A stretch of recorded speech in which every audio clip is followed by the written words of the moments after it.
application, okay, like robotics or AR, VR, autonomous driving, a lot of applications of 3D understanding.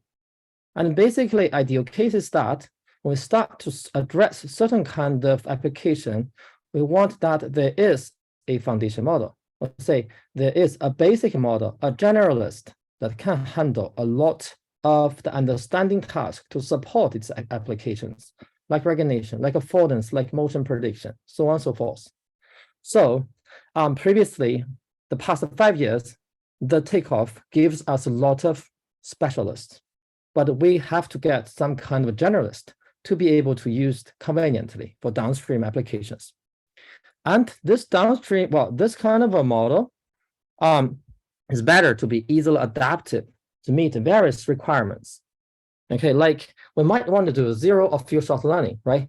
We might be interested in like certain kind of in-context learning, right? Or some kind of fine-tuning, so on and so forth. Now, the kind of generalist to provide this kind of like versatility is nowadays called foundation model. Okay, so in general, the foundation model is defined as kind of a generalist model trained on a large-scale data set. While in NLP, there tends to be trained by self-supervised learning. But this doesn't have to be, as I'm going to explain, that maybe this kind of paradigm for 3D understanding will be hard. And it needs to perform a wide range of tasks, like visual recognition, like vision language reasoning. Basically, it's kind of a layer that can be easily adapted to solve a lot of new applications, new understanding problems for applications. Okay, and they have to like work in open world. Okay, so think about an NLP space, right? Like ChatGPT, like BART, like even the smaller one, which is Llama, they provide the promise of being a generalist, of being able to work in the open world. Now, for the 2D vision space, we also see certain progress, although we can't say like the progress is as strong as in NLP. Like GPT-4, like Blip2, Flamingo, DALL-E, they all show certain kinds of ability to work in the open world, right? And also being able to like being multi-modality and versatile. Now, for the 3D vision or similar kind of foundation model for 3D understanding, I would say that the past year is important because we also have started to push for this direction. And later I'm going to show you some of the properties and some of the like preliminary works. Okay, so towards foundation model for 3D understanding, what shall be achieved? The number one property is, as I mentioned before, any kind of like foundation model, when we use it, we hope that it's easily adapted to the open world. Okay, not only working on a closed set.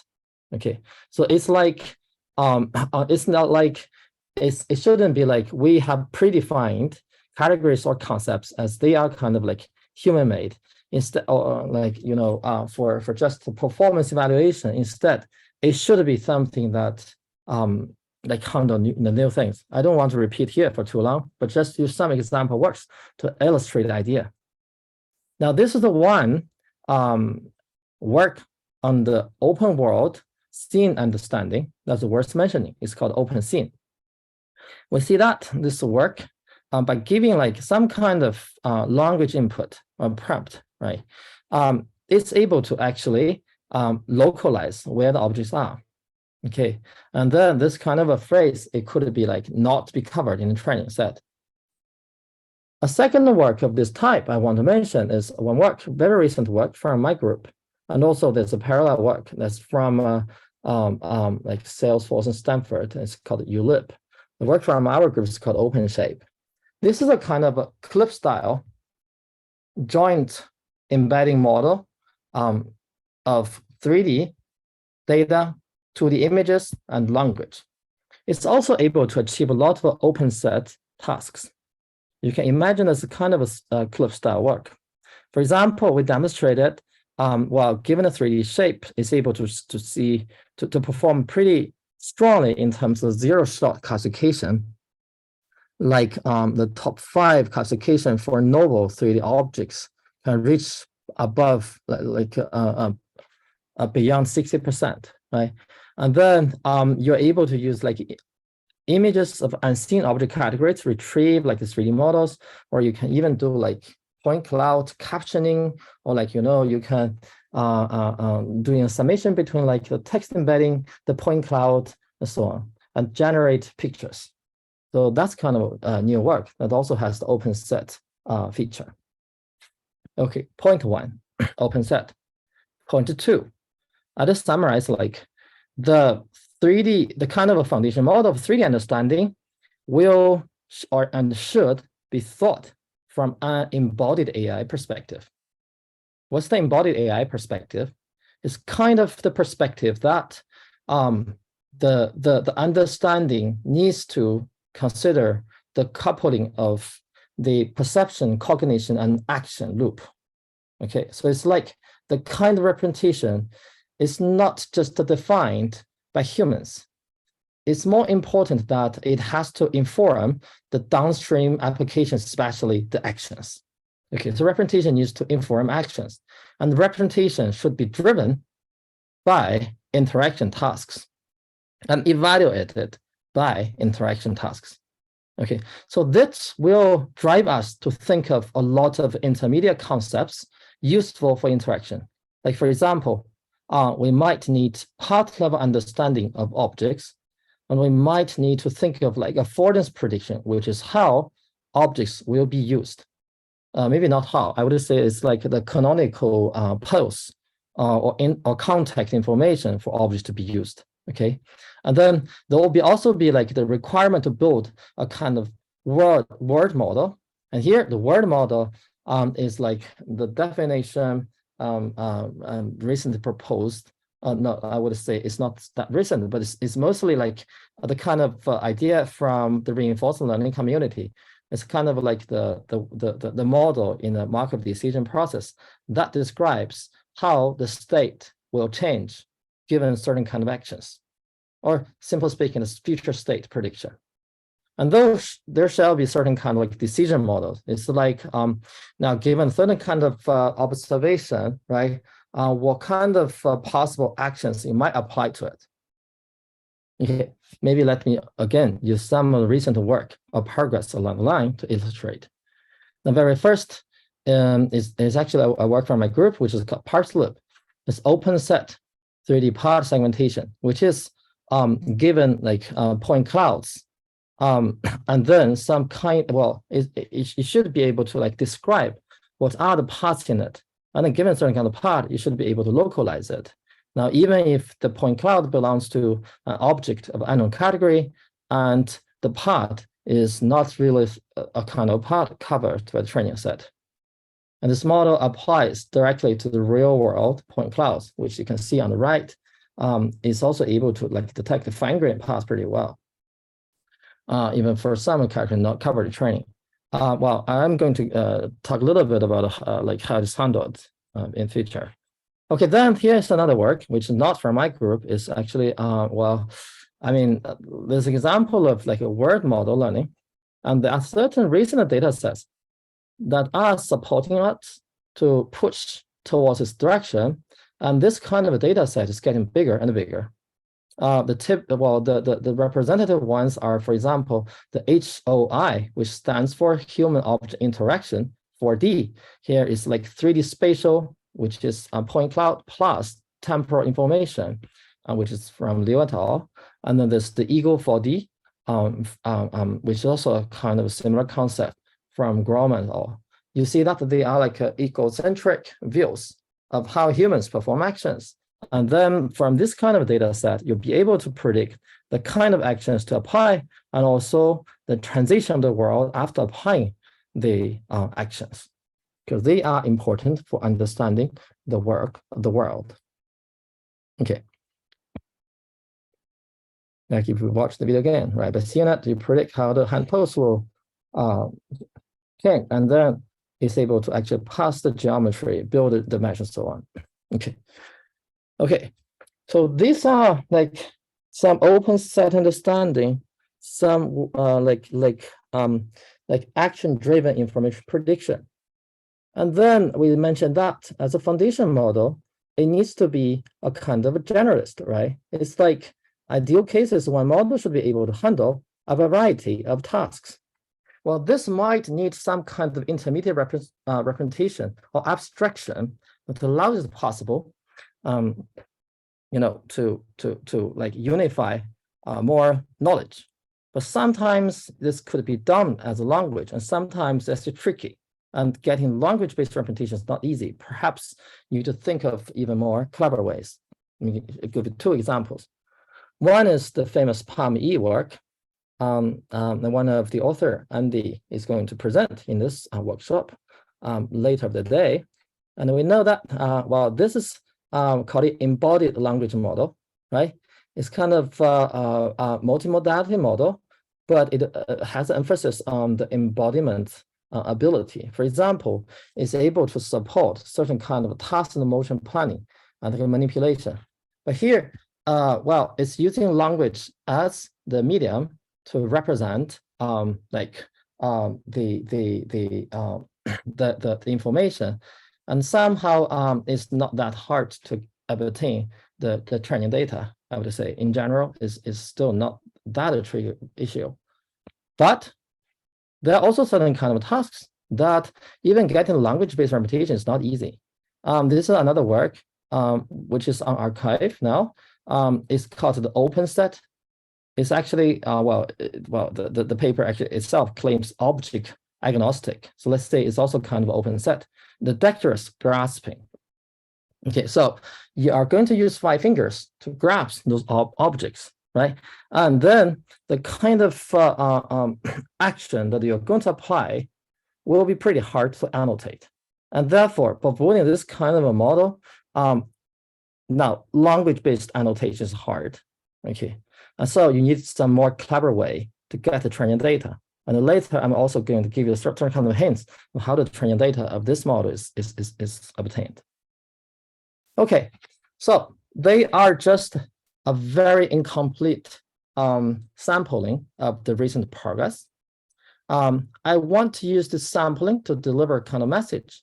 Number one is, for now, talking about the foundation model for 3D understanding is a big topic, and there's still not a single such foundation model that supports both open world problem solving and also being a generalist of many, many tasks. Why? Well, one of the reasons is actually for embodied tasks, or say like the interaction kind of tasks, right? The 3D understanding, there's just a very rich task space.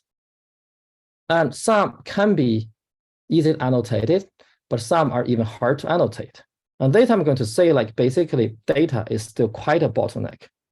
But by seeing the latest publications or preprints, we do see a trend of the 3D vision moving towards building generalist that are open set with certain kind of ability. And we see, like, even though, for example, for the like manipulation skills, it's not a kind of all kind of skills, but at least for certain tasks, like just grasping, we do see some kind of generalist emerging. Okay. So come back a little bit. What is preventing us from getting good foundation model for 3D vision? In my mind, the number one challenge is actually the data. It's like we need knowledge to be able to train those foundation models. Why in NLP we can do so well? Because the NLP, well, those kind of corpus, right? They are already kind of a knowledge from humans, and therefore self-supervised learning makes great sense. Now for vision, if you're just talking about like images or videos or point clouds, self-supervised learning, I'm afraid may not be as effective because the information is much, much fast. But of course, there might be controversy over, like, not everyone may agree with me, but it's kind of my opinion, okay? So, and even for the 3D case, our data set available is much, much smaller. Like, think of, like, really, if you talk about the 3D native data set, perhaps the biggest one is the recently released object-verse data set, but that's still just to have less than 1 million objects, which if you think about like kind of like data set used to train vision language models or pure language models, they're much, much bigger. Like Line 5B, this kind of a vision language model, a trained data set, that's like a free that has billions of images. Now, even the basic geometry data is limited. Talking about the interaction data, we're even sparse. It's like the 3D interaction reasoning data are just nowadays only have like scale of thousands or even tens of thousands of sequences, but not more.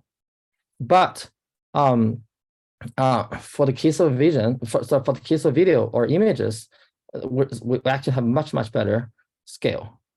Okay, and then talking about real world data, if just not considering the synthetic data, we're even sparser. Okay. And in fact, I would say to address the data set problem is perhaps, well, towards building the foundation model is perhaps quite a big issue. Okay, so I just say there are all kinds of like data sets required, but a very basic type is a geometric data. If you don't have geometric data, it's hard to add physics. If you don't have physics, it's hard to get like some of the interaction. It will be like hard. Of course, videos can provide certain information, but predicting 3D from video itself is also not that easy task, which is like reasoning a 3D relationship is not that easy. Okay. So what are the possible ways to get a kind of data? One way is to consider like model or capture, which is the way that people has been using. And we are seeing new progress in the recent years. Like Object-verse, right? It's like a 3D data set with a 3D data set with text with captioning near 1 million objects, individual 3D CAD models, which is much, much bigger than previous ones. And therefore, I'm going to show like some of the progress are actually based upon this new data set. And then Eagle4D or HOI4D, well, they are also like captured real world data. Right? Like for example, this photo is like how the data set is captured with helmets, with the cameras, right? The Omni Object 3D is like real world object data set that's like more than 6,000 objects, if I remember correctly. And there are more of this kind of data set. Of course, this kind of capturing activities and the modeling activities should go on.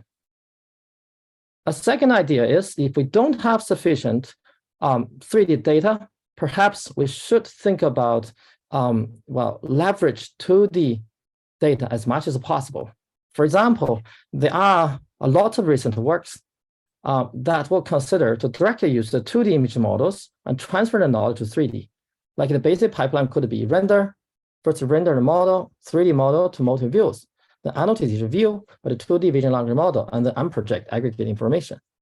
You could do even one more step that you will build a joint embedding space of 3D shapes, 2D images, and 1D language, which is from captioning by alignment, by feature alignment. Contrasted learning feature alignment could give you this kind of a even more unified data set. So it's like we have 3 data modalities. Language have the richest data. Image is like a little bit sparser, and then 3D is even sparser. But through feature alignment, your 3D can leverage certain kind of power, borrow some power from language and 2D. Then a third way, I would say, is to actually consider even connecting 3D understanding to 3D generation.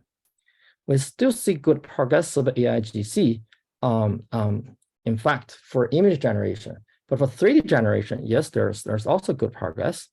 For example, like Magic 3D or 0123, they actually both have achieved a lot of progress in OpenSet text or image to 3D conversion.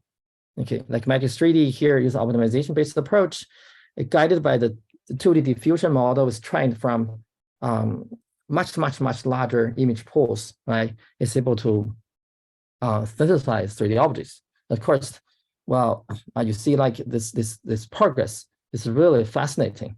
Although the speed might be a bit slow now, it's like 30 minutes. And the right is the 0, 1, 2, 3, which is like sorry, I think like yes, it's like it also fine-tunes 2D diffusion models to be able to generate novel views from a single image. The high quality novel view synthesis works for open sets. Okay.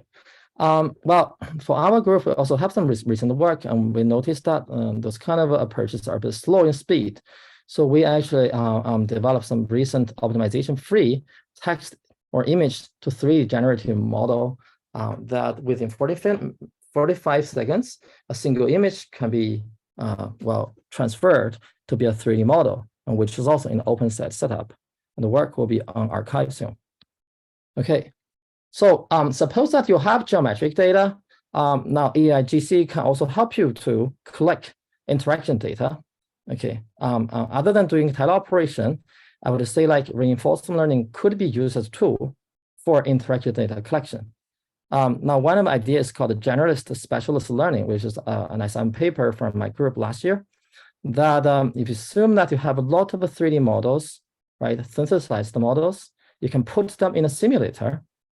And then each of the object interaction skills might be learned through reinforcement learning. Now, you will be able to dump these demonstration policies into a big pool and distill it into a generalist. The work, like the universal dexterous grasping skill is actually learned by this kind of a strategy. Yeah, okay. Okay, let me make a final summarization of my opening remark. First of all, we do need foundation model of 3D understanding. It's the time to think about that. However, it's definitely not an easy job, okay? Because we do have lots of intermediate concepts too, well, to predict or to learn. Now, what are the whole space of intermediate concepts is still not clear yet, because embodied AI, a very relevant direction, is also pushing forward. And some concepts are actually pretty hard to annotate. Perhaps reinforcement learning will be needed to do the data collection effort. In the end, I'd say like towards building a 3D foundation model, we have to think of all kinds of clever ways to build the training data sets. Okay, and this is big work, requires both efforts in techniques and also manpower. Okay, thank you very much. It's my sharing. Thank you, Hao, for the fantastic open remark. And due to time limit, we will skip the question session.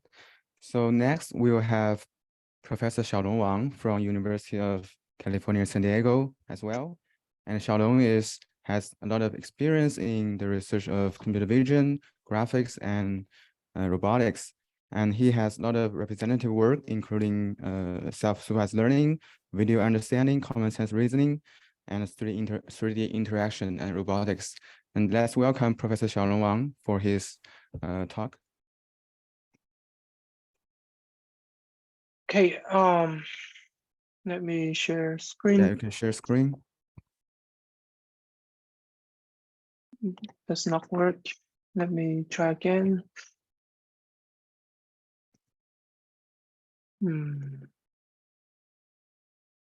Okay, so this should work. Yes, we can see the screen. Yeah, it works.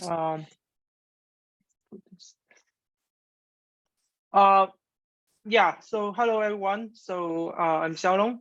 So sorry that I also couldn't make it for CVPR due to visa issues. It would be great to share this in person, of course.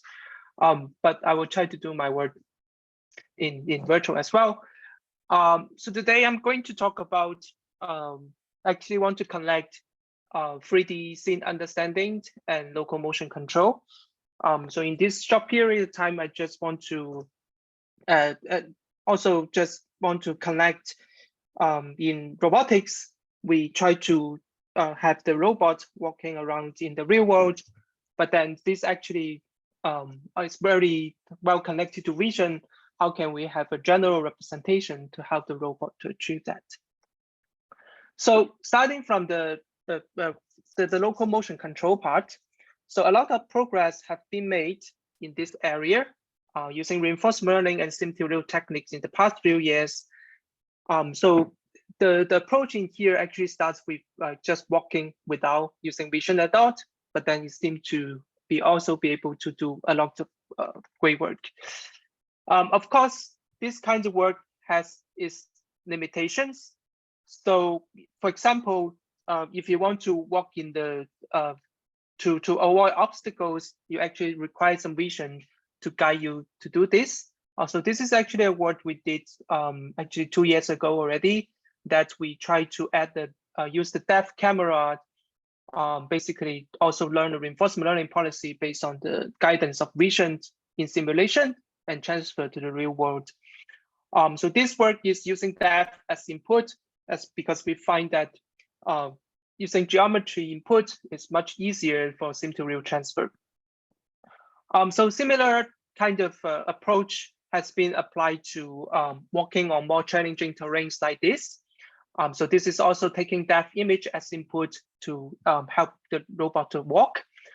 So there are a few things we need to understand, that essentially for this work, there's actually still a human behind using a controller to control the robot. It's not fully autonomous yet. And then so far, all the work has been done also have not fully utilized or explore the 3D representation or the 3D structure of the world. Although it's using depth image, but it's just concatenating them or using recurrent neural network to process the images. So why do we want to have 3D to get involved in this task? So to essentially to make the robot to walk autonomous without a human controlling in the behind, it requires the robot to have a rich understanding of the scene, so it can avoid the obstacle, avoid the boxes in here, and also climbing up the stairs. For very challenging terrains, it also requires the robot to model the rich 3D contact between this tree branch, and then also the dynamics there to make the robot walk through. So I hope this can basically convince you that 3D is very important. So essentially, in this talk, I also first try to show some work, our recent work, that we connect 3D representation learning to this visual motor control, and then apply it into the real world. And then later, I will also try to show some works actually in the fields of neo-radiance field. And I want to make some connections on how to connect basically how this development of neo-radiance fields can be applied to robotics as well. And essentially, eventually can also connect to what Hao just mentioned on 3D foundation models. So I will go first on this application side, on this leg locomotion control. Although this is a robotics paper, it is actually published in this CVPR as a highlight, because there are actually a lot of vision aspects in this work. So the setting is basically we use reinforcement learning. We train an agent on the simulator. This simulator is Isaac Gym. It works in different environments, and then we try to perform sim-to-real transfer directly to the real world. So here is another example. So on the right is basically what the robot has seen using the depth camera in front. And then it's basically seeing it carefully see the stones, and then stepping over the stones to come across the kind of bridge formed by these stones. And then there's other examples basically showing that the same policy can be applied to climbing up the stairs. So in here, again, the robot is walking autonomously. There's no one controlling its directions. So it kind of walk a little bit biased to the right in the end. Here is another examples. So showing that it can stepping over these obstacles and then come across two obstacles at the same time. Besides interacting with these challenging terrains, the vision is also very helpful to basically guide the directions of the robot. So there's a moving human basically putting up the box in here, and then you just keep avoiding the humans so autonomously. So this is again achieved by just reinforcement learning on these simulations. So here is a few visualization of our simulator. So essentially showing that we can train one policy, allows the robot to walk in different conditions. And, before going to the approach, I actually want to connect this thing to one of our old words called video autoencoder, because we essentially really just apply this work into our robot. So this work is published in the ICCV like 2 years ago. So the work is essentially about you use video reconstruction, building an autoencoder in videos, and then use it to learn the 3D structure and the camera pose at the same time. So just go for a very brief introduction of the approach. Giving a video, you're moving in a scene, and then you can basically extract the 3D feature, for example, from the first frame. And then you can also extract the camera poses between one frame and the first frame. Okay, so the relative camera poses along the videos. So essentially, you can use these camera poses to perform 3D transform on the 3D structure extracted from the first frame. And then these 3D structures can be used, the rotated 3D structure can be used to render or reconstruct the following frames. So essentially, you use this kind of reconstruction or like L2 loss in here. We basically can end-to-end train the 3D structure and also the relative camera pose at the same time. So at that time, this 3D structure is just a 4D tensor, a deep feature. So later, we also were extended to use neural radiance field. But in this initial work, we are really using an end-to-end training, is using CNN without a lot of geometry happening here. The only geometry transform is happening in the middle using the camera pose to do 3D fine transform on the deep feature. So the good thing about this is that the end-to-end training allows learning the structure and the motion at the same time, or the camera pose at the same time, without the requirements of camera ground truth. It's shown to be very robust that we can apply this approach to even perform real synthesis on the Van Gogh painting.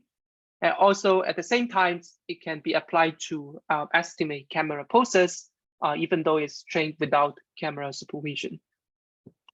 So this idea is actually kind of a perfect fit for the local motion control task. So essentially, we just applied almost exactly the same thing into here on the robot to make it work autonomously. So what the robot requires in here is that to have a good understanding of the 3D scene around, and then it also needs to have a very short-term kind of memory, in the sense that when the robot walks through something, because it only sees something in front, it immediately knows how the front legs to operate, but then the legs on the back still need some time to reach wherever you have seen, wherever the robot have seen the current frame. So essentially, the back legs actually need some memory to from the vision side to know where to step on if you are going to this stepping stone task. So what we do is we have a few frames input, and we try to use this video autoencoder to allow us to basically create a short-term 3D memory to align all these frames in 3D space, and then create a 3D structure representation to allow the robot walk better. Okay, so what we did is basically for each frame, we essentially extract the 3D features first for each frame, and then we also compute the relative camera pose between the prior views and the current views. We essentially rotate all these 3D features. We try to have this relative camera pose, so we know that the 3D transformation between the previous frames and the current frame. With this 3D transformation, we can essentially rotate all these each frame's 3D feature together to basically aggregate them together, actually just sum them together to obtain what we call view volumetric memory. So essentially MVM. So this is the feature we extracted to allow the robot to see, to have a better perception of the 3D scene. This information is combined with the proprioception feature to perform policy learning. So the proprioception feature includes the joint velocities and then the joint positions of the legs of the robot. So you try to control learning a low-level controller to control each joint of the leg to perform this walking. So this feature is compared to combining all these frames using recurrent neural network or stacking the frames, we are actually able to align these features, lift this feature into the 3D space and align them together into the 3D space using this estimated camera. So essentially, we find this approach is offers you a much better opportunity to understand the 3D scene comparing just stacking frames. So how to learn this feature? We also apply this view synthesis loss as we did in video autoencoder. Essentially, given any two frames, we can extract two features, and then we want to rotate one the feature from one frame to reconstruct the image of the other frame. So you basically use a view synthesis loss to train this feature. So this is basically some visualizations we have applied in the robot. So in the middle is the input frame. In the output is we just randomly apply some camera poses on top, and then you can synthesize novel views. So the views are actually not that great. The reconstruction results have some, you can see some geometry transform, but it's not that fine details of reconstruction. So I think the interesting we've discovered in this work is also in general in a lot of our robotics work is that the final pixel reconstruction does not really matter that much, as long as it helps learning the feature, then giving some 3D sense for the feature, then it can basically, it can already be very useful for a lot of control tasks. So essentially, we are basically going through this work. I have basically new views on like novel view synthesis. Maybe the novel view synthesis itself is not really the best, like the best task. But if the novel view synthesis can provide some supervision to help us to learn the feature, then the feature there can also be very useful for this robotics task. So here is another examples after learning. So again, the robot needs to walk autonomously, walking over these stones, and then at the same time, we also look into the obstacle in the front, and then you try to avoid these pillows in the front. And then here is a video I showed in the beginning that it tried to also interact with the tree branch and then carefully to step over it. Still, I think the most challenging task actually in this kind of work is stepping stones. So here we actually test the baseline, basically just concatenate input frames, and then we actually stepping into these gaps very easily, where our approach here actually is able to carefully stepping over these stones. So in the robotics field, actually, I just found this paper a few days ago. There's basically in past 3 years, there's a lot of development specifically on this task of stepping stone. I think everyone working in this direction realized this is one of the hardest tasks. And then there's a very nice work a few days ago from Archive, basically doing some summarizations on what people have done so far. And then we are basically seeing clearly progress on walking larger gaps and then faster speeds. So I think this kind of development over the same task over time is actually quite important. Essentially, this is how computer vision is developed like so fast in the past few years. Basically, it's making incremental works. So incremental work is actually very important, and seeing this task has been done better and better over time. So it's actually feel like there's a real progress we have been making in the field of robotics. So here is another examples on the stepping on these stages. So it's also a very challenging task. In here, again, we want to emphasize we're actually walking autonomously. So the robot is not just learning to stepping off the gap and also changing the directions at the same time. So up to this point, I hope that I have convinced you that learning 3D representation is quite useful for this kind of task. So for the next, I actually want to focusing more on the 3D representation itself, because I was even in this work in CVPR 2020, like this year, we're actually using a technique we proposed in 2 years ago on learning this video autoencoder. Of course, there's more advanced and fancy 3D stuff now. For example, there's a lot of development in Leo radiance view. So we also have a recent work that tried to basically do reconstruction using Leo radiance view.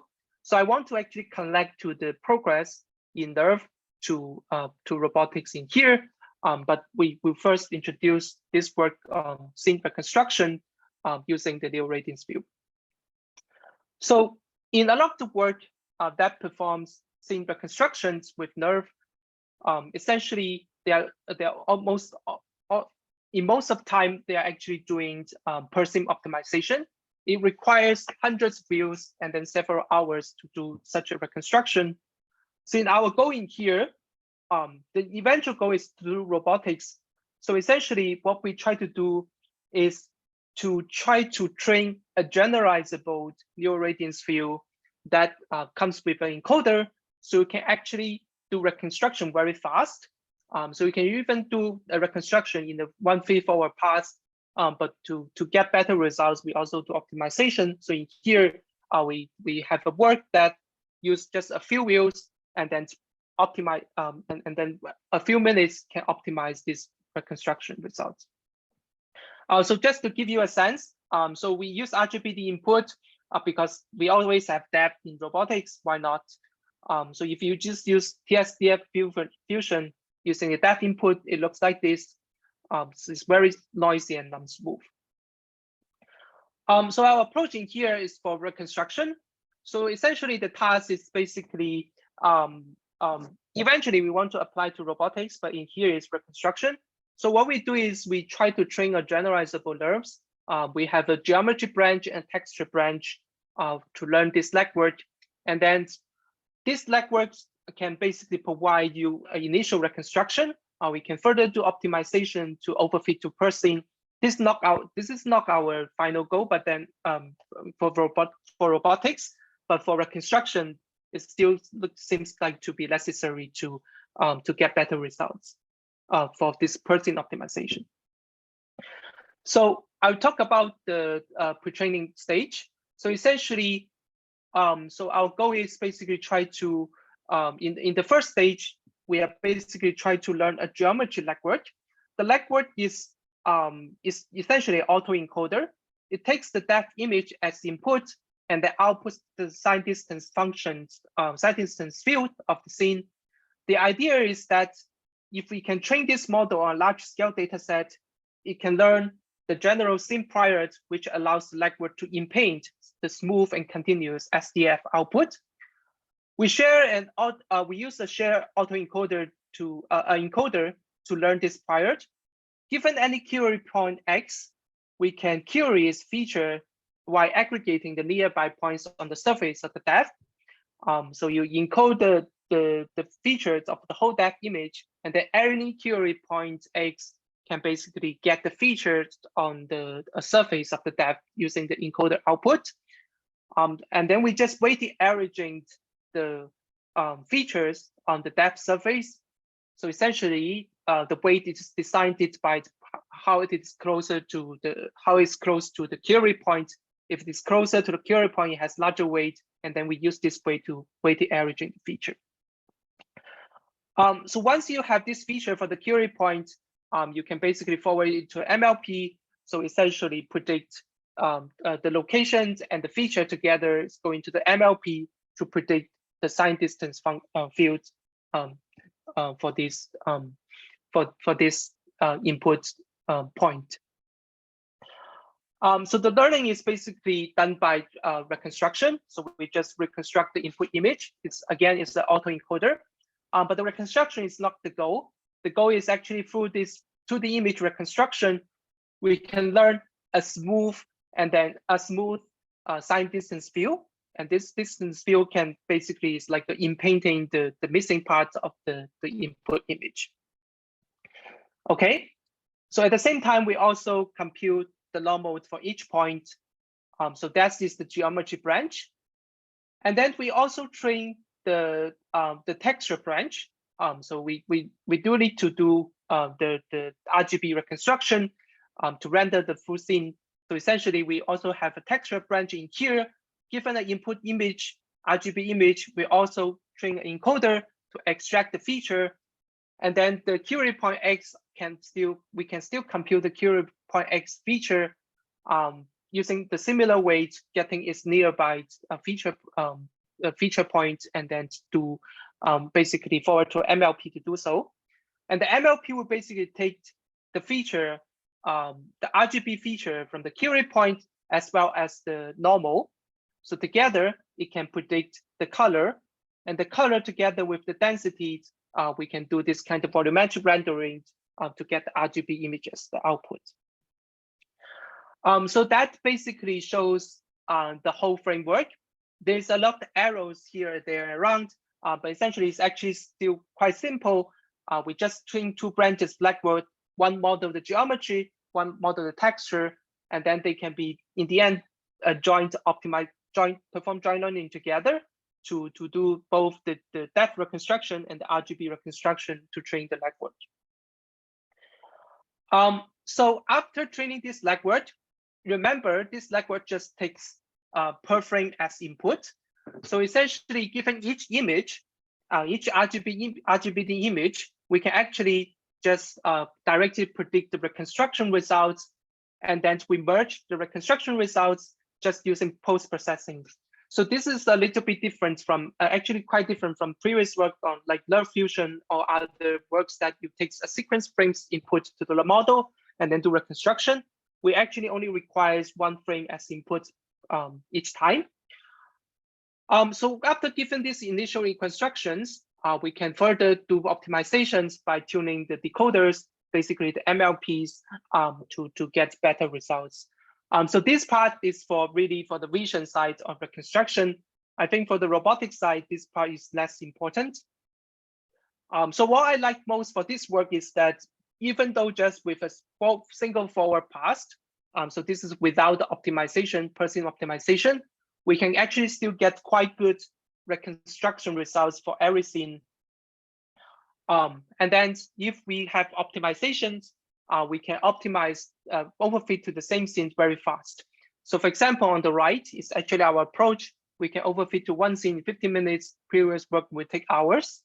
And then if we walk to this video again, we can see that the initial reconstruction results is already pretty good. And then it's just getting a little bit better after a few minutes. So again, what I really like is the initial results. That you just do one feed forward and then you can get very good reconstructions. So here are basically more visualization of the scenes looking at the mesh. And then here is the result again compared to TSDF Fusion without our approach. So here is basically a texture mesh of the same scene.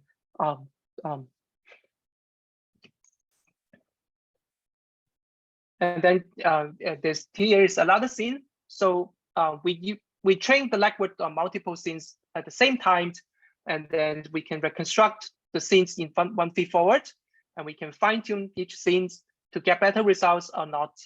fine-tuned, we can still get quite reasonable results. Our approach can be also applied to single view synthesis. So essentially, given this image input, we can do this view synthesis task as well, which I personally don't like have much a flavor, but this shows that this model is learning actually something really very generalizable. So how is this connected to the robotics side? So essentially, when you are doing these reconstructions and view synthesis and also rendering the textures and geometry at the same time, we actually learn the geometry encoder and the texture encoder. And this kind of encoder could basically serve as an encoder for our robot. So when our robot, previously we used the encoder learned from the video autoencoder, now we can actually use this encoder learned from this new radiance field and reconstruction task as well. So basically, in general, I really liked these directions that essentially while new radiance field can provide very good reconstruction, pixel reconstruction or geometry reconstruction and view synthesis, but at the same time, it provides opportunity to learn better 3D feature. And this 3D feature can have a very powerful, give very powerful representation for robotics at the same time. So building, basically building on this idea, our group actually have been pushing this direction a lot, that we want to train generalizable nerve to essentially build a very like this, you can call foundation model or pre-trained model features for robotics.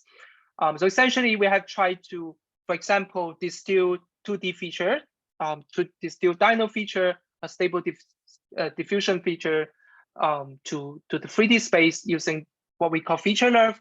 And then we try to alleviate this training by without using camera poses, so we can train on a lot more videos. And then we have also tried on modeling textures, and eventually we also want to do 4D motion as well. So a lot of this line of research, why there's different applications on the neural radiance field side, but I do think that I see them as like they can all become basically new foundation or backbones for encoding the 3D sim structure. So using this generalizable nerve. So essentially, I think the grand vision is to try to allow nerve training, not just for parsing, not just for view synthesis, but allows training for a lot of like large scale data sets, and then also combine semantics into the neural radiance field. And then this representation can be our the representation for robotics manipulation and navigation tasks. Okay, so that's the that's what I have today. So if you have any questions, please go ahead. Thank you, Xiaolong. So if you have any questions, just grab the microphone and ask them. Do you have questions? Or if the online audience has questions, you can ask the question in the chat channel.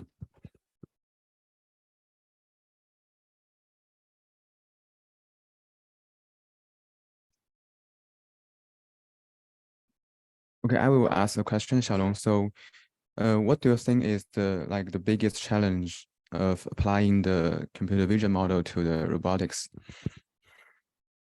There's no, I mean, I think the biggest challenge, this is a very grand question. So there's really, if you just want to apply, there's no challenge, you just apply. But I think you need to set the mindset essentially to understand what is the problem. For example, a lot of cases we do reconstruction of objects and scenes, and then we think that this reconstruction can directly help. But then when you actually apply to the real robot scenes, reconstruction and as like post estimation, this kind of task usually doesn't work. So that you can actually, I mean, you can apply, it doesn't work. So I think what we try to, as I also talk about in this work, we observe is that maybe the way to do it is to use this 3D supervision to learn a latent feature, and this latent feature can be used to apply on reinforcement learning or imitation learning to help the robot control. So we so far find that the explicit estimation of the state of the world, pose and shapes of the world, and then use the estimated state for robotics tasks is really still very challenging. But then use this as a task to learn representation and apply this representation for robotics tasks is still quite doable. So that's why what I actually try to emphasize in this work, this talk is basically for neural-readiness fields and for wheel synthesis tasks. Maybe it doesn't really need to have very good reconstructions and wheel synthesis results, as long as it helps learning a better 3D features. That I think is it's already quite good and quite useful for robotics tasks. Yeah, so that's how I view it in general. Yes. Okay, great. Thank you, Xiaolong, and thank you for the talk. Thanks. And next, okay. Next we have our next speaker, and luckily our first in-person speaker, and Georgia Koksari. I hope I pronounced correctly. And Georgia is an assistant professor at Caltech, Department of Computing and Mathematical Science. And from 2016 to 2022, she's a research scientist at Facebook AI Research. And I think I talked with her several times during she was at FAIR. And she is a recipient of the Pammy Young Researcher Award at 2021. And I think Georgia has a lot of representative works in 3D scene understanding, including the Mask RCN, Mesh RCN, and also the PyTorch 3D. I think a lot of us have been using it. And so let's welcome George for her talk today. Yeah. Great.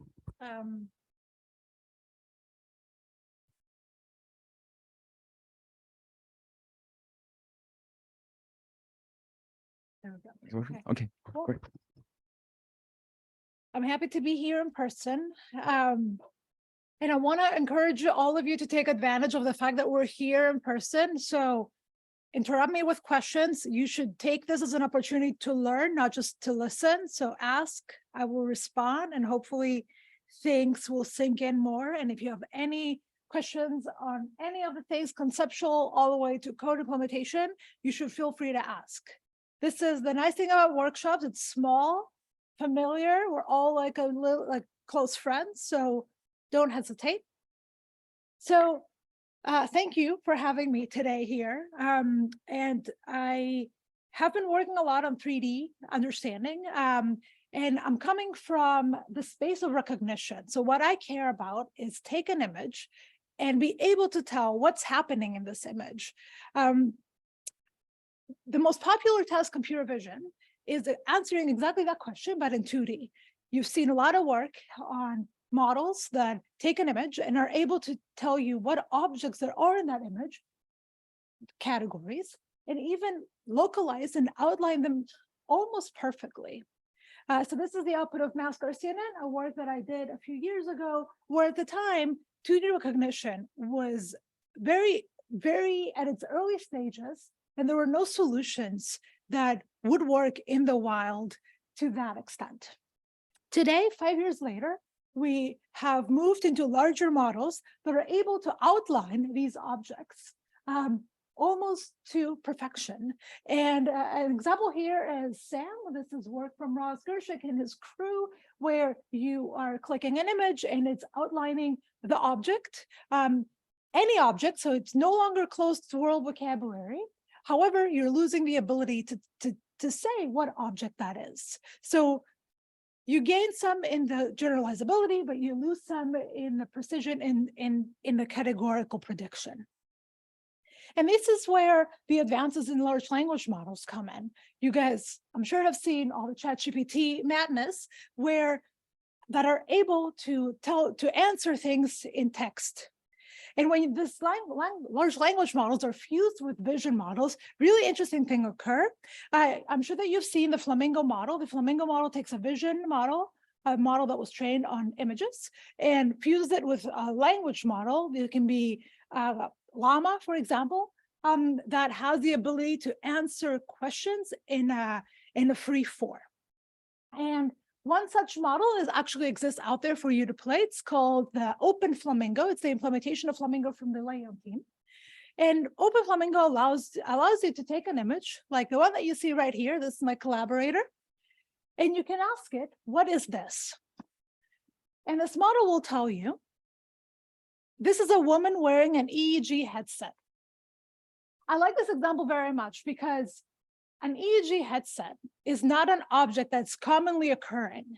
So if I wanted to train a classifier the old way, I would have to go find many examples of an EEG headset, and there might not be many, there might not be in the wild, and I would have to train a classifier from scratch. But now that we have these large language models and we have vision models, we can actually do this seamlessly. We don't really have to go and collect new data. So this is a very exciting result. And so exciting that a lot of people think that recognition is solved.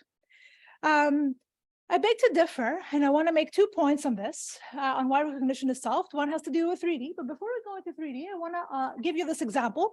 Again, prompting using the Open Flamingo model and prompting it with a bunch of questions. So here's an image. I ask it, what is this? And then Open Flamingo says, the departure board in an airport. Great, it is a departure board in an airport. Which way is gate 413? Which way is it? Straight ahead? Okay. Flamingo says to the right. Okay, let's give it a benefit of a doubt. Maybe let's ask the question a little bit differently. Which gates are straight ahead?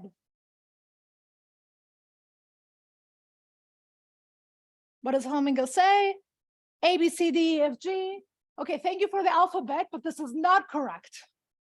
So certain things have been solved. Certain things we are able to do in recognition today. And I'll actually argue that what we can do today is actually a continuation of what we could do a few years ago. Categorical prediction, predicting object categories, is likely a solved problem. And if it's not solved, it's very close to solution. But grounding and reasoning is not solved. And the problem that I'm mostly excited about is 3D. Take an image from the internet, any image, this one right here. I don't want to know if there's a car in the image. I don't want to know if there's a person in the image. I want to know how far away they are from the camera, how far away they're from the cameraman. I also might want to know how big that bus is, or how big that stop sign is. These are all 3D tasks that you and I are able to do. And these are all answers to questions that any embodied autonomous system should know from a single image if it wants to navigate and act in this world. And a LLM is not going to be able to do this, especially in its current form. So where are we right now? What tools do we have that allow us to go from a single image, any image? I don't want an image from a test set on the training set that I have trained on. I don't want to overfit to my test set. I want to take any image and have answers to these questions in the 3D space. There has been progress, especially in depth prediction or disparity prediction. This is pixel-wise disparity predicted for every pixel in the image. And this is, I think, from the Midas model. That was the line of work from Ramft et al. That it's able to predict for every pixel how far away it is. However, the prediction is not a metric space. It's not going to tell me how many meters it is. It's actually relative depth. It tells me how far the object is relative to another object, so another pixel. So it tells me that something that's brighter is closer, something that's darker is further away, but it doesn't tell me in absolute units how far away it is. And also these methods actually suffer a lot from near depth prediction. So anything that's far away actually kind of gets dissolved, like the models are not able to predict it. So that's a huge limitation of these models. So the ability to detect and understand objects in 3D is something that I'm very excited about. It's a very unsolved problem, an underexplored problem, because it's very difficult, it's very challenging. And when there's something that's challenging, what do? We try to solve it. And so there are a few directions that I want to present today, and there are papers at the CVPR. One is generalizable 3D object detection from a single image. So you take an image and you detect all of the objects, and now you have the ability to detect objects and name them, but you also predict their metric distance from the camera and also their dimensions, their size, length, width, etc. That you might want to know all of these 3D properties that we want to get to, but are hard to. And in this particular work that I'll be presenting this Wednesday, we are making the assumptions that objects are like cuboids, but objects actually have very detailed shapes. If you're born in the 80s, you're familiar with this little animal, this little plush toy. What is this? How many people are familiar? Okay, this is a cultural shock. Jesus. So you guys are not Nintendo fans. I'm disappointed. This is Spyro. This is a single image. So this is great. You have never seen Spyro before, but you are able to infer the shape of this object. You're able to understand what this object is, how its geometry is. So if you wanted to pick it up, you would exactly know how to pick it up. So how can we predict the 3D geometry from this one single image of Spyro? Again, a very difficult problem, and a especially difficult problem if you assume that you've never seen Spyro before in your training set. So understanding objects, any objects in 3D, and also predicting their geometry is something that I want to talk about today. Well, one is the fact that I won't talk about the first part. I'm giving this presentation at other workshops and also on Wednesday in our poster session.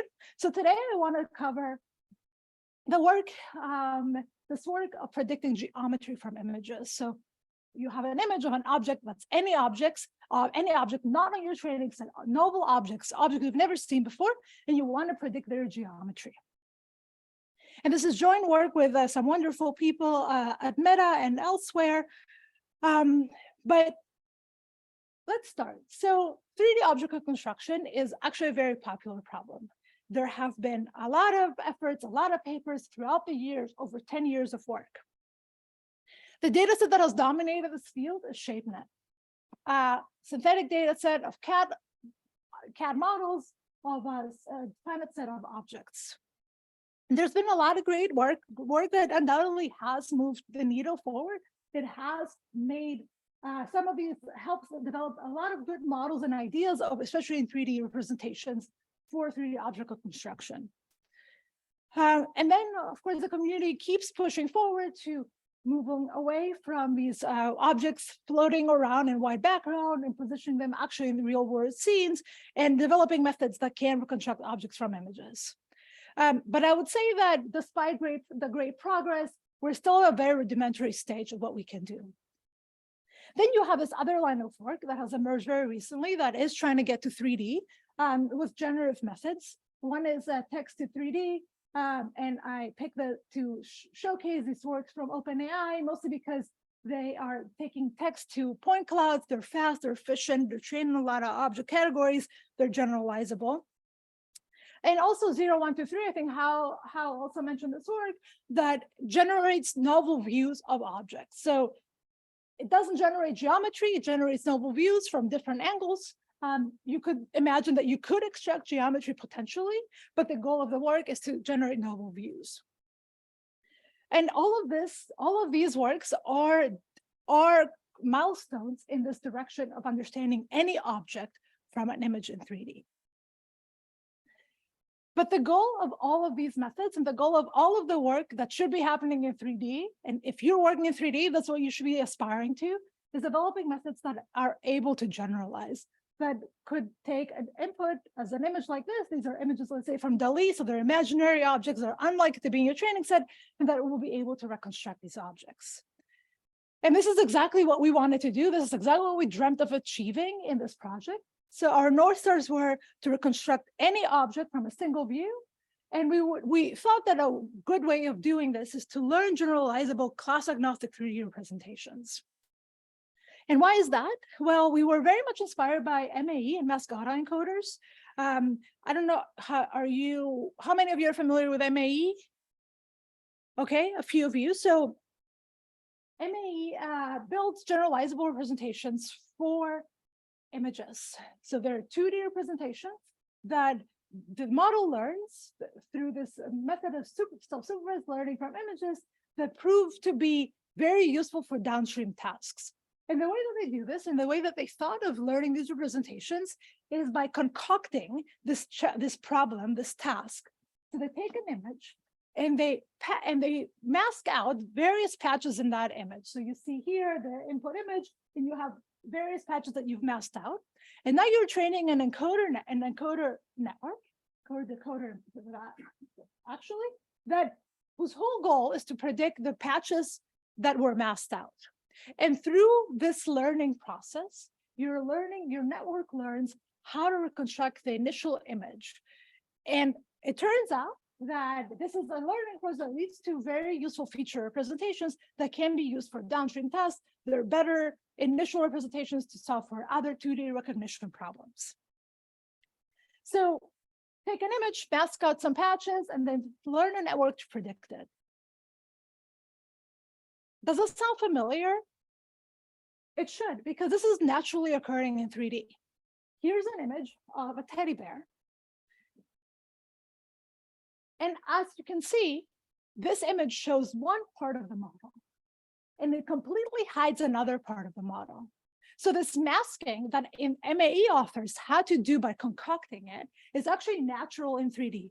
And this is exactly what we wanted to do, is inspired by MAE, take the approach in this natural case of 3D, where we have a masked part of the object that we're now trying to train a 3D encoder-decoder network in order to predict it.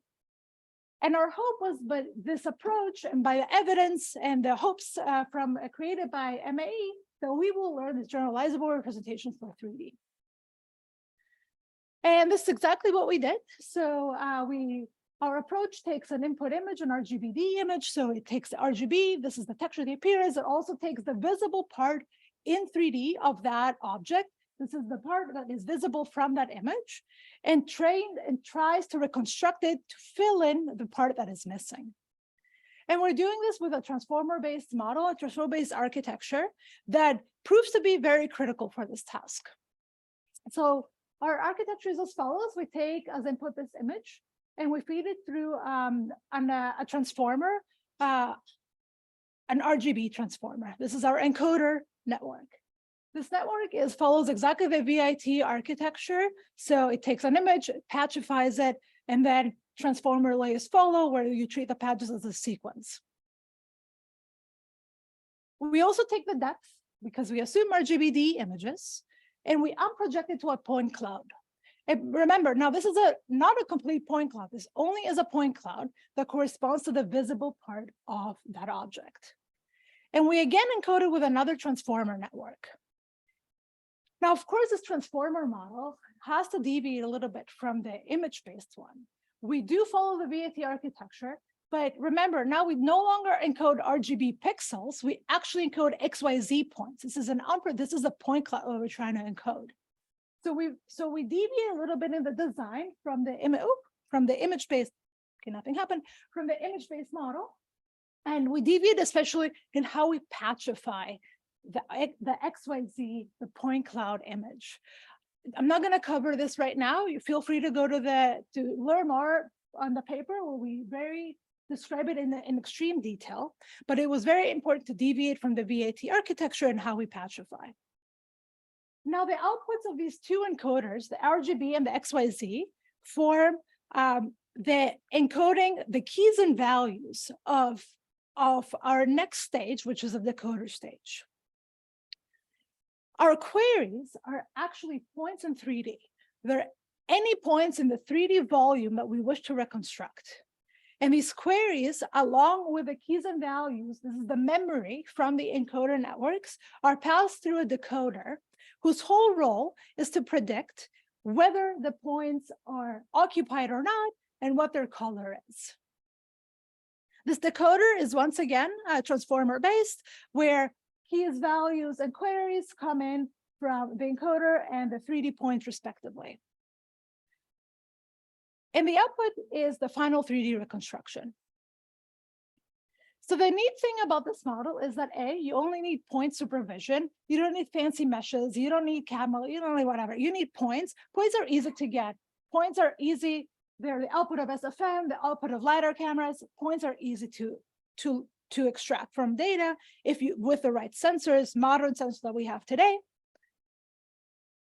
It's also class agnostic. This was a design that was on purpose. We want to get rid of classes because we want to learn generalizable representation. We want to learn object priors. We don't want to learn category priors.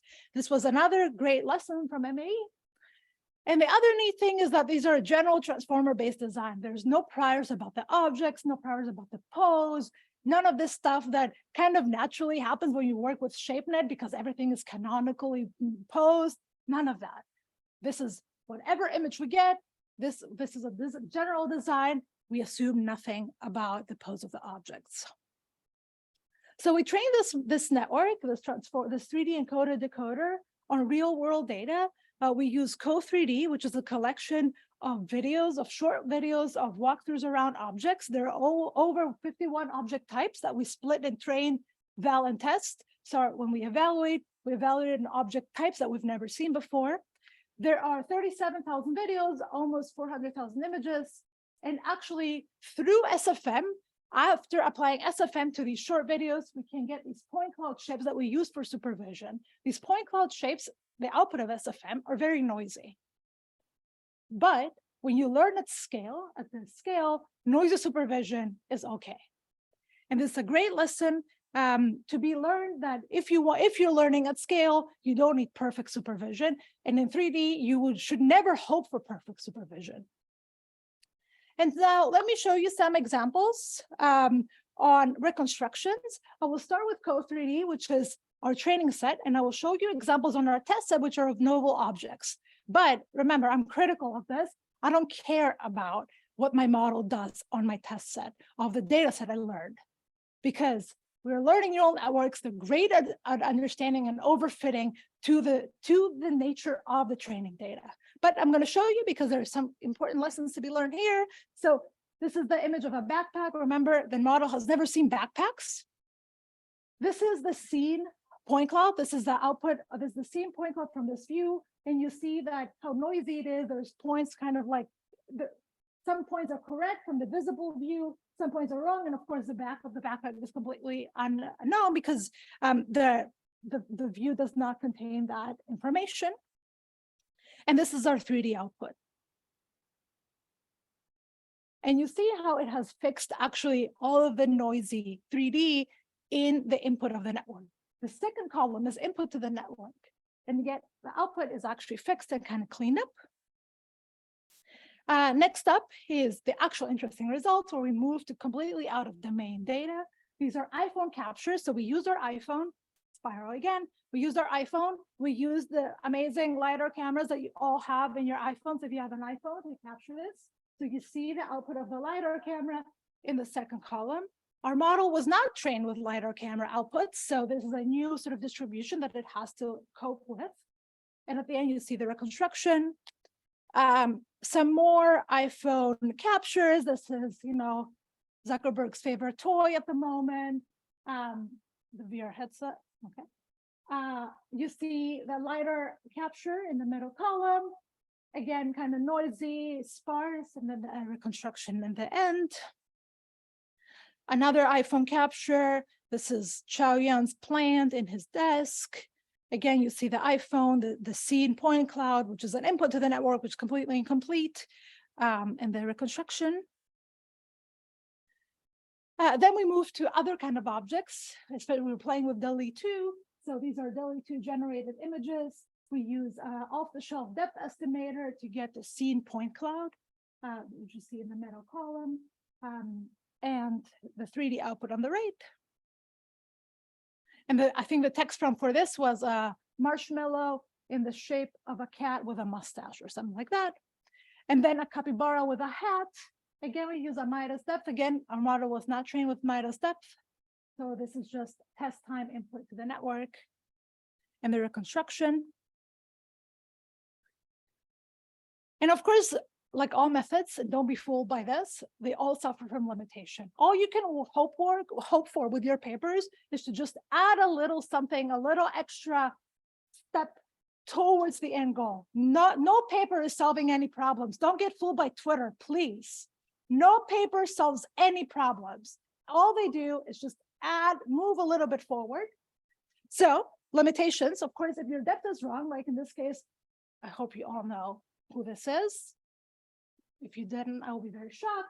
So you see that the lighter output is actually kind of wrong. It seems like the ear on the left is kind of expanded. I can see how it sees that.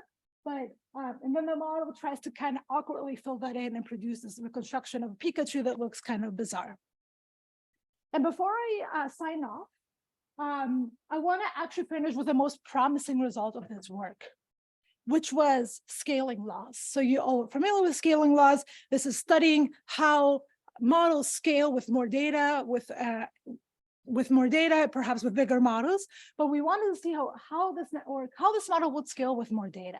And so what we did is that we try to predict the reconstruction accuracy while varying various parts of the data set, either by plotting the accuracy of the model for a various number of examples for each category, or trying to see how the model performs if we increase the number of object categories it trained with. And what we found is that the biggest impact the model had was if the data set contained more categories. More categories means diversity. It means that you want to see more and more objects to get to these more generalizable representations. So this is a great study because it shows that if you want to now collect a new data set, you shouldn't try to add more examples of existing categories. You should collect more object categories. And this is where unpublished future work comes in. So there is going to be, in a few weeks, there's going to be a new data set released from the UW team, the Objaverse team. It's called Objaverse Extra Large, which is a colossal universe of 3D objects of over 10 million 3D objects with very realistic texture of very, very, very diverse objects. This is going to be the largest data set of 3D objects of all the licenses in place that you can trade and do interesting things with, including training MCC or training other models for it, foundation models. I hate this term, it's overhyped, but whatever, large models. And I want to thank you so much for being here, and I'm happy to take one or two questions.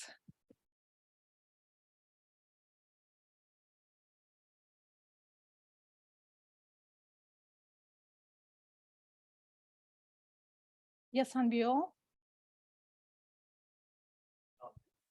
I'm there from South Korea. I know who you are. I have one question regarding the single image-based 3D reconstruction, because personally, I really like the problem because it's more challenging. It's more fun to explore that challenging problem. But when I consider the application of single image-based method for 3D reconstruction, it's actually a little bit unclear, because if we pursue the direction in robotics, probably we can just attach more sensors. Maybe RGB decent. Yeah, that's right.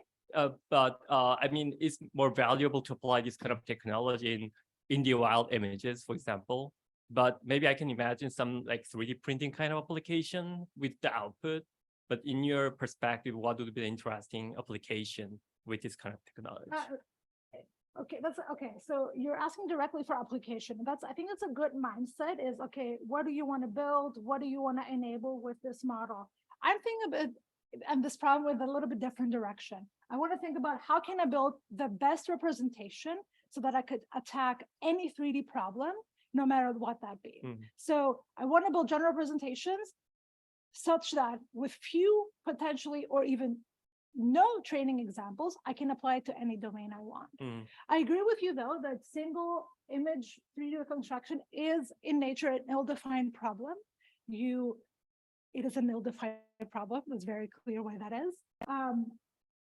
And you might also say, well, we humans can do this, but possibly because we learn from prior experience, but why do we want to solve it? Well, I don't think that we should only be thinking about problems that we as humans can learn. Of course, I don't know how far away Matt is in meters. I can't really predict that. My system, my visual system is not that good, but I don't think why a computer vision system should not be able to do this. I don't know. I don't see why we shouldn't be able to supersede performance of humans in a variety of tasks that we're solving for. Thanks a lot for your answer. Thanks Okay. a lot for your nice presentation. Oh, thank you. Okay, I'll take questions as I prepare to go because I have to go to a different talk, but go ahead. Thank you for the great talk. It's so How are cool you? to see the single object reconstruction progress. And I wonder if you can share your thoughts about how to bring the success in the object-centric reconstruction to scene level, especially in terms of maybe the scale ambiguity and also like the relationships between Yeah, scene level is the goal. You want to get to scenes, you don't want to get to object centric. If you can do scenes, you can do object centric. If you can do object centric, you can do scenes. How to get to that idea is a very challenging problem. The biggest problem is occlusion that you have in scenes that you need to overcome, in addition to the challenge of the fact that you don't see the whole rest of the half of the ship. So it's unsolved, underexplored. You're working on it, so right. keep working on it. Okay, thank you so much.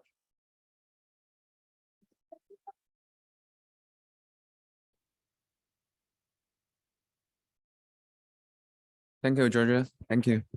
And next we'll have an oral paper sessions. We have 3 papers presented by Yufei, Krishna, and Le Xue.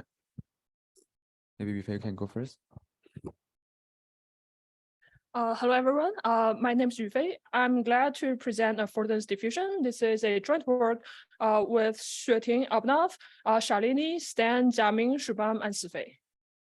So here's the problem we want to solve. Given an RGB object image, we want to predict how would a human interact with it in the form of a 3D hand pose. So while many previous work have tackled a similar problem that predict hand poses from a 3D object mesh, but this method will require a full 3D object shape, which are hard to get from a single view. And another line of work takes in an RGB image and predicts some representation of the interactions, such as the heat map, key point, the grasp type, or the trajectories. But these are just partial information about the predicted interactions, in the sense that we still don't know how to place our finger around the object. Then what could be the other approaches? And in this work, our key idea is to leverage the recent success in the image synthesis community.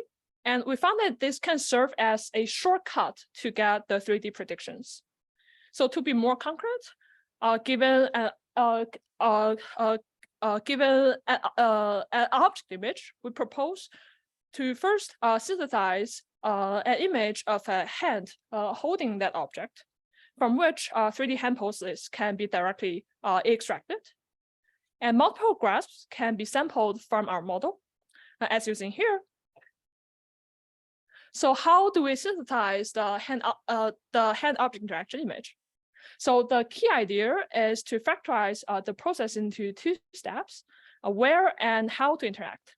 So the where step will focus on the possible spatial arrangement, like grasping from the left or grasping from the right.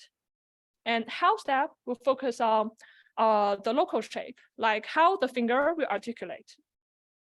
And these 2 steps are connected by the layout, which is the mask that you see here. It is parameterized by 5 numbers, 2 for location, 2 for orientation, and 1 for size. And these 5 numbers can be transformed into a 2D masks. And we use a diffusion model to generate the layout. In the early stage, the prediction might be noisy and may be far away from the object. But we can refine the prediction by concat the predicted mask with the input and feed them again through the layout net. Now, given the predicted layout as the transformed masks, we want to hallucinate the appearance. And the appearance should respect the layout in the sense that within the mask, the model should hallucinate the finger articulation or the skin colors and so on. And outside of the masks, it should preserve the object identities. So you may notice they share the similar priors with an in-painting model, which is in fact what we did here. We fine-tune an in-painting model in order to learn faster. And next, to get the 3D hand poses from it, we just ran an off-the-shelf hand pose reconstruction like Frank mocap, since the images are realistic and we can get a reasonable 3D hand poses from it. And let me show 3 samples drawn from the model. The samples are different in terms of the layout, and some hand will grasp from the left and some from the right. They are different in the articulation, like how the finger places around the handles. And I want to know that we don't hard code right hand or left hand, but the model can figure out implicitly that the right hand are more plausible when approaching from the right and vice versa. Okay, so to train the whole system, we just want to tell the model, here are the object image, and here is how they look when the human grasps them. So we actually need the pixel-aligned training pairs. So how do we get those pairs in scale? We propose an automatic approach that can do so. So we first find frames where hands are in contact with the object, and we can segment out the hand region, and we then remove it by in-painting techniques. And since we know the hand masks, we can also calculate the ground truth layout parameters. And we train our whole system on HOI 4D dataset only. Now here are our results on the novel instances. And note that while the scenes do appear in the training set, because there are only 4 scenes in the whole training set. But surprisingly, the system can generalize well to novel scenes like the Epic Kitchen dataset without any fine-tuning.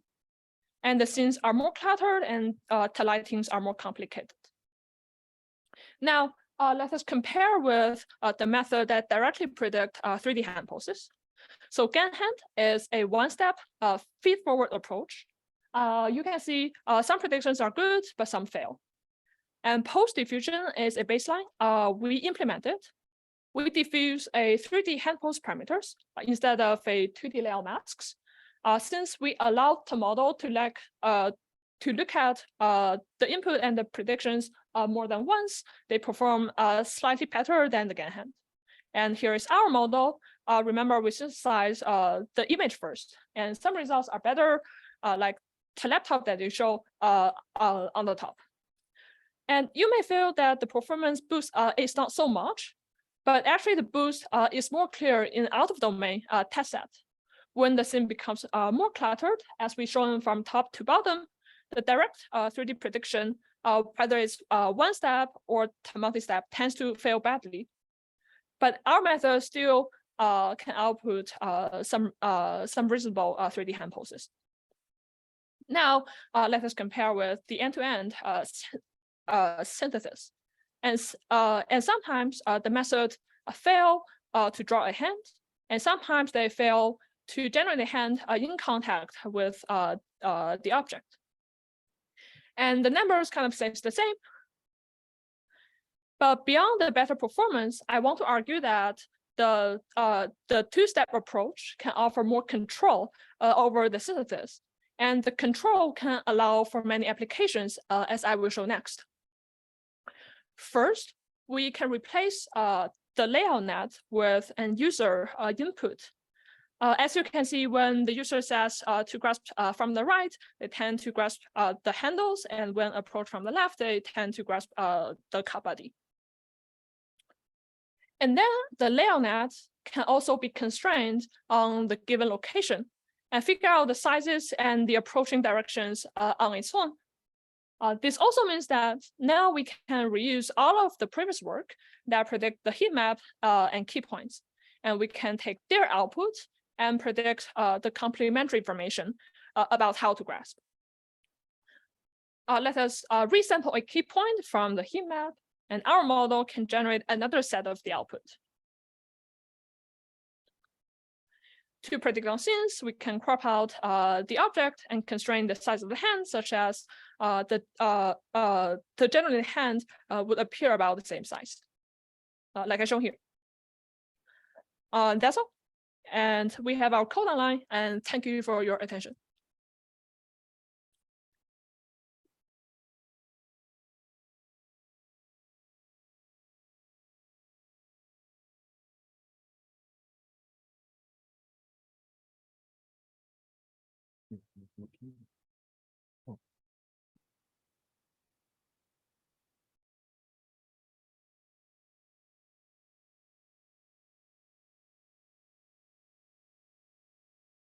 So hi everyone, so I'm Krishna. So I'm really happy to present our work on affordance-aware human insertion in the scene. So this is a joint work with Adobe Research, UC Berkeley, and Stanford University. So if I show you 3 images here where the humans are masked out, and if I ask you how these humans will look in these images, I think we can make pretty well-educated guess. And that's because scene context give us a lot of cues that how the humans should be.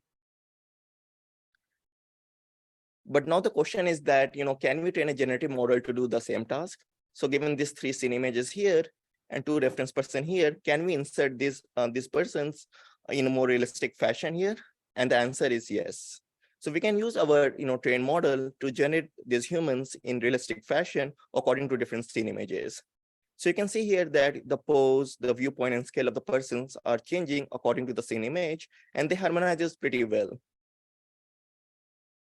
So there has been, some prior work on affordance learning, and this is a well-studied area.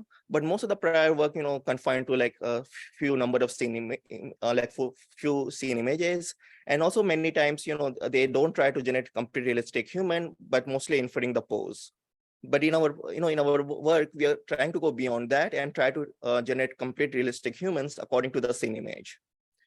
And as we change the scene image, you can see that the same person get reposed again according to the new scene context here. And you can also see that we are doing pretty decent job in also maintaining the identity of the people here. Also, for the same images, if you change the people, again the new people getting again reposed according to the scene image here. And also, if you don't provide any reference person here, we can still hallucinate realistic looking humans according to the scene image.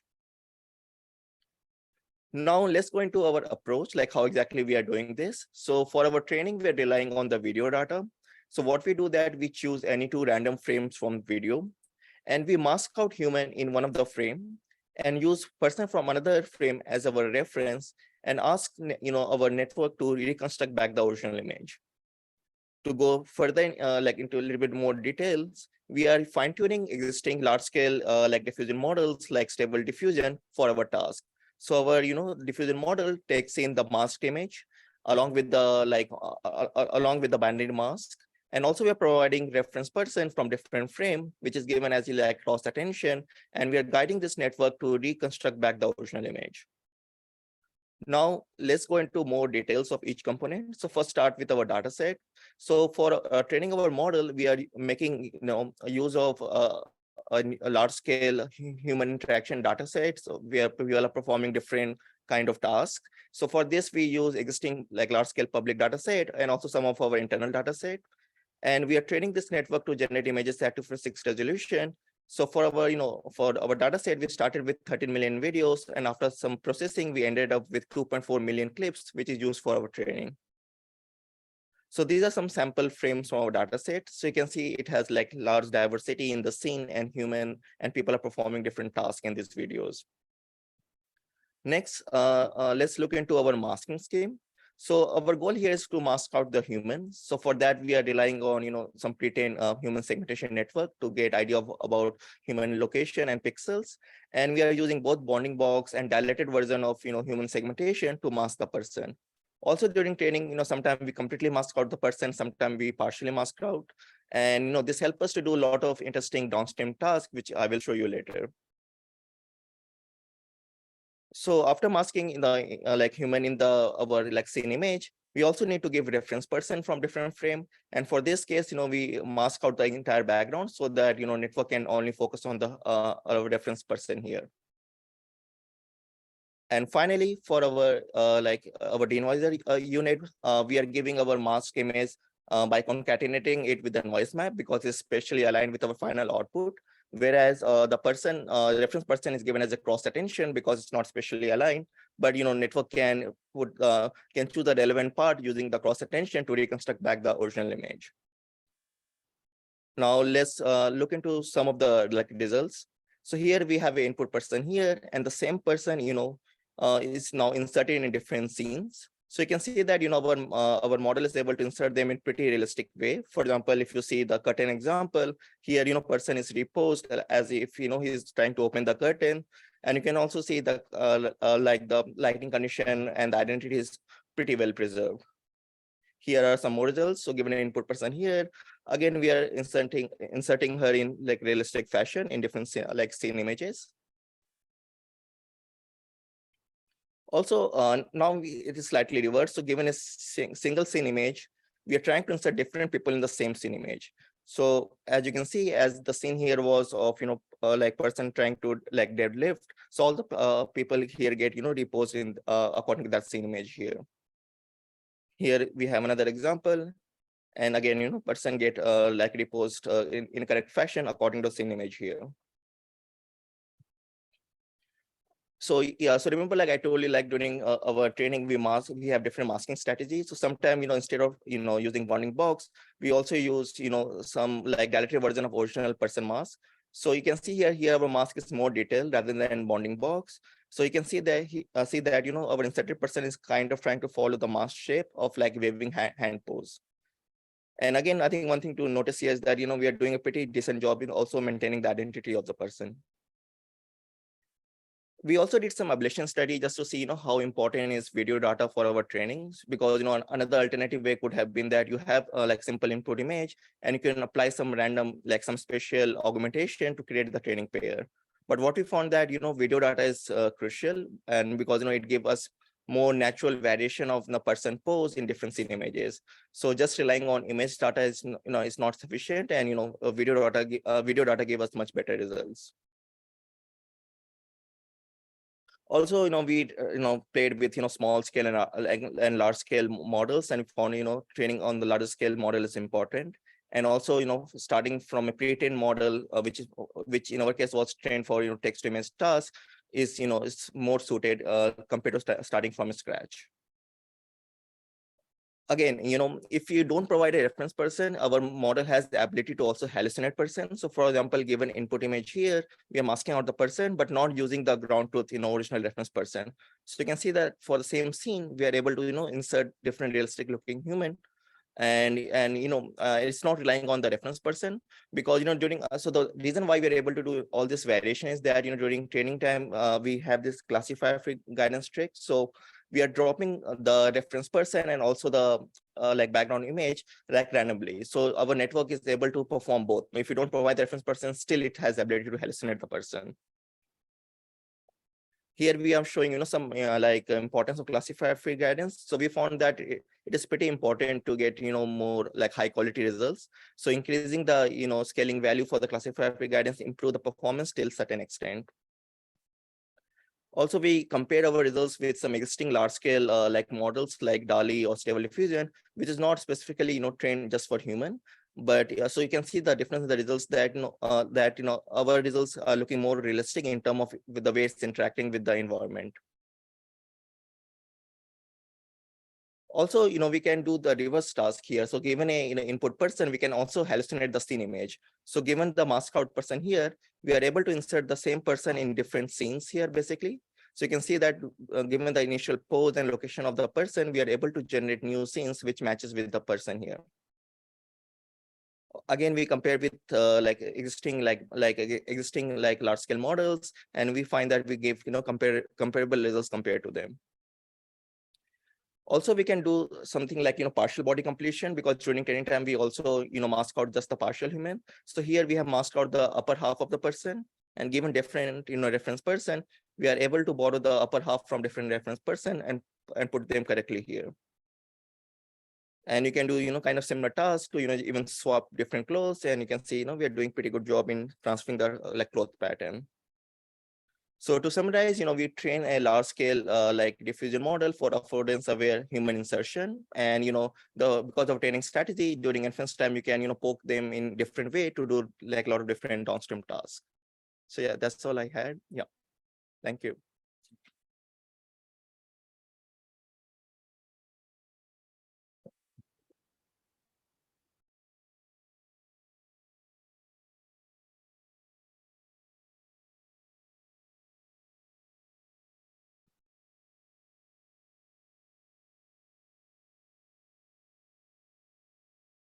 Hello, everyone.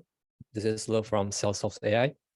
I'm going to talk about our multimodal research in Salesforce AI. This is ULIP, Learning a Unified Representation of Language, Images, and Point Clouds for 3D Understanding. And this is a joint work between us and also Stanford University and also UT Austin. And here is the preview of ULIP. So I think most of us, or most of the people here might be familiar with the clip. So clip basically connect image and language in a way.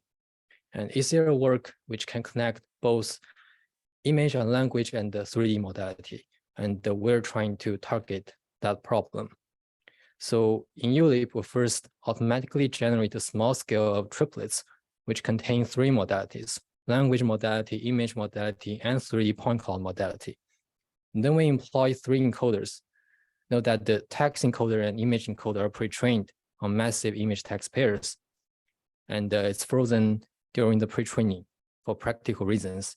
And during pre-training, we align the feature generated by the 3D encoder with the image encoder and text encoder. We demonstrate the benefits of doing this kind of extensive, this kind of multimodal alignment. So for the introduction, compared to 2D image understanding, 3D visual understanding research is still limited by datasets with a small number of samples and a small set of predetermined categories. And that's going to be changed in the future. And we introduced ULIP, a model-agnostic pre-training framework to learn a unified representation of images, text, and 3D point clouds by pre-training with object triplets from the 3 modalities. And the ULIP leverage a pre-trained vision language model, which is powerful and help the minority modality, which is 3D. And yeah, here is our proposed approach. We basically build data sets using ShipNet 55 in the ULIP V1. We also have V2, which we leverage observers. I'll talk about that later. And we then align the representations of 3 modalities, and we conduct experience on the downstreaming tasks to demonstrate the benefits of single modalities, representation learning, and also multimodal capacity. So here is the overall pipeline. You can see here we have 3D encoder, which is training during the pre-training. And we have image modality and also language modality. During the pre-training, these 2 are frozen. And basically you find this kind of multimodal contrastive learning. We used standard contrastive loss here, and we maximize the diagonal on this graph. And this is on the left part. So on the right part, we have fine-tuning experiments on standard 3D classification. So basically we take the pre-trained 3D encoder and we want to demonstrate how much it can help with the 3D representation by pre-training in this multimodal style. And we also conduct zero-shot classification. So basically like what you did with clip, you basically prompt the class name into a sentence. Here we prompt the sentence like a point cloud model of a class. And we just use the pre-trained 3D encoder and do the zero-shot classification. Okay, this is a point cloud model of a piano. We demonstrate the performance is pretty good in a way. So I'll quickly go over the experiments results. We are model agnostic pre-training framework, and we pre-train on different 3D backbones like PointBird, PointMLP, and other backbones. And we demonstrate it helps with the performance a lot. You can see basically it improves like 3 or more points on this kind of standard benchmark. And it will not introduce any extra latency because we simply pre-train it and take it for fine-tuning. We also demonstrate how much it can improve for zero-shot classification compared to point clip. I think some people have mentioned that before. We actually improved like 40% on some of the backbones. And because we directly align 3D with the language, so the alignment between these two modalities are pretty good in ULIP.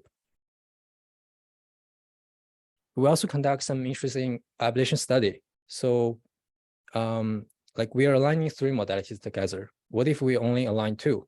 How is that going to be different if we align 3? Here the P plus T, it means point cloud plus text. P plus I means point cloud plus image. P plus I plus T means align 3 modalities together. And we find that basically we will get the best performance if we align 3 together. And also, this is also a reflection of another paper like called image bind. So in that image bind paper, it said like, if you align A modality with B modality, and you also align B modalities with C modality, the A and C modalities are aligned in a way. We also observed that in ULIP as well. Because we only align point cloud with image, we can still do zero-shot classification. And we also conduct some qualitative research on image to 3D point cloud retrieval. So here you can see the left part is some wild image from Caltech 1.1, and the right part is the model retrieved from ModelNet 40. From left to right is the top 1 to top 5. Actually, you can see the second row and third row. Second row is a fighter plane. A third row is an airliner. So basically, this kind of subtle difference, even with the same category of plane it maintains, the point cloud actually retrieve differently for these 2 images. The fighter plane will retrieve something more like a fighter plane. The airliner will retrieve something like an airliner. And this is the overall pipeline. We have triplet creation for 3 modalities, triplets. And then we're going to do multi-modal pre-training for 3 modalities. Basically align 3D encoder with image encoder and text encoder to align 3D feature into this vision language pre-training space, a feature space. And then we conduct fine-tuning experiments to demonstrate how much benefit you can get from 3D representation.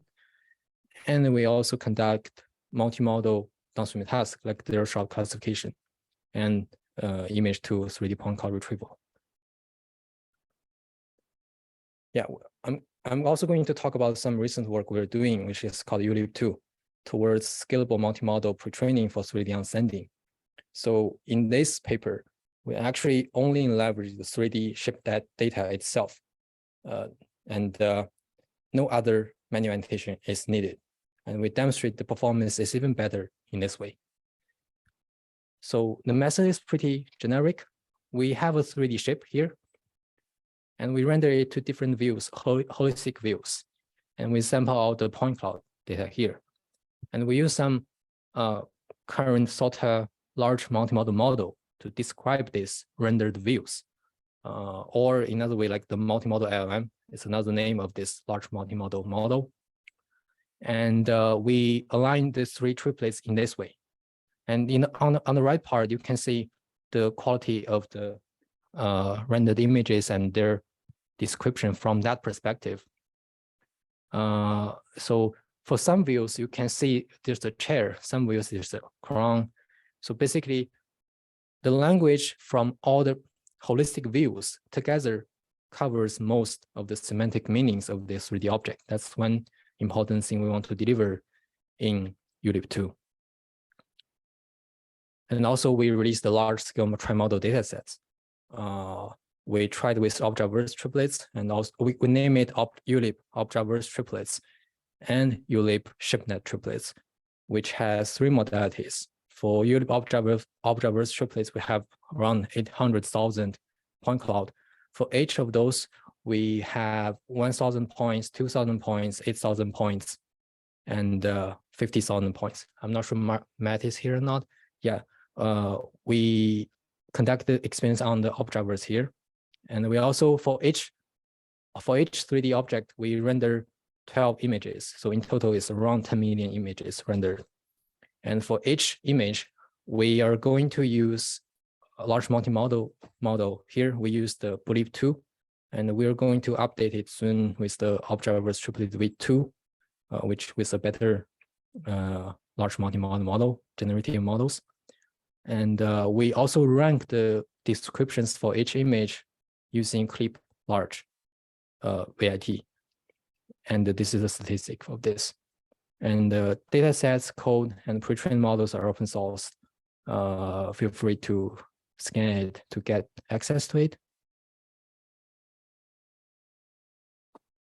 So this is the performance of ULIP2. Basically, ULIP2 improves the zero-shot classification a lot, and also the fine-tuning experiments. And note that in this way, we don't really need any manipulation at all. Everything is automatically generated. And that is the thing we want to contribute to ULIP2. Yeah, thanks.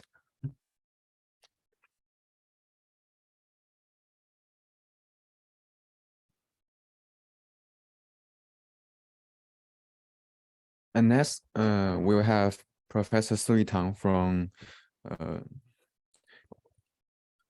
okay, fine. Sui is a tenure-track assistant professor in Department of Computer Science at ETH Zurich, and she leads the Computer Vision and Learning Group, VLG group, at the Institute of Visual Computing, and her research focuses on computer vision and machine learning, specializing in perceiving and modeling humans. And Sui, can you are there? I can share a screen, I think.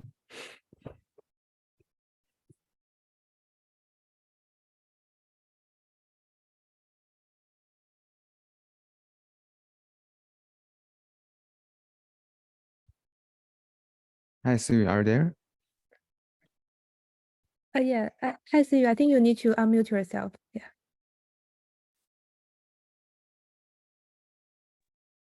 Hi, can you hear me? Yes, yes. Okay. And can you see my screen? No. Oh, yes. Now we can see the screen now. Sure, you can Okay. go ahead. Thank you. Okay.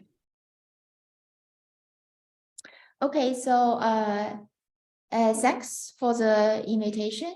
So I understand that human scene and human object interaction is one of the topics of this workshop. So in this talk, I will present my group's work on human motion and human object and human scene interaction synthesis in 3D environment. Yeah, so the world is entering the age of autonomy. So people are trying to build autonomous and intelligent systems and agents and bring them into our daily lives. For example, autonomous driving cars, robots, and embodied devices, for example, AR, VR glasses. So in order to make this autonomous agent useful, they should really see and understand our dynamic environment. So humans are part of our dynamic environment, and perceiving and modeling humans is important for many applications. So, but at the same time, it is also very challenging to perceive and model humans because of articulations, like human body can be highly articulated, appearance, and human motion and interactions. So in today's talk, I will present several works on building generative models for human motion and interaction synthesis in 3D environment. So, well, when I talk about synthesizing virtual humans, so people often ask, is it for like computer games or for character animations or for other applications in metaverse? So for me, the reason my group working on synthesizing virtual humans in 3D environment is really we want to bring realistic virtual humans into the real world simulation.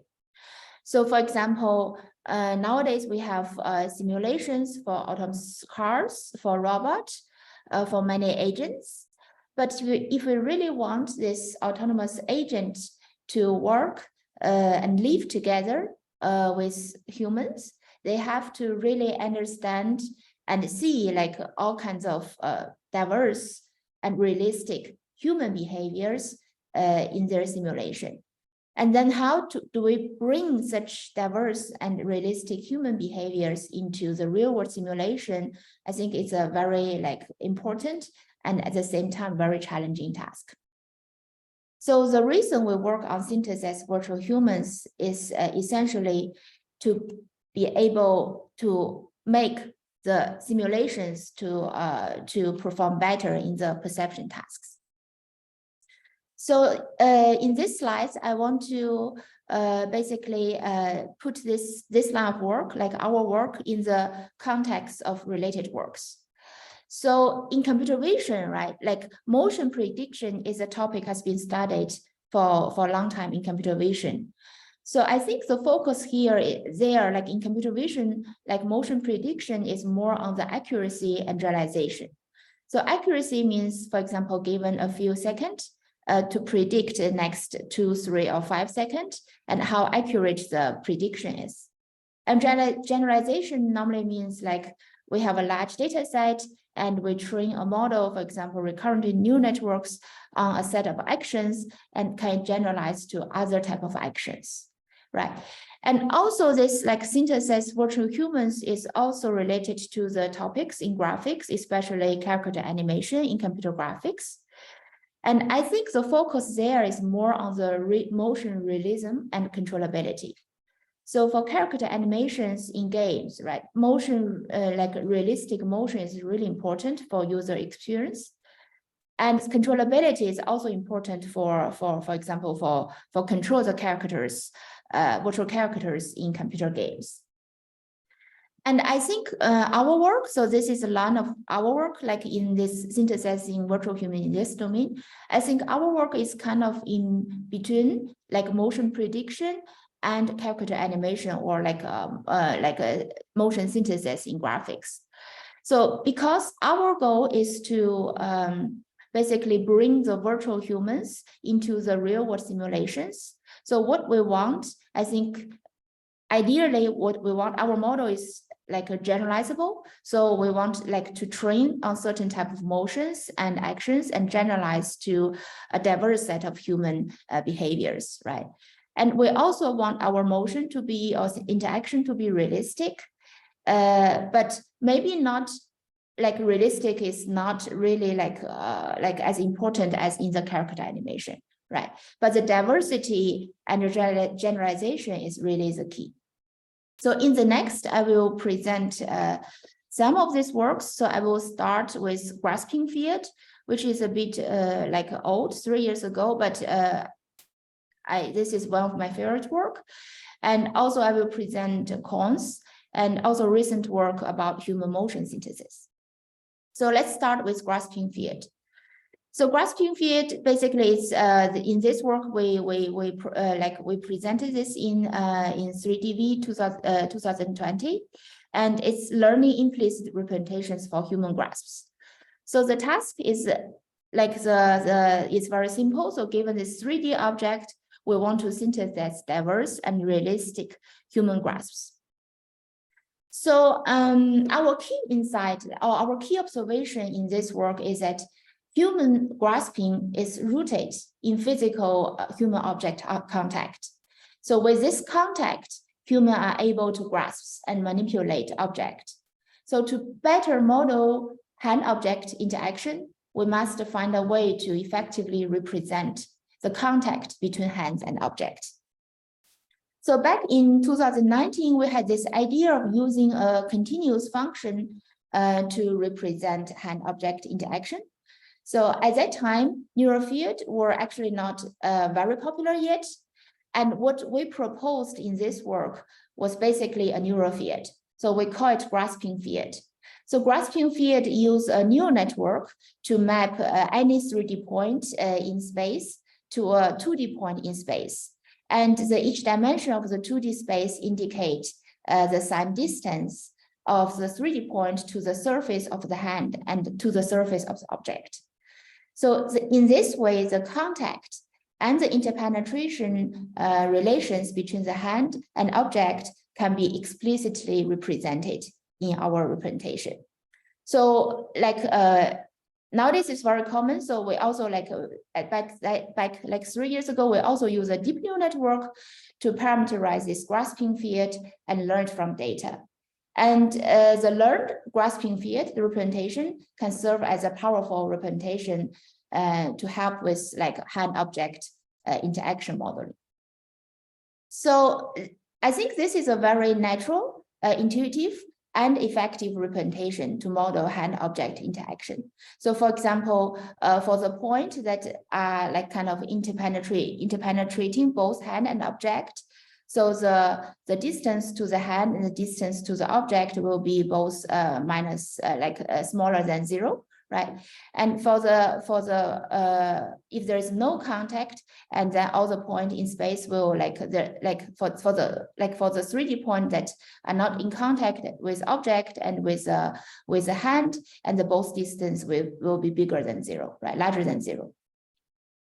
So yeah, so basically given this representation, what we want to do is like, for example, given this 3D object, we want to synthesize like a realistic hand to grasp this object.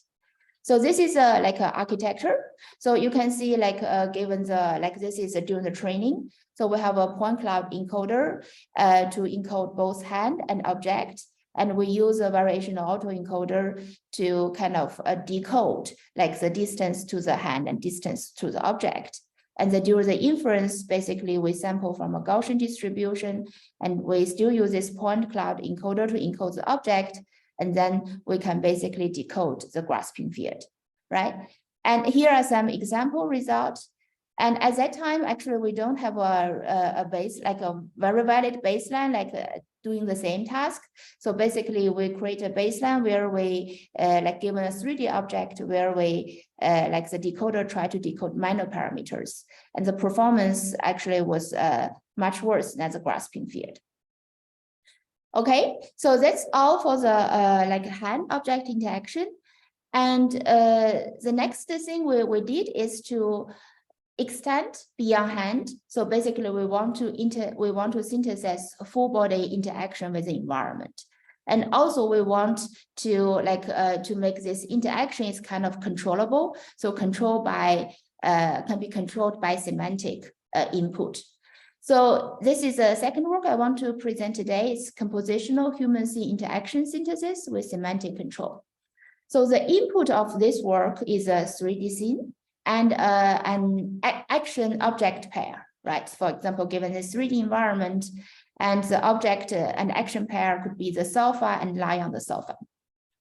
And then the output would be the synthesis, the 3D body that kind of doing the action we specified by our input, right? So there are two challenges for this task. The first challenge is how do we model and represent so this human body information, scene geometry information, and action semantic in a unified framework.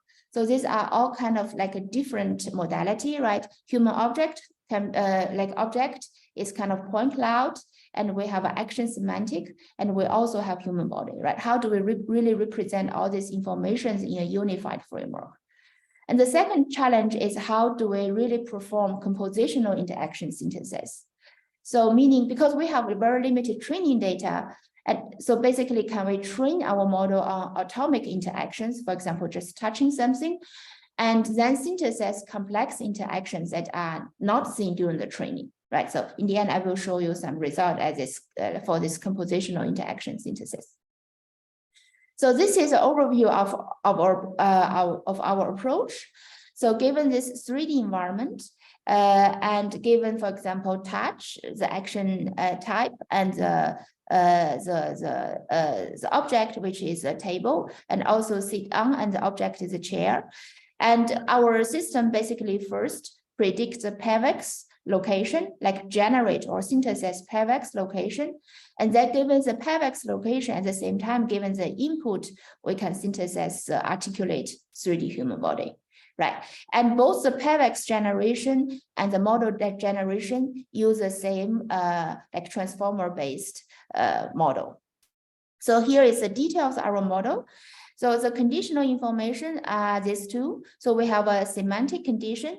So basically sit on, and we also have this like object and condition, which use point cloud. We use point cloud to represent it and encode it by the point nets, right? Point net plus network. And during the encoding, we also have this human body, right? And then we use a transformer to encode it. And then decoder is also a transformer network. And the decoder basically predict the body vertex locations and also the contact labels of each body vertices. Yeah. So here I just want to show you some results. So all these results are randomly sampled, so without cherry picking. So for example, here the interaction label or the action type is lie on the sofa. So you can see we can really synthesize different poses, right? Lying on the sofa. And also this is lying down the sofa. So basically this kind of capture, it's still static poses, but it's capture kind of like the motion, like the human lying down on the sofa. And then the last one here is touch the chair. So yeah, so basically the synthesis of the body is really trying to touch the chair. But there are also some unnatural ones. For example, this result, the person tried to, or the human body tried to touch the chair with the back. Okay, so this is a result about like compositional synthesis. So again, these are random sampled result, right? So in our training data, so this is data like from Prox dataset. So in our training data, we have never seen like a person touching the light at the same time standing on the sofa, right? But we have seen the actions like or the interactions of touching the light, and we have also seen the interactions of standing on sofa, and with our transformer-based network and with this attention mechanism. So basically now we can synthesize this compositional interaction, right? And these are more results. So you can see we can synthesize nice 3D humans interacting with 3D environment. So these are architecture designs. So we can synthesize nice human poses. Okay, so what I have been talking about synthesis human scene interaction, but these are all static poses, right? Static 3D bodies. And in my group, we have also been working on synthesis human motions, synthesis human motion in 3D environment and interacting with the interacting with the 3D environment. And in the next, I will present 3 papers, but I will basically mix them so that because they share a lot of common ideas in this 3 work. And I will present the key ideas of this 3 papers. And you can see these are the synthesis result. And as I mentioned, right, our goal is to really bring virtual humans into real world simulations. So what we want are the virtual humans to have diverse and realistic behavior. And here, even for simple walking, right, motion or a goal reaching motion, we still want diverse behaviors, different speed, different ways of moving towards the target. And you can see this is the result we get, right? Some people really try to reach the target in a short time, and some bodies, some virtual humans, are just kind of wandering in this 3D environment. So this diversity is really what we want. Okay, So there are three key ideas in this line of work. The first one is marker-based body representation. The second one is generative motion primitives. And the last one is motion control. So let's start with the first idea, like marker-based body representation. So there are like people normally represent like 3D bodies with, for example, simple parameters, as well as the PEVX like translation, right, to synthesis or to the model, the global human motion. But what we find, like that type of representation, sometimes it's hard to really combine the PEVX translation, which is just a translation in Euclidean space, together with like joint rotations. So if we don't model it well, we sometimes create like foot skating and other motion artifacts. And another way of represent 3D human body in motion is just use joint locations, right? For example, locations like joint locations of the knee, of the elbow, this type of things. But the problem of such representation is it's lose the constraint of the body shape. It also loses some like constraints of like body arms rotations or limb rotations, as well as like when you really predict long-term human motion, the length of the body, the length of the arm might change. It might not really correspond to a valid human body. So what we proposed in our work back in 2021 is use this marker-based body representation. So basically this marker, people use a lot in motion capture, right?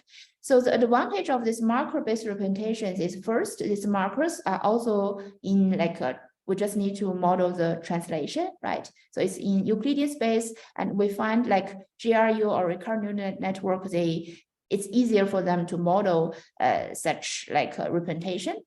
And the second advantage is this marker-based representation give us a better constraint on the body shape. Okay, so this is the first key idea. We use a marker-based body representation to represent 3D body in motion. So the second key idea is this generative motion primitives.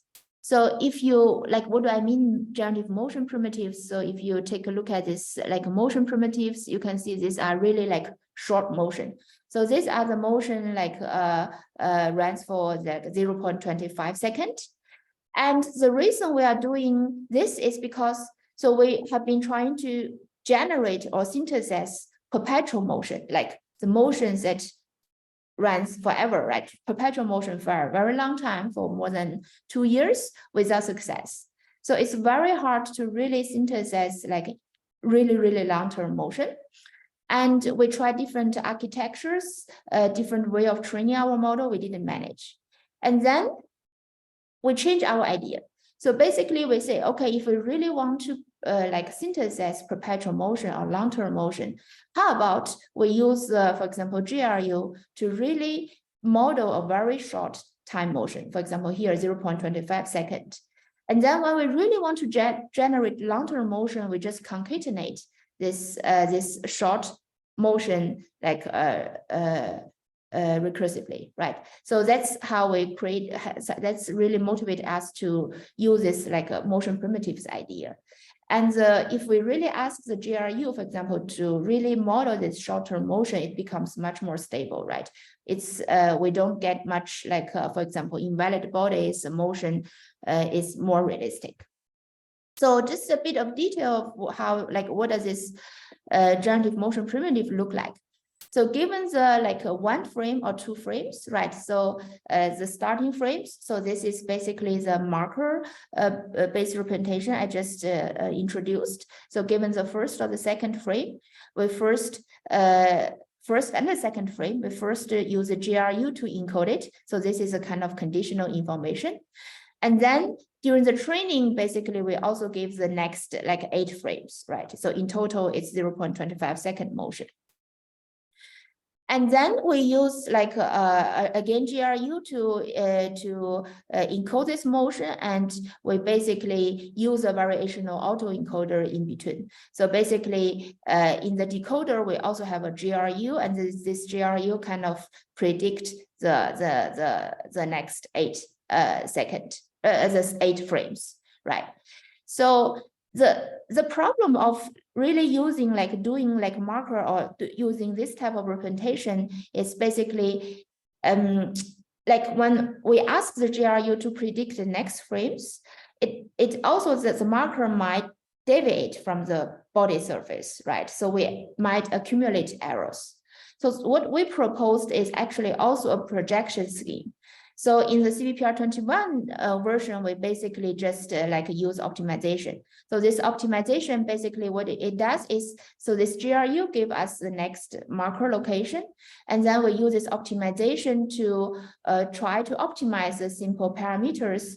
And then for the GRU, for the next step, instead of using the predicted marker location, we use like the marker locations that are extracted again from the simple body surface, right? So by doing this, we basically eliminate the error in every GRU prediction, right? So this really helps us to stabilize this motion prediction. And in the recent version, for example, in CVPR 2022 and in this archive version, basically, again, we replace this projection with MLP, so make it much more efficient and also have a good performance when we really train this together. Okay, so this is the architecture when if we combine this. So basically, this block is basically the thing I showed in the previous slide. So this is a variational autoencoder combined with the GRU, right? So this is basically given the first two frame and given a Z variable sample from Gaussian distribution, prior distribution, we can synthesize like different next 8 frames, right? And when we really want to synthesize long-term motion, we basically run this in an iterative way, right? So basically run this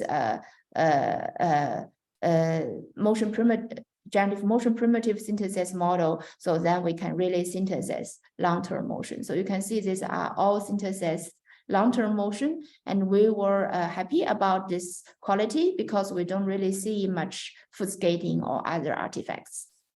Okay. So that is really like just a synthesis random motion, right? This motion cannot be controlled. This motion doesn't really interact with the environment. So the next question is, how do we do motion control, right? So as I mentioned, right, if we just run our generative motion primitives, then we all these virtual humans ignore the goal, right? For example, now the control is basically we want to drive all these virtual humans to reach this target. Right. So without the control, the body moves randomly and ignore this waypoint, this target. So how do we do that? So we got inspired by this motion VAE paper. So basically we model this motion control as a Markov decision process formulation. The state here is is a body motion state. So where am I now? And my distance to the target, for example, to this yellow point. And the model is a generative motion primitive models, which we just discussed. And then the actions are the latent variables of this generative model, and the policies is a neural network that mapping from the state to the action. Okay, so this is a MDP process. And how do we do that? So this is what I just showed you before, right? To generate random motions. So we sample from a Gaussian distribution, and then we run this, and we can generate infinitely long random motion. And now with motion control, you can see the difference is really like this part. So now given the state, right, where am I and where is my target, we have a policy network. So this policy network help us to sample a Z. This Z kind of control our model to go towards a goal, right? So now this Z is not a random sample anymore, it's not. So it's basically a latent variable that can drive my motion, generative motion primitives to go towards my goal. Okay, and in the recent work, like a very recent work we put on our archive, we also make this state also consider the environment, right? We also consider the target interactions. For example, here we use synthesized static poles as a target, as a interaction guidance to guide the motion. So now, not just the body can go towards the goal, the waypoint in 3D environment, our body, our motion synthesis model, which is this model, can also synthesize realistic and natural human scene interaction. right, in a 3D environment. So we train our network with PPO algorithms, like we use this actor critic framework to train our policy network. And next, I want to show you how does this policy network gradually learn. So again, this is like without any training, right? So the virtual humans just ignore the waypoints. And then you can see when we start the training, right? The policy network try to drive the virtual human towards the goal, but actually the motion quality is not that good. And while you continue the training, it's getting better, but still the motion quality is not really there, right? And then in the end of the training, you can see like we really have a diverse, like all the virtual humans has a diverse way to try to reach the goal. And this is what we want, like diverse human behaviors, right? So here is another example. So we put a few goals in a 3D environment, right? A few waypoints.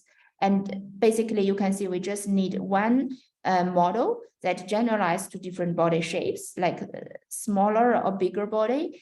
And they basically have really different way of walking towards the goal. Right, okay.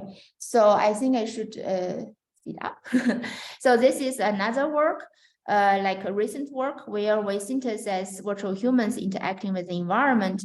And you can see like here it becomes very interesting. So the next target is here, but there is like a one virtual human somehow try to sit here, but not because we actually didn't set a target here, and then goes here. And then basically in the end, he also goes here, right? So this type of diverse human behavior.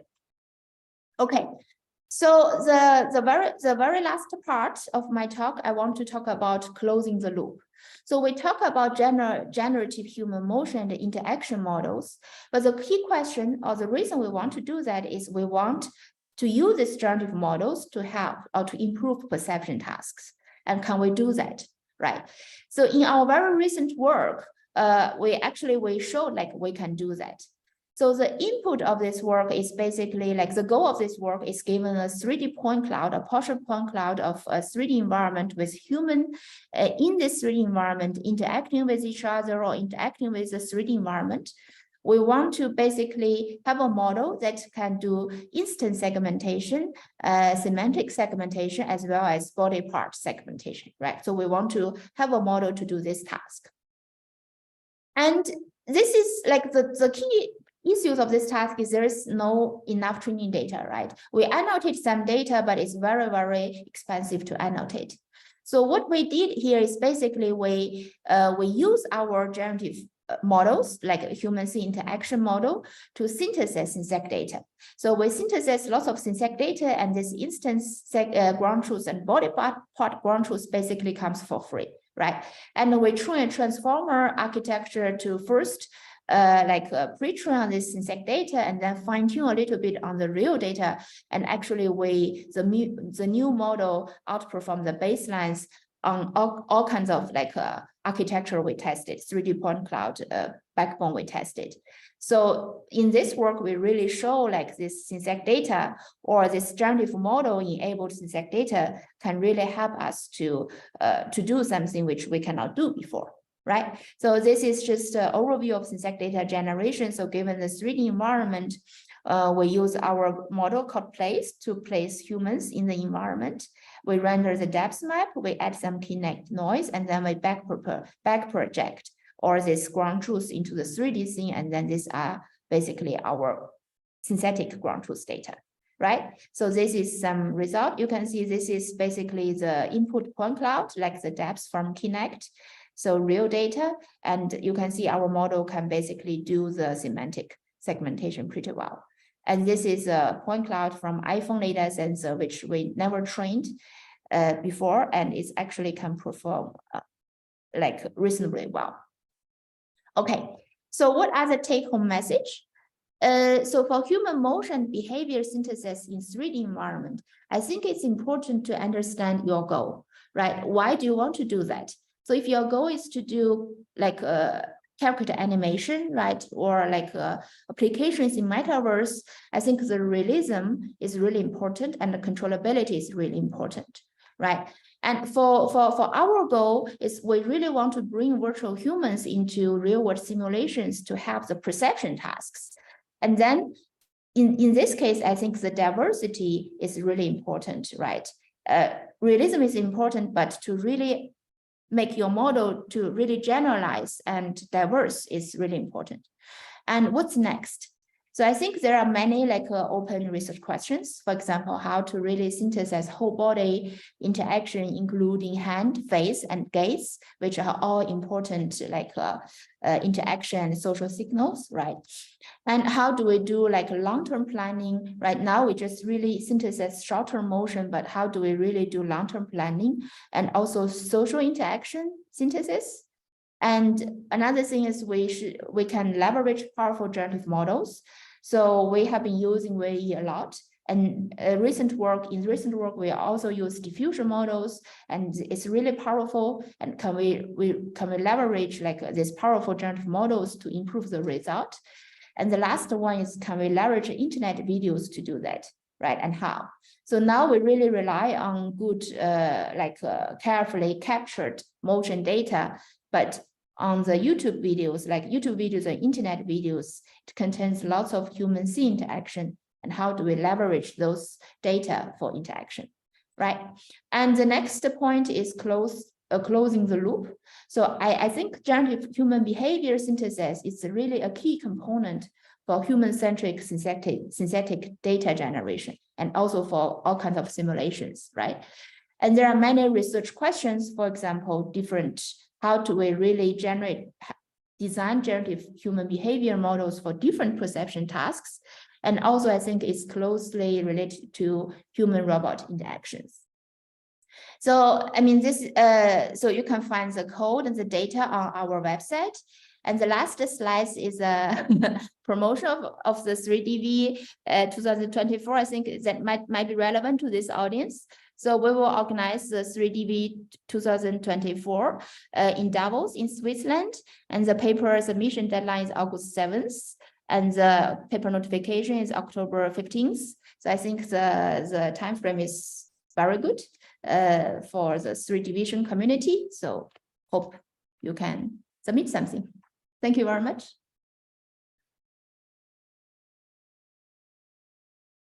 Can you hear me? Thank you, Sue. Due to time limit, we will have one question. Sorry. Does anyone has a question? Okay. Hi, Sue. Nice talk. And I wonder, how your views on the language role that will play in the human motion synthesis and also human scene interaction.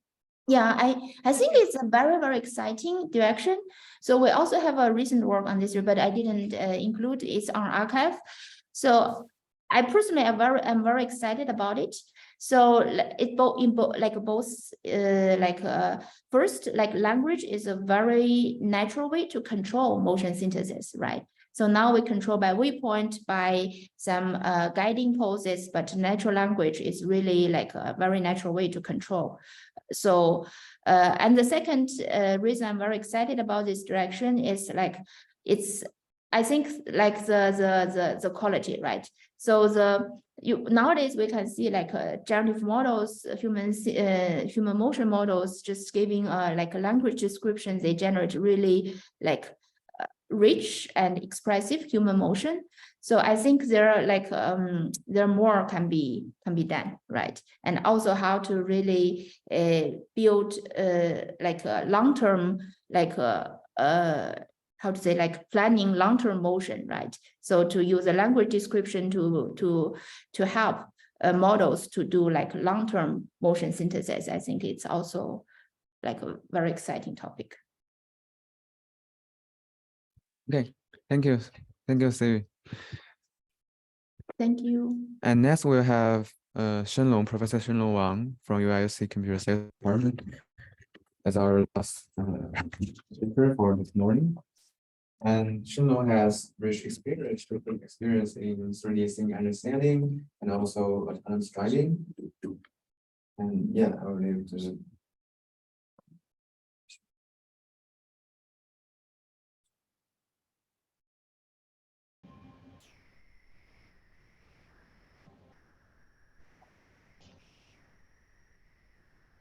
Okay, Let me share. let's see.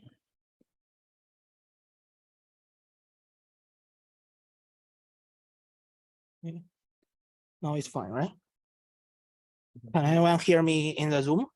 You can hear, but we cannot see the share screen. Okay, let me try to share the screen. All right. Okay. Okay, great. For the sake of time, I will try my best to be on time. All right, for you to be able to get lunch. Thanks for the introduction and thanks for having me here in the workshop. Today, I'm going to talk about visual imagination in the 3D physical world. All right, let me begin with a discussion about what is imagination. Imagination is a process of simulate novel objects, sensations, or ideas in our mind without actually immediately having some sensational input of such scenarios, right? To put it simply, imagination is about humans' ability to respond to what-if scenarios in reality. Unlike counterfactual reasoning that you might have heard about, how to answer what-if questions, imagination's response to what-if, is more realistic. It's an immersive experience. It represented as visual signals. To illustrate, let's imagine, everyone imagine, suppose we are standing on an empty street in a summer afternoon in a Germany town, right? Can we envision a situation where the scene is full of smokes? And the answer is yes, right? We humans have such ability to imagine that things that haven't, really, happened, right? Can we imagine the street is covered by snow? And can we imagine, the street is more crowded, there are a lot of pedestrians that is crossing the street? Or can we imagine that this picture is taken, at night with a street light to be on, right? Or can we imagine what if the street is getting flooded? What is even more interesting is our visual imagination is not only just refined to static images, right? We can envision some dynamic, processes, even create an interactive, mental model based on the perceived, real world. Although CV was not presenting here, but you can imagine, CV is working around and giving the talks, right? That is totally doable with our human brains. Essentially, all of those examples, to describe human ability in visual imagination in the physical world, could be, abstract as just two different processes. The first process is trying to accurately model and understand our world. That is the major topic of this today's workshop, understanding, right? After we understand our surrounding environment, we'll abstract into a word model. And then we're trying to leverage our understanding with this word model to realistically create some new immersive and realistic experiences. To make it short, the focus of today's presentation is about to empower computers with a similar ability to imagine in the 3D physical world. There are two terms here, right, reflects the desired properties. So imagine reflects the creation of non-existent visual content. And the second point is it is grounded by the real world, which distinguishes itself from generative models, which actually create out of nothing or create out of a very abstract, description of the world, right? We are grounded by physical world. In fact, all those images that we just saw before was automatically generated using some techniques that we will discuss later. All right, then very naturally, the very natural question that we would like to ask is, why do humans need visual imagination and why do computers need visual imagination? Actually, Carl Sagan explained this very carefully using just one sentence. Imagination often leads us into the worlds that never exist. Those never existent words actually help us to better understanding the unknowns. This is how imagination could be used. Let's take a look at a few real examples, right? Imagination of the 3D environment we are living will create tremendous opportunities, such as in immersive computing, that we could bring people closer by having them to put into the same cyberspace. And in climate change, we can imagine what could happen. Suppose there are some climate extreme happens. And in autonomy, right, we can imagine some safety critical scenario like a baby crossing the street and whether our autonomous vehicle is able to brake or not. And in construction, we can basically simulate and plan ahead about, the processes of construction. Now, I list a few challenges for existing works in this domain, in modeling or simulation. So there are indeed quite a few very relevant works, right? The pipeline of 3D reconstruction has been there for decades. It can replicate the 3D world, but actually it lacks the ability to edit, right? You can create a digital representation of the world in terms of meshes, but it does not have the right physical properties to facilitate simulation. On the other side, physical simulation can simulate, but it's really need, those user-created assets. That is what happens in the current game development and video editing and content creation domain. And a very promising direction recently is generative editing. It can edit, right? Given a nerve that we can use large language model that we can edit the content of the nerve, but usually it lacks some physical groundings. It might create something that does not make sense in the real physics. We need some grounding so that our imagination is realistic. So the method today I discuss will make use of the advantage of all of those above. It's realistic enough, it's based on interactions with the real world, and it can even directly decisions in our real world. And let's discuss the first project called Climate Nerve. That is about how to create physical grounded simulations on Nerve. So I will begin my work by showing some results. So this is a playground, that's everyday playground. We can leverage methods, scene representation method to build a neural model of the scene. And the neural model allows us to answer what if questions like, what if the scene gets flooded? And what is if the flooding getting even more severe? And now what if the playground is covered by some snow? Or, what if the playground was hit by a more heavier snowstorm? So in short, a Climate Nerve is able to simulate floods, snow, smoke while being realistic, view consistent as we can see, and also highly controllable so that we can control the severeness of the flood and snow, etc. So let me briefly describe how it works. Essentially, given the input video sequence in a form of multiple image collected across different viewpoints, and also a target, extreme weather impact, say heavy snow. And we firstly will build a neural scene model. It's a modified version of neural radiance field, which reasons geometry, semantics, and appearance of the scene simultaneously with a single model, and allow us to render photorealistically from any viewpoint, render the three of them, both geometry and appearance, RGB color and semantics. And now we want to convert that into a new, weather, right? We want to convert his snow, right?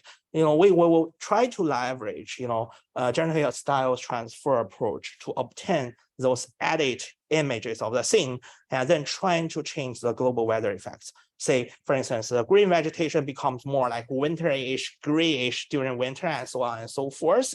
And that being said, that is not enough, right? I will pause a little bit here, and I will just zoom in and let's watch it again. You'll see what is missing, right? So the entire thing looks like whitish, but it lacks something. The stuff that is really important here, right? That is snow. The physical entities of snow is missing, right? It feels good, it feels whitish, but those missing of the entities really make it feel that less realistic. So in the next step, we'll try to simulate those weather-related physical entities by adding them into our scene. Like we literally drop snow particles into our digital twin from the sky so that we can even reason the occlusions and so on. And then after we drop those particles in the scene, and we will try to use retracing-based physical rendering approach that trying to merge the physical rendering of those physical entities, as well as our existing nerve models carefully so that they can interact with each other during rendering and then finally produce a realistic physical phenomena like the flood and the snow.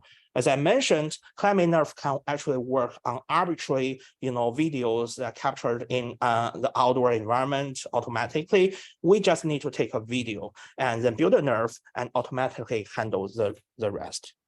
And we can also incorporate some real world, weather projections to visualize the effect in a controllable manner. So suppose we can incorporate hydrological model or urban cycle model so that it can give us some estimation about how severe the flood is or what is the amount of snow that we will get. Basically, we can control that and generating the corresponding visualizations of such weather effects.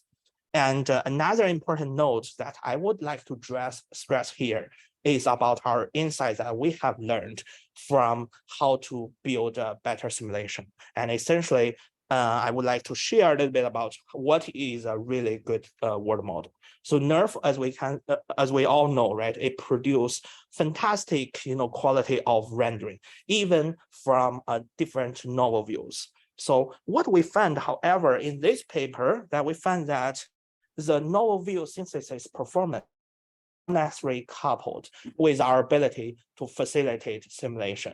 Say we list those two models. One is the instance NGP model with some modification to improve its geometry, and the other is our base NERF model. As you can see from the novel view rendering perspective, they perform actually quite close.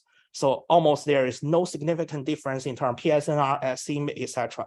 That being said, when we use those different NERF model to run the same physical simulations, what we find is there are quite a few different phenomena, right? As you can see, so the standard NGP model will provide a lot more artifacts. This is because the geometry errors or geometry artifacts that have been encoded in the NERF model is really hard to be seen even from a slightly novel view rendering perspective. That being said, it will be significantly magnified whenever we run some simulations, because simulation will, human eyes are pretty sensitive about any artifacts that simulation will bring. And this is essentially what we have learned, and we strongly urge that in future, if we want to build a neurosync model or neural world model, we shouldn't only consider how well it renders, but also consider how well it can facilitate some downstream tasks. All right, and now let's just show some cool videos. Climate nerve can simulate rising sea levels in large things, including some famous places of interest, such as Sydney, and also Eiffel Towers in Paris, and Venice, and so on and so forth. See Barcelona, okay, and we hope that could raise people's awareness of climate change. And importantly, climate nerve can also simulate smoke, flood, and different weather effects in the urban driving scenes. That potentially will demonstrate this type of extreme weather simulation could enhance the robustness of self-driving autonomy in those adverse weather conditions. We actually did some tests, given a state-of-the-art monocular 3D object detection model. We ran it in the summer. In the normal images, we can see it produced pretty reasonable results. That being said, after we gradually enhance the level of smoke into the scene, you can see how the detector basically gradually, getting less accurate. Eventually, in the heavy smoke situations, it basically totally failed. So this suggests, having a realistic extreme weather simulation might help us to train and evaluate, perception models in those challenging scenarios. And another example that we can use is actually we observed during the past few years.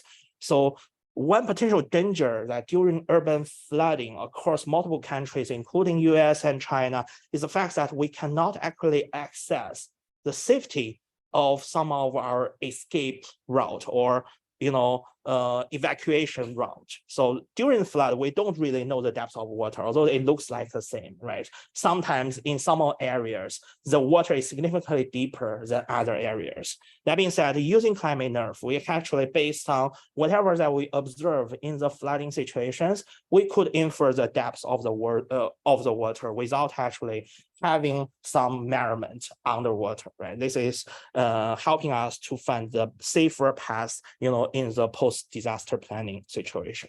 All right. So in summary, so basically visual imagination can help us to render extreme weather brought by climate change. Next, I will discuss about how this type of visual imagination can help us to build and evaluate safer self-driving autonomy. So with this in mind, I'm presenting the second work, Simon Will. So our goal is to safely and reliably evaluate how a self-driving vehicle platform performs in a very dangerous scenario. Say what I said before, like a baby is crossing the street. So typically, the industry and academia sectors basically adopt different complementary approaches. For instance, we can collect a large amount of offline real-world data, such as KT, new scenes. Those are offline, off-policy data. That means there is no closed loop interactions in those data sets. So usually they will only be used for evaluate perception or forecasting, and they cannot be used to measure the end-to-end autonomy performance. On the other hand, the real-world environment is sufficiently realistic for sure, but we cannot test a lot of very safety critical cases, and also it's unethical and sometimes it's unsafe to test those scenarios. So instead, sometimes we use mannequins as a substitute, but it's also not realistic, and also it might harm the vehicles. On the contrary, computer simulation is safer enough and it provides an interactive environment. That being said, it's not realistic enough. So the desire framework is to have everything. That is our goal today. So we want to leverage the best of the world, right? Realistic, safety, and hardware in the loop and scalable test of self-driving tests. So 2 years ago, my colleagues and I, the first author actually sitting there, explore visual imagination. So specifically, let's imagine there might be some new virtual characters that have been inserted into the video. It's not as simple as we thought. We just do copy and paste, because the lighting situation that during your collection and during your rendering is different, and the object need to interact with the rest of the target scenes, right? It might be occluded by other objects, or it might be cast shadows onto the scene, and so on and so forth. So I will not go into details, but eventually what we get is something like that. So as you can see here, there are actually two inserted objects here in this video. To me, it looks quite realistic, and it might be hard to distinguish which one is actually an inserted object. And the answer is those two. Those two are inserted objects. And here are another example where we really simulate some safety critical dangerous behaviors. The two cars are running the red light in front of a police cars, which usually will not happen. And our work, instead, as you can see here, the geoscene is solve the problem of realism, right? The simulated image looks nice, right? That being said, it still cannot interact with the world like the real world has, because the simulation of the real vehicle dynamics is actually a terribly hard problem. So therefore, we want to bridge the gap. Can we actually, making sure that the physics, all the rest of the pipelines is also realistic enough? The answer is we can't. It's really hard. There are a lot of tedious work that beyond my group's capacity. Instead, what we are doing is, given the fact that we can hardly simulate the real world physics, how about let me just bring simulation into the real world, into the real physical world? That is what we do. And that is called, Simon Real Framework. Specifically, we actually run the actual autonomy stack in a real car, in an empty parking lot. But actually, we create scenarios by inserting peoples and objects that are doing some dangerous behaviors, and then we render them on board, add them into the sensor, feed them into the autonomy, all in real time. So you can think about it's like we have the self-driving vehicle to wear a pair of AR glasses. In the AR glasses, the dangerous stuff that happens, but in the real world, the car is just driving in an empty parking lot. So next we demonstrate how essentially the Simon wheel works, basically given a real world sensory data, right? Under the normal, autonomy process, we'll just directly send those, raw sensors into the perception module and then take corresponding actions and based on the perception results, and then we'll update our vehicle state and we'll receive some new images. That is a standard autonomy, block. Instead, in Simon, we'll modify the images to some extent. Well, for instance, here we just render a pedestrian suddenly crossing the road, insert her into the image in real time, and then the modified image will be sent into autonomy vehicle. We then check if we can make the correct reactions to this virtual scenario. This means even if our self-driving car hit the pedestrian, it's a hypostatic pedestrian. There is no consequences in the physical world, but all the rest of the pipeline, including controller, including the physical platform, everything is real. So the only part that potentially will bring similarity gap, sim to real gap, is just our rendering, right? Yeah. And that essentially close a loop. And here is the real video footage that we collect in University of Illinois, self-driving test track. So we have a vehicle platform that is driving on the test track. You can see there are a group of virtual pedestrians who suddenly cut into the driving route.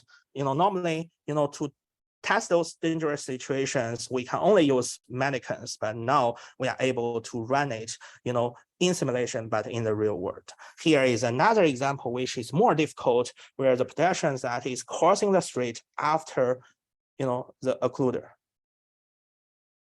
You can see that basically asks us to test a very extreme reaction time. Although, we are working on more like slowly paced, vehicles, but still those reaction time is just as smaller as 400 milliseconds. Okay, and the same wheel can generate different diverse scenarios, which I will not go into details, and we can evaluate different, autonomy. Essentially, this framework is agnostic to the choice of autonomy. So here we evaluate both modular pipeline, basically perception, prediction and action pipeline, and also end-to-end imitation learning pipeline. So in each experiment will basically take the same actual sensor input and output action. And here is a case where the modular pipeline detects the pedestrian correctly and yield to the pedestrian. But the end-to-end, approach, they break too late, and that results in a collision, as you can see on the right. Yeah, so it just breaks a little bit too late. On the contrary, in some of the more difficult situations, like jaywalker after the occluder, so due to the longer process time of the modular pipeline, our modular pipeline takes roughly 200 milliseconds. It ends up it's too late by the time when we see the pedestrian. So the reaction time is not enough. That being said, the end-to-end pipeline is more reactive, so it managed to bring the car on time. As we can also see in those second test situations, there is some interesting cases. During the afternoon, there is no snow yet, but in the evening, basically, it's gradually having some snows. In practice, simulating those type of dynamic, in fact, it's almost like impossible. But we are just operating in the real world, so we are able to test the robustness of that. And now we also analyze whether our solution is convincing for safety validation. We analyze different, reality gap between the images. This is what we showed on the left is real, on the right is simulated images. You can see the insertion results are actually pretty good, although our rendering time is as smaller as 50 milliseconds. And here are different objects and also different pedestrians. Those are my grad students. And you can see it looks pretty decent. And then we can also evaluate the action gap. That means, given the left is a real situation that we put an object and we see whether the self-driving car is able to brake to it. And on the right, we actually insert a virtual object, the same digital replica, and we see whether the brake distance and all those situations are exactly the same. As you can see here, there is a minor performance gap, right? It's roughly around 20 centimeter to 30 centimeters action gap in terms of the final breaking point. That means the minor perception gap might actually result in a pretty noticeable action level gap for simulation. That leaves some interesting, future studies about, how can we quantify the sim to real gap for our downstream action tasks. All right. So in summary, Simon will basically meet almost like all the required, or desired things. Of course, since we are doing real-time, rendering on board on a low-end GPU, there is some sacrifice in terms of realism. So there's still a room for us to improve. Basically, we can get a photorealistic, Simon real simulation, and that could basically be an interesting direction that for everyone to consider in future. And to summarize, today we briefly discuss about how to perform visual imagination in the real world and to showcase two different applications. As we can see, visual imagination can help us to create different counterfactual possibilities, therefore allow us to evaluate the consequences of decisions in those yet to occur scenarios. So we can actually improve those corresponding decisions on the consequences in the real world. That means the visual imagination can provide instant insights about how should we do better in the real world. And I do believe it has great values for many applications. And I do think, the problem of modeling and simulation has not yet to be solved, especially for large, in large scale in the world, things. And there are a lot of other cool, capacities that we can not yet to be able to simulate. All right, lastly, I would like to thank my students and collaborators and also funding sources, and happy to take questions.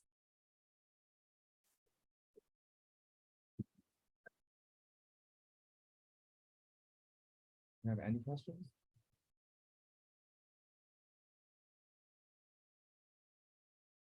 I actually have a question in terms of the simulation. Yeah. What if something bad actually happens when the real drivers is using the simulated images to act? For example, if I stop immediately and run or crash into something else.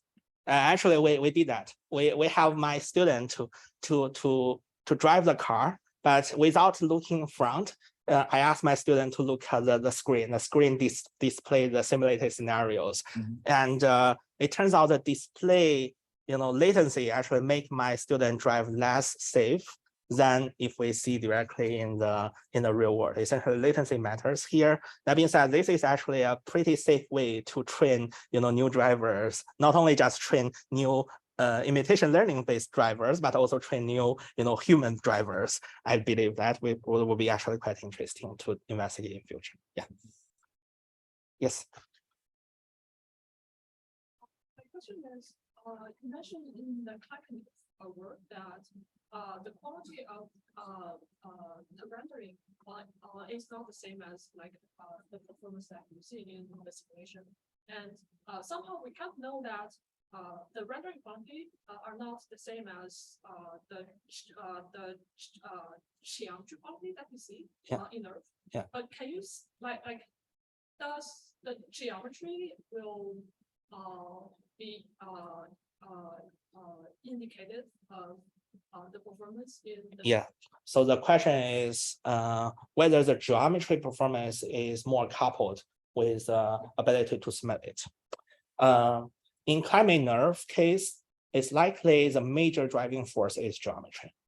That being said, it's not only the case in having a geometry understanding is not necessarily means that we can simulate perfectly. We also need to leverage semantics. If you think about in our simulation stage, we'll decide where the the snowdrops and where we do style transfer. If semantics is not accurate, it will somehow, it convert some other semantic features, into some undesired features. That actually happens. So having simulation means that, whatever properties that are related with simulation, we should model better. That being said, in climate nerve cases, I think the geometry is the driving forces, but not necessarily means, all of them. We still need a good semantic understanding as well. Yeah. Okay, thank you. Thank you. There's one question. Oh. I have a question on the CVPR wheels.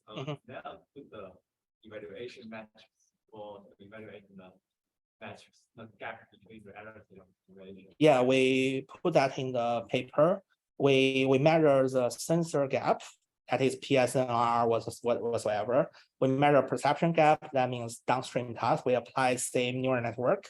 Can we see, what is the relative performance between if we perform on real and on sim?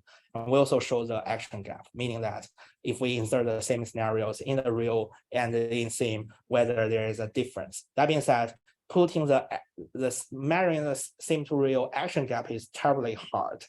Because dynamic objects is really hard to control their behaviors in the real world. This is still an open question. Yeah. Okay, thank you. Thank you.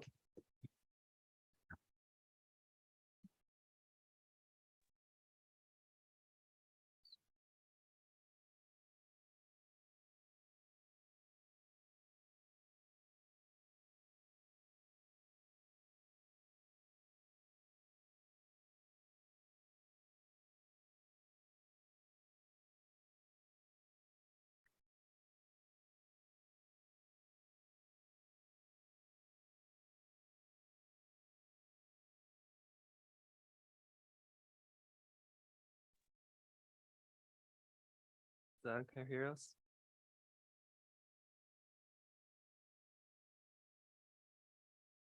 Oh, is it me? Like, so, one second, let me share my screen, sorry. Okay, I assume you can see my screen, right? Yep. Yeah, okay, thank you. So hello, everyone. My name is Yan. So I'm a PhD student at University of Toronto and a research scientist in media. And presenting our work, Neural Fields Meet Explicit Geometric Representations. This is a work on neural reconstruction and also quite related to the part of topic Professor Shenlong Wang just presented. So as we may already know, neural radiance fields or NERFs recently emerged as a pretty promising 3D representation. They can reconstruct 3D scenes from multi-view images in several minutes and produce high-quality novel view synthesis results. And one natural question we want to ask is NERF already a perfect representation to digitize a 3D scene? In computer graphics, we actually represent the objects and scenes with geometry and surface materials. And with additional lighting information, a graphics engine can simulate the light transport and render photorealistic images. And NERF actually don't handle materials and lighting, and it's not a complete reconstruction of the scene. And thus they also do not support physics-based editing such as relighting and virtual object insertion. And what if we just go one step further? So the task to decompose images of a scene into material, geometry, and lighting is called inverse rendering. The original task definition was first proposed in the 1970s. At that time, people already started to realize images of a scene contain a set of intrinsic properties. And they define these intrinsic properties as reflectance, that is surface material properties, and normal and depth, so that's geometry, and incident illumination for each location, so that is lighting property. And these properties are domain independent. So the task of inverse rendering was also motivated as a general low-level image processing for visual systems. And in this work, we tackle the task of inverse rendering in 3D. So given multi-view input images with camera poses, and we aim to jointly reconstruct scene intrinsics, and the output is the 3D neural representation encoding geometry, spatial varying material properties, and lighting. So why is this important? Inverse rendering reconstructs the image formation process and can be a way to connect and interact between 3D virtual worlds.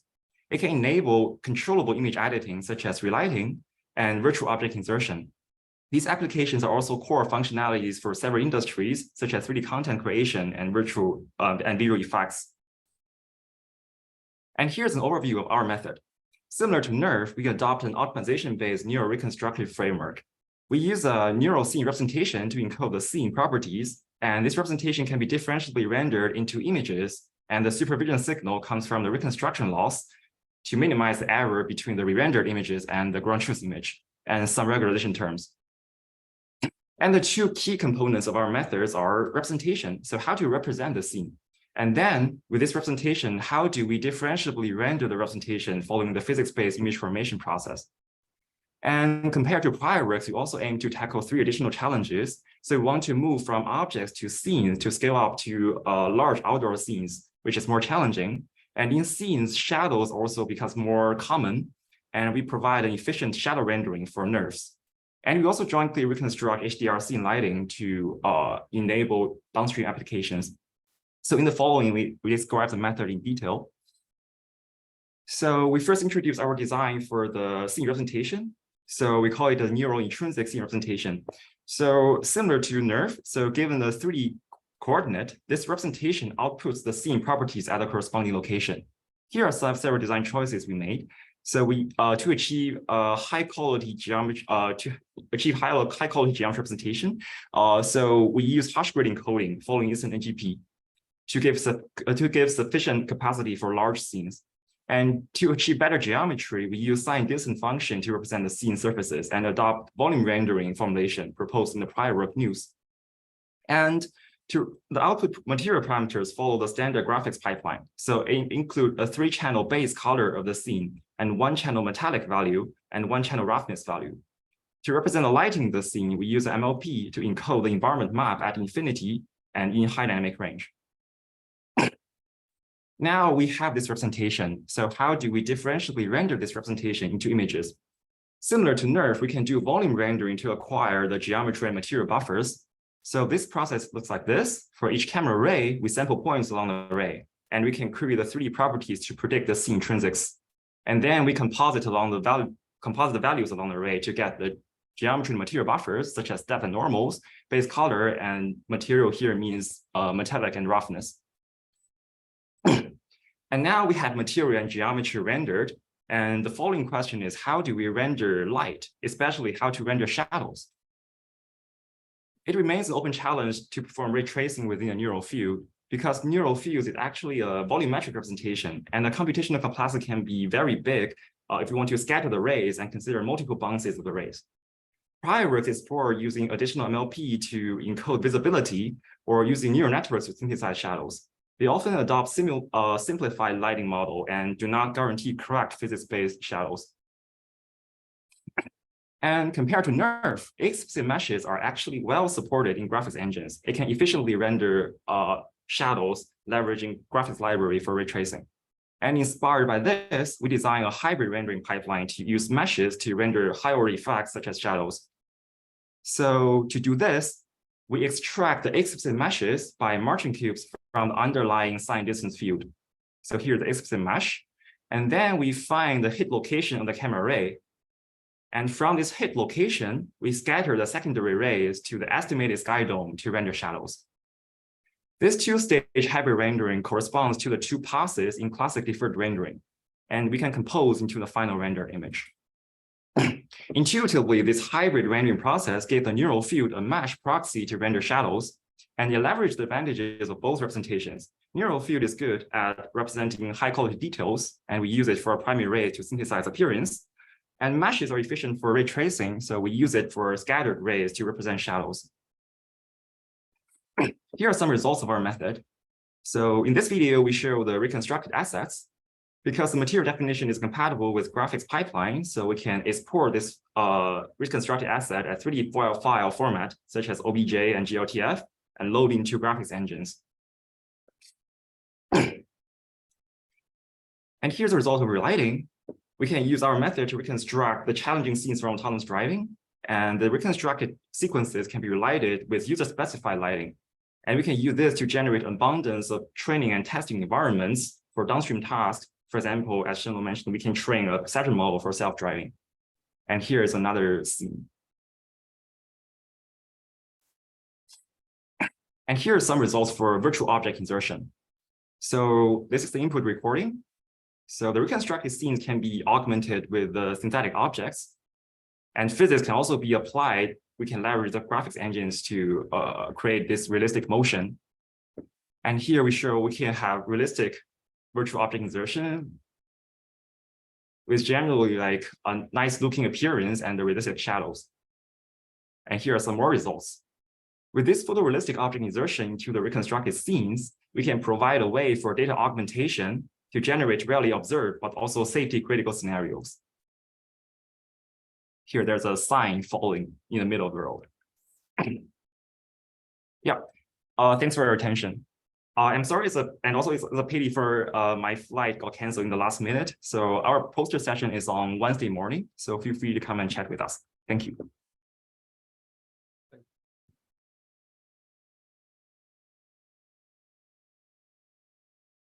I have a last speaker today in the morning. Summer.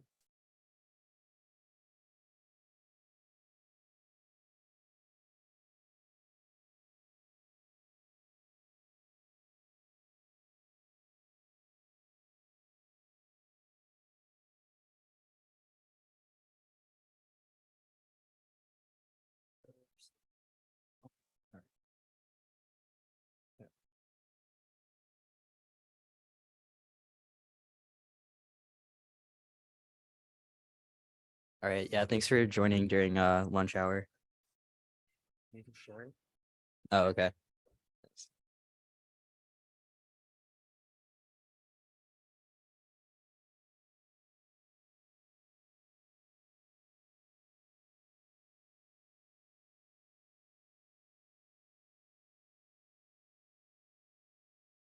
Okay. Hi, I'm Samir. I'm presenting our work called Clip on Wheels, or CAL for short. And this is joint work with Mitchell, Gabriel, Ludwig, and Sharon, who are all fantastic. I'm also going to be talking a little bit about a benchmark that we've introduced called Pasture. And this is a benchmark for language-driven zero-shot object navigation, which is kind of a mouthful, but we'll get into it in a second. So first, I want to talk about two key terms that are important in understanding this work. The first is zero-shot, and then the second is language-driven. Nope. Okay. Okay, so people throw around this term a lot, zero-shot nowadays, and it means slightly different things depending on the context. So when I say zero-shot, all I really mean is that the train time and the test time tasks are different. So we're going to train a model in some kind of way using some objective. And then at test time, we want to measure the performance of this model on an unseen task. And this is really important in intelligent agents. For example, when we are asking an agent to do the task of object navigation, where we would like to find a specific object, we're not necessarily going to train on all possible objects that a human might care about. So here are some pretty fun objects. So we have like mate, which is an Argentinian drink. We have a tie-dye surfboard, and we have a wooden toy airplane. And all of these are kind of objects that you wouldn't traditionally see in a kind of object navigation benchmark, but nonetheless, they could be important to people. So yeah. And then also related to this point of zero shot, like kind of being able to do new things at test time, we really do want to move towards more general purpose systems that are capable of doing far more than we think that they can do during train time. Okay, the second term I want to discuss now is language driven. So in traditional object navigation, what we're going to do is we're going to pick a fixed set of object categories, and we're going to train our agents to find these objects. So for example, here we might train an agent to find an apple, and the agent doesn't care what kind of apple or the context of the apple, it just knows how to find apples. But what if we actually have preferences for the types of apples that we would like to find? Like, for example, we have an attribute of this apple that it's red. We don't really like sour Granny Smith apples, we just like red apples. Or what if we're actually looking for a completely occluded apple, an apple in a bowl, and we want this apple because it's the good apple, the other apple is bad, we don't desire it. Or what if we're looking for an apple that is contextualized like relative to a scene? So we want the apple on the shelf, not an apple on a table. So all of these are like very specific scenarios that could be useful in applications. And in all of these scenarios, we'd like to be able to specify the task with language, giving these either appearance or spatial attributes. Cool. So more specifically, to formalize this task of zero-shot object navigation that's language driven, we're going to have as input egocentric RGBD images. So this is just kind of like what the agent is seeing as it's moving around, what the cow is seeing. And then we're going to have some language specification of the target object, whether that's just Apple, which kind of mirrors the more traditional object navigation setting, or Apple with some either spatial or appearance attributes. And then as an output, we're going to, at every time step, output an action. And as we string these actions together, we form a trajectory that ideally finds the target object. Okay, so how would you do this task? And this is kind of the main motivation of the cow method. Well, what I would do is I would first just kind of look around. So I would just explore a bunch. And then if I were to see the object, I would just kind of go to it. And this is all cow is. It's a very, very simple baseline that essentially implements this, this kind of intuitive method. Okay, so looking at kind of like a pseudocode, what we're going to do is like if the object is in view, we're going to move to it. Otherwise, we're going to explore. And the nice thing about this is it provides like a pretty nice like empirical framework for us to experiment with many different cows. So for the exploration part, we can plug in various methods. So we can use kind of the latest and greatest like GRU type methods that are fit on features and trained using like end-to-end PPO, or we can use like classical heuristics. So the one we experiment with is frontier-based exploration, which is from 1997.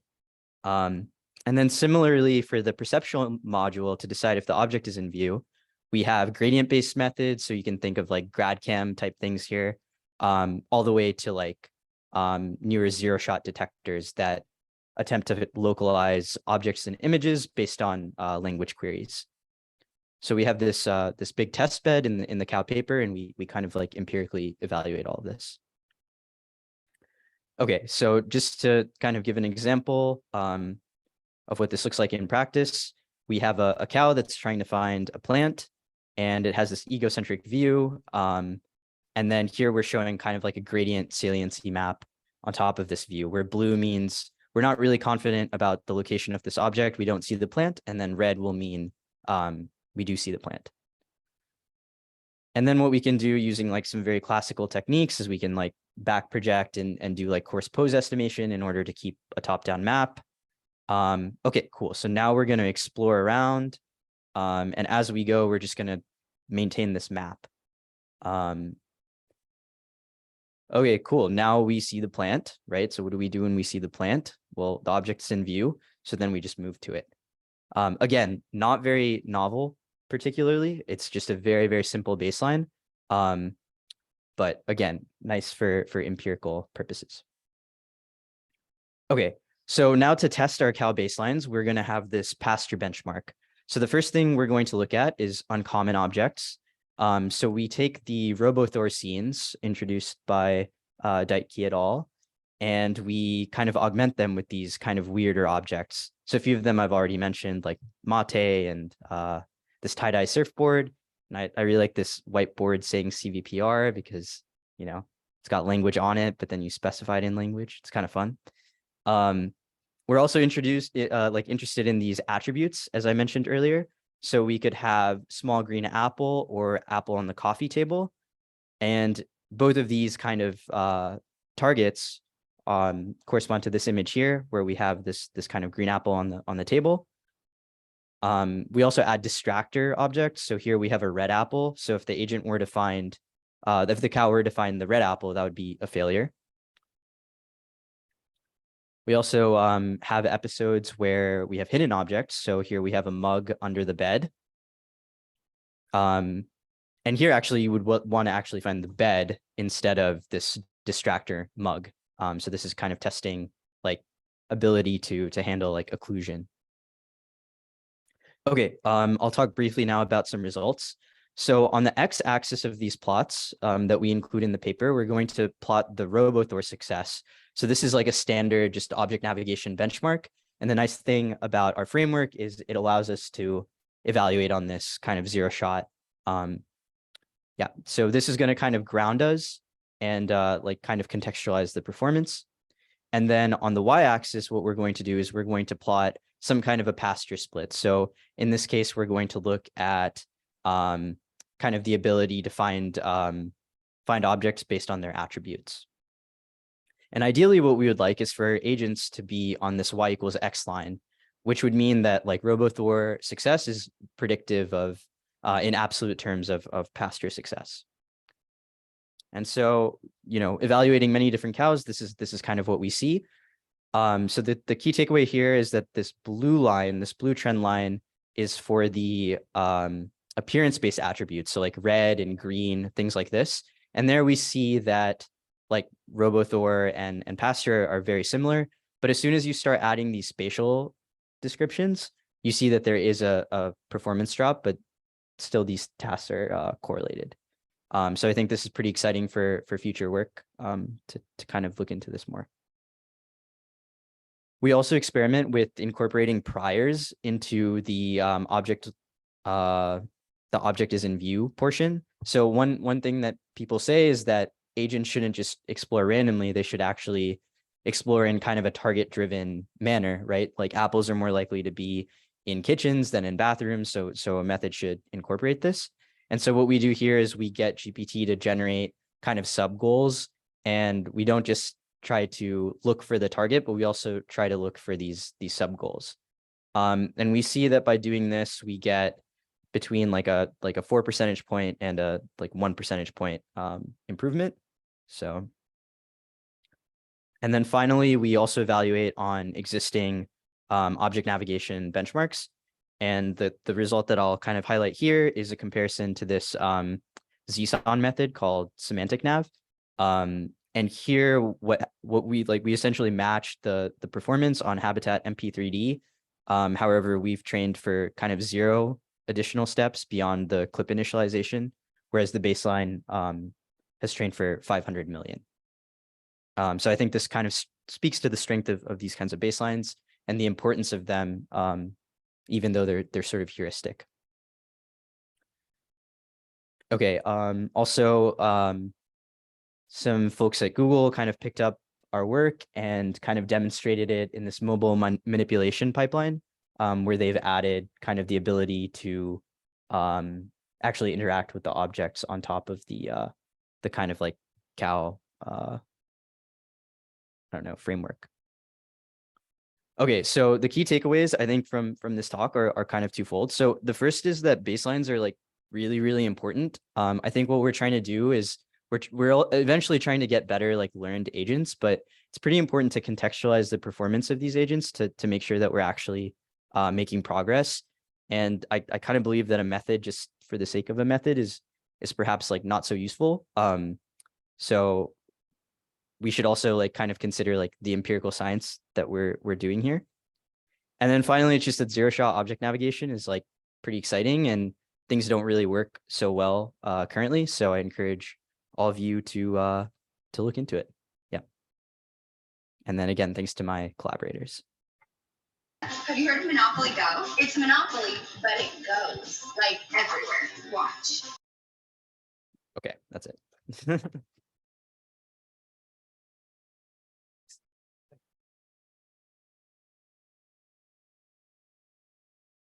Okay, thank you, Samir. And this is the end of our morning session, and we'll back on 1:45 this PM. So welcome back in this afternoon and enjoy your lunch session.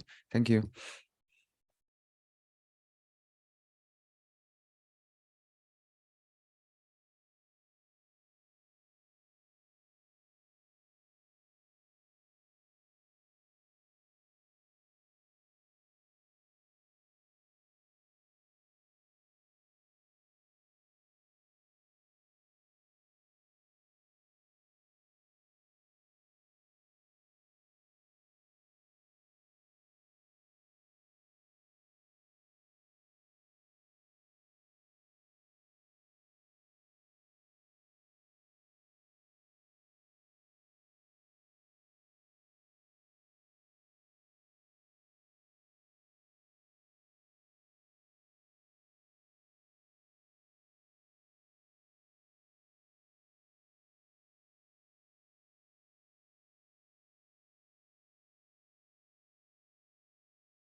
Okay, welcome back. So let's start our afternoon session. And this afternoon we have one winner award for our SQA challenge.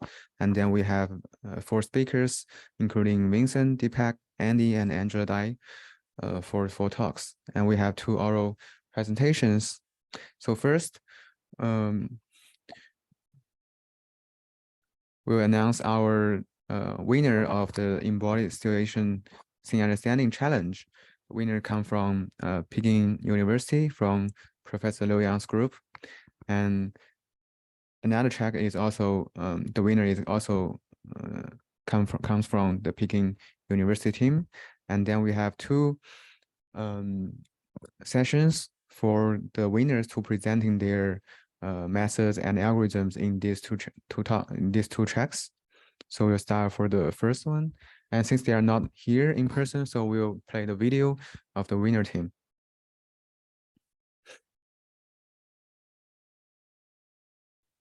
From Peking University.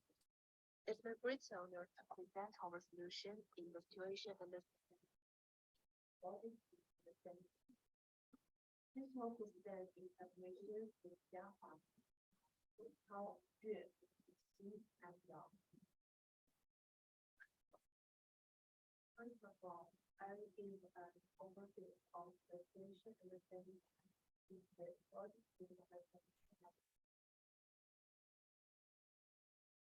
So the goal of the challenge is to localize the solution for solving the object in a 3D. There's a visualize the sentence with values of stage. This task requires model to align 3D and text semantics and understands the relation of the object and the agent. The challenge utilizes SQA 3D dataset, which contains 650 3D things from ScanNet and 6.8 thousand populations. An obvious challenge to solve this task is that it's hard for a model to locate a precise point in a large room. For 3D space contains a large amount of positions, and the 3D space is quite large. Besides, positions within a small region have subtle difference. As a result, we try to reformulate the localization task to a retrieval task and use a finite set of objects as proposals. Also, to narrow the searching space of view, we also formulate the view prediction classification task. We find that most of the positions are near an object or interacting with the object, and 99% of positions have an object within a distance of 1 meter. So we localize a near object and use the center of this object as the localization result.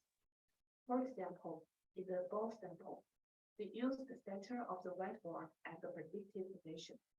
Then we can use the idea of 3D visual grounding to solve this task. Next, we are going to introduce our solution.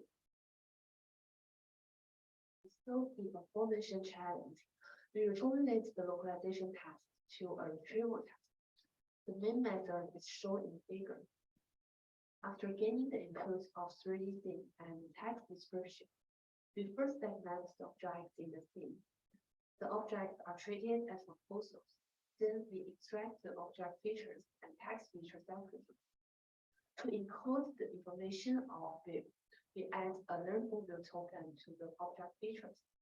After that, the object features are fused with the text feature in a multi-modal fusion model to clean the fused feature of each object. Then position prediction and view prediction models are used to give the prediction of position and view separately. Both position and view predictions are treated as retrieval problems.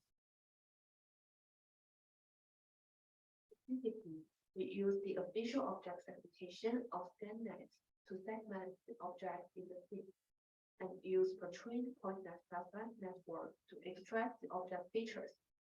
For the multimodal fusion module, we fuse the visual and textual features following chain and use their spatial self-position and cross-attention method. Position prediction module, we use the network structure of chains. We use the object as proposals and designate the object closest to the speaker as the virtual object, and use a banner curve entity loss to supervise the model. Then, in the inference process, we use the center of the selected object as the predicted results. For the view prediction, as the prediction accuracy of the view is not high.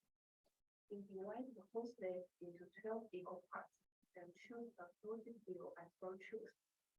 We use the learnable view token to predict the view, and we also use the boundary consensus law to choose a view. I will show the experiment and analysis. We conduct several experiments to validate our proposed method. The results can be found in the table. The first line shows the performance of the official baseline, which is a random algorithm predicting top 3 situations. As we can see, first, our proposed classification method has a satisfying performance for predicting both position and view. Besides, classification method is better than regression method, which directly localize a point in a 3D scene. A final weakness of the regression method is that it's hard to give top 3 prediction, and outputs of the classification algorithm provide a measure of uncertainty on the result, which has good interpretability. As we choose objects as proposals, the 3D visual grounding command is also efficient for this task. Thanks for watching our video. We hope our presentation brings insights for future research.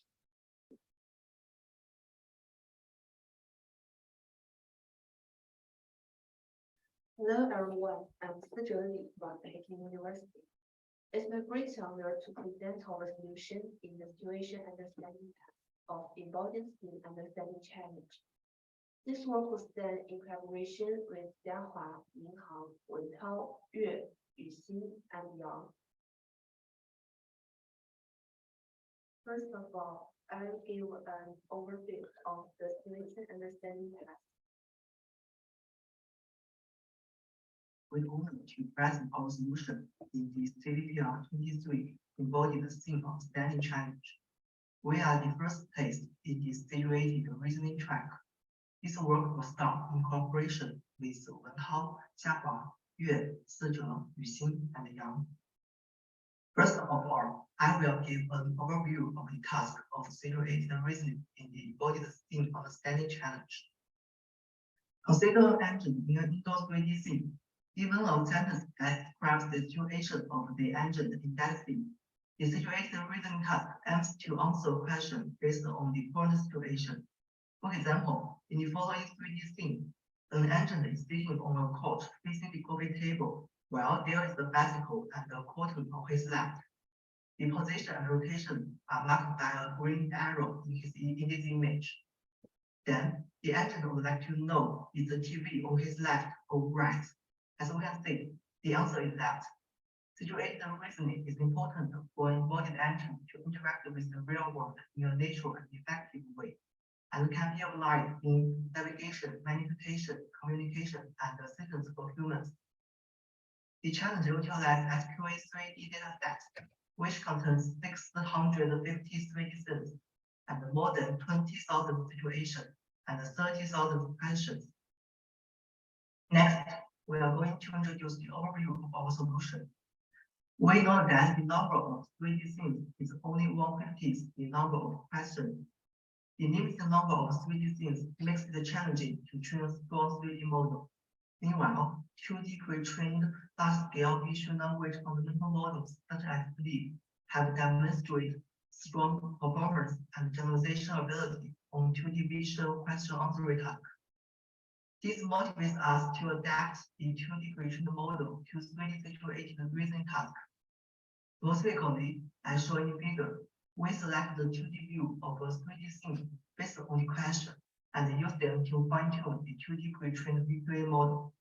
In addition, as some information may be missing in the 2D view, we then example the predictions of the 2D VQA model with those of a 3D VQA model to tackle the question that are difficult to answer for a 2D view. For this 3D visual pipeline, we use scan query model, which accepts this 3D point cloud as the visual input. We made 2 points of enhancement to the pipeline. First, since the situation is crucial for situated reasoning, we introduce the situation-aware object feature to better encode the provided situation information. More specifically, we encode the situation into each object proposal feature. In the 3D vector model, the 3D object detector produces object proposals and the proposal features. We give the situation vector consisting the location and rotation of the agent, and design a simple mechanism to fuse it with each object proposal by a neural mapping applied on the combination of the proposal feature and the situation vector. In this way, the model would pay more attention to the situation, which may improve the VQA performance. Secondly, to mitigate the problem of limited data in the dataset, we introduce actual data for scan query dataset. Specifically, only question-answer pairs with in-vocabulary answer is considered and they are included in the actual annotation. Since scan query does not annotate situation description, they are left blank. To this end, about 13,000 additional training samples are added. For the 2D vector pipeline, we use pre-trained brief model, which accepts the 2D image as the visual input. The core idea is converting a 3D scene to 2D view images, as only 2 views are important to answer the question. We assume the image that answers the question should match what is described in the question. Therefore, we obtain the 2D view images from the video provided by the dataset and convert the question to the clarity synthesis by ChatGPT. We calculate image question matching scores by belief image matching model and fine-tune belief VQA model using the images with the highest score. As single view image, we lost some information. We consider multi-view images during inference. We give the top K 2D view images by belief image text matching model and use the fine-tuned belief VQA model to make prediction on each image. Since the image matching score for each view represents the quality of that view, we use them to fuse the prediction of each view. Specifically, we normalize the image text matching scores by the softmax function and use them to weight the predicted answer probability distribution on the different views. Finally, I will show the experiments and analysis. We conduct several experiments to validate our proposed methods. Our final submission ranks first on the leaderboard. The results can be found in the table. As we can see, for the 3D VQA pipeline, allowing both situation-aware object feature and actual data for scan QA could slightly improve the 3D VQA performance. For the 2D VQA pipeline, training 2D VQA model with single view and declarative query significantly improves the VQA performance, demonstrating the generalization ability of 2D VQA model. And multi-view images could improve 2D VQA performance over using single view, validating the complementary of different views. Finally, example 2D and 3D predictions could further improve performance, which demonstrates the complementary of the 2D and 3D models. Thanks for watching our video. We hope our presentation brings insights for the future research.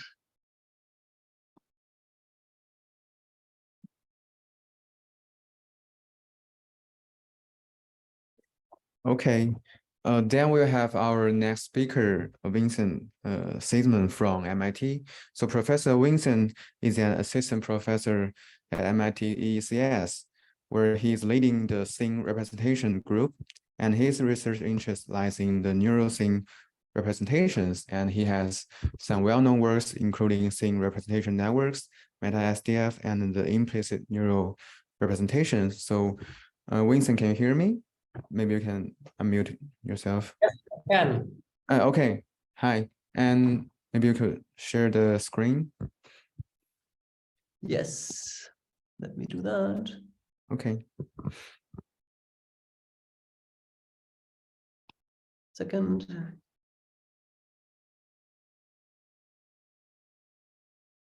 It only allows me to, okay. Can you see my screen? Yes, we can see the screen. And by the way, your camera is really nice, the effect. Yeah, I'm lucky because my friend who's here has a professional camera with him, so that's great. Okay, that's great. Cool. So, looks great. Okay, you can start. Thank you. Cool. Yeah, thanks so much for the introduction and thanks so much for having me. I wish I could be there in person, but I also have visa issues actually, so I'm stuck in Germany. Cool. So as the introduction just kind of said, I just started my research group at MIT. Listen, I think we have a problem for the. Okay. I know, We can see the screen now. The black is intentional. Sorry, the black is intentional. Okay, that's fine. Great. Thank you. Yeah, I just started my research group some 12 months ago, and I have actually two really exciting projects to share today that just are completely fresh and new, and so I'm really excited to talk about that. So, but actually first I want to do a little experiment with you. I'd like you to watch this video with me, but first please look at this frame, right? So this is an ego, this is from the Epic Kitchen dataset, which is an amazing dataset. Look at this frame and try to make a prediction of what happens next. Okay, so like just look at this, like try to understand what's going on, then try to make a prediction for what happens next. Okay, let's watch it together. Okay, so plates around. Oh, unfortunate. Okay, so I'm not sure if this matched your prediction of what actually happened here. Let me pause this again. Why did I do this little experiment? The reason is I want you to think for a moment about what you inferred just from looking at this image, right? Just from looking at this first frame, you inferred a bunch of things about the underlying 3D scene that are extremely impressive. For instance, you probably realized how approximately heavy the plates would be. I asked you to predict what would happen next. You probably identified all the objects that were at work. You realized that someone is manipulating the plates. You probably realized a little bit of the intent of the person. And maybe you already saw that the plate that was being manipulated was a little bit too far over the edge. The center of mass was over the edge, right? So all of these inferences you made from just looking at the single frame. And that's incredibly impressive, right? So that is kind of informs you of how incredibly complex your vision system is and what you have learned to infer just from vision. And I'd argue that this really is the goal of computer vision. This is what we're trying to do in computational perception. What we're trying to do is we're trying to build neural network models that can look at an image like the one that you just saw, or they can look a little bit at a short video, and from that video, they can infer a representation that allows you to solve all of these complex downstream tasks that we care about. So for instance, in robotics, right, you would probably be interested in much of the similar properties of a scene that we just talked about. You might be interested about the weight of things or the geometry of things to understand what would be going on. In graphics, you might be interested, I give you like a few images of a scene and you want to photorealistically reconstruct it. Well, you need a 3D representation for that, right? And in intuitive physics, just what you just did, right? You looked at this single frame and you try to predict what would happen next. And for that, you need to have a representation that allows you to reason about the approximate physical properties of the 3D scene. So I think this is what we're trying to build in computer vision. And this is what I'm trying to build, certainly. And a point that I want to make is that the kind of data we really need to consider for this is just uncurated video data. Like I showed you the video that you just saw because the video is just like a situation that you are in all the time, right? Like here you can see it again. This is something you do all the time. You go through the world, you interact with it, you move your head around, you just basically just capture video, and that's like one of the ways in which you train your vision system. And so I'm trying to build vision systems that can basically just look at videos like this one, and from these videos back out and learn to infer these really complex 3D representations that allow us to solve 3D tasks. Cool. So how could we ever go about that, right? So let's talk about a trend that you are probably all familiar with, which is like recent neural scene representations and differentiable rendering, right? So two examples for this would be NERF and Planoxis, right? So these are obviously incredibly impressive results. How do they work? Just a brief refresher, right? You have like some kind of 3D representation, like a neural field or a voxel grid. And then you have a differentiable renderer that renders out lots of different perspectives. And you compare these perspectives to the ground truth images that you have, and you just optimize the scene representation to match the observations. And that yields these very impressive reconstructions, right? So how does that relate to the problem that we're trying to solve, right? So one thing that you might immediately realize is that these representations really only reconstruct the geometry and the appearance of the scene. Much of the things that we just discussed that we care about, such as the semantic properties, like what objects are there, like being able to reconstruct maybe from a single image, being able to reconstruct the properties of objects and so on. This is all missing here. And so I want to briefly talk about a project that we worked on recently, which tries to solve this issue, and then we'll talk about why this is not enough and what we have to do instead.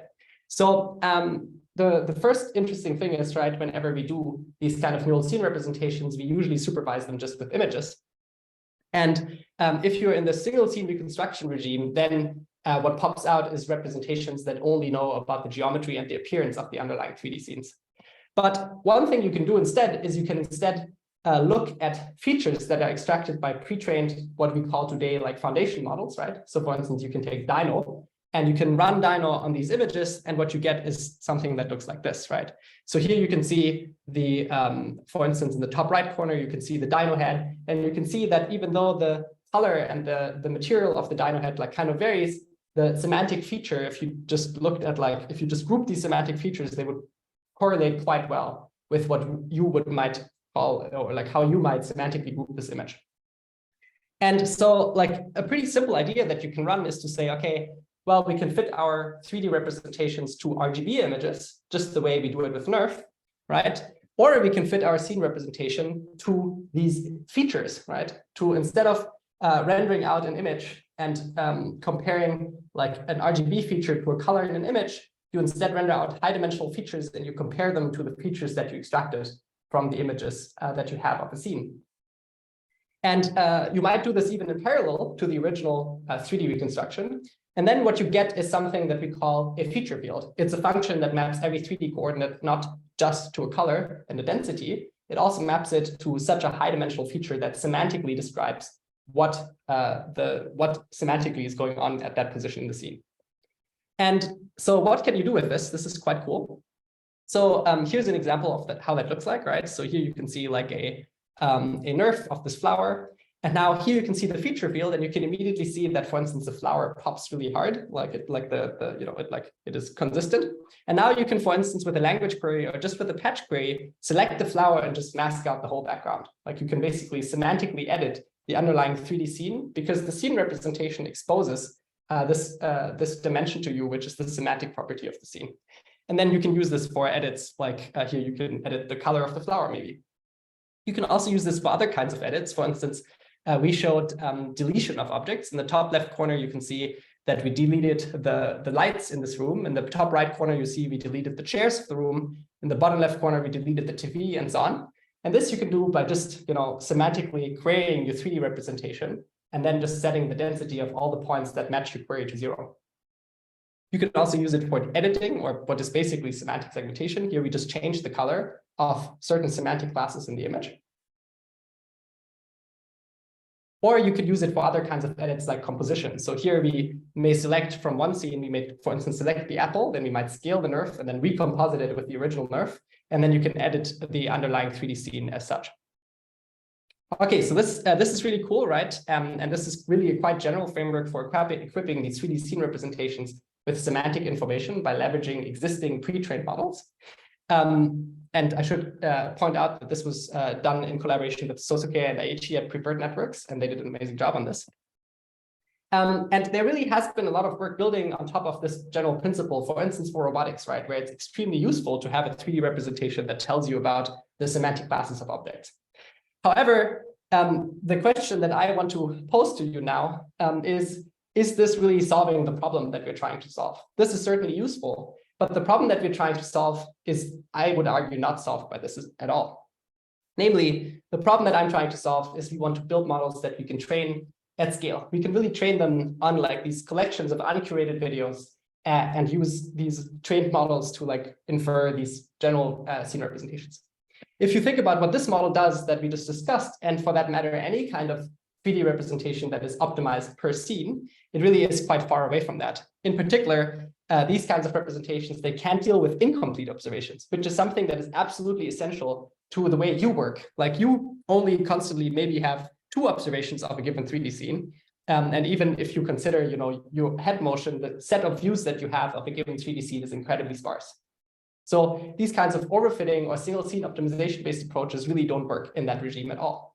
And furthermore, they're really not that scalable. It's like not that clear that it is tractable or in fact a good idea to try to reconstruct the 3D scenes of all videos on the internet like this. It just is just not a good idea, right?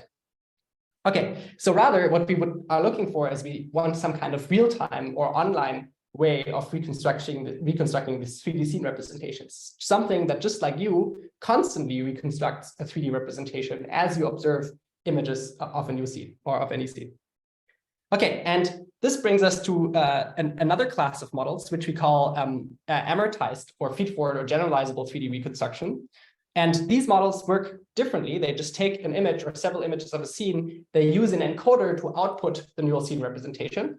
And then they are supervised in the same way via like a re-rendering loss. And examples for this, for instance, are PixelNerve, right? So PixelNerve has exactly the signature. You give it a single image, and then you supervise the model at training time with novel views of the same underlying 3D scene. But at test time, you can really only give it a single image and then train it end to end. Some of my own work, like scene representation networks, also worked on this same problem of generalizable novel view synthesis. And some other work is, for instance, the scene representation transformer from colleagues at Google.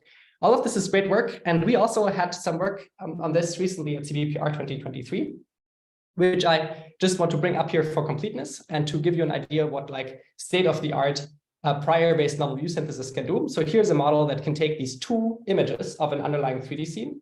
And just from these two images, it can render these novel views that you can see on the right-hand side. And there's no test time optimization. This is all done in a single feed-forward pass. And then you can render novel views of the underlying scene. So this seemingly gets a lot closer to the thing that we want, which is like online prior-based 3D reconstruction from incomplete observations. And this really does work quite well. And I'm not going to talk about the technical contributions too much. We had like two core technical contributions on the encoder side and on the differentiable renderer side. I'm going to show you a few more images like this, right? So again, from the two images on the left, you can render these novel views on the right. And that's great.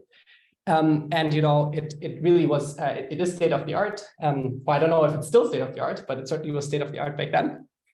Okay, but let's think about this. So does this now solve our problem? Can we now take this model and train it on the whole internet and like really push these 3D representation learners to train at scale? And the answer, unfortunately, is no. And why is that? The core limitation of this and any other kind of prior-based neural scene representation that you can see out there right now is that they all rely on camera poses, right? So for instance, what that means is for the model that you just saw, or for PixelNerve as well, or any of these models, the way you train them is you first have to collect this huge data set of videos that are annotated with the camera poses of the underlying 3D scene. And that, of course, is something that is not great. And why is that not great? It turns out that these camera poses are incredibly expensive to get. Specifically, you usually use structure for motion like CallMap to do that, right? And CallMap requires, or like structure for motion-based approaches required approximately 5 GPU years to compute the camera poses for the Co3D dataset.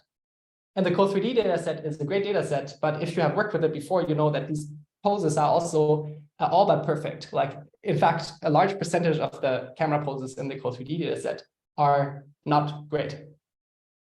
And also, right, this general approach that we've been relying on for so long, it like has other problems. In particular, there's like 3 basic approaches that people take to getting camera poses of scenes these days.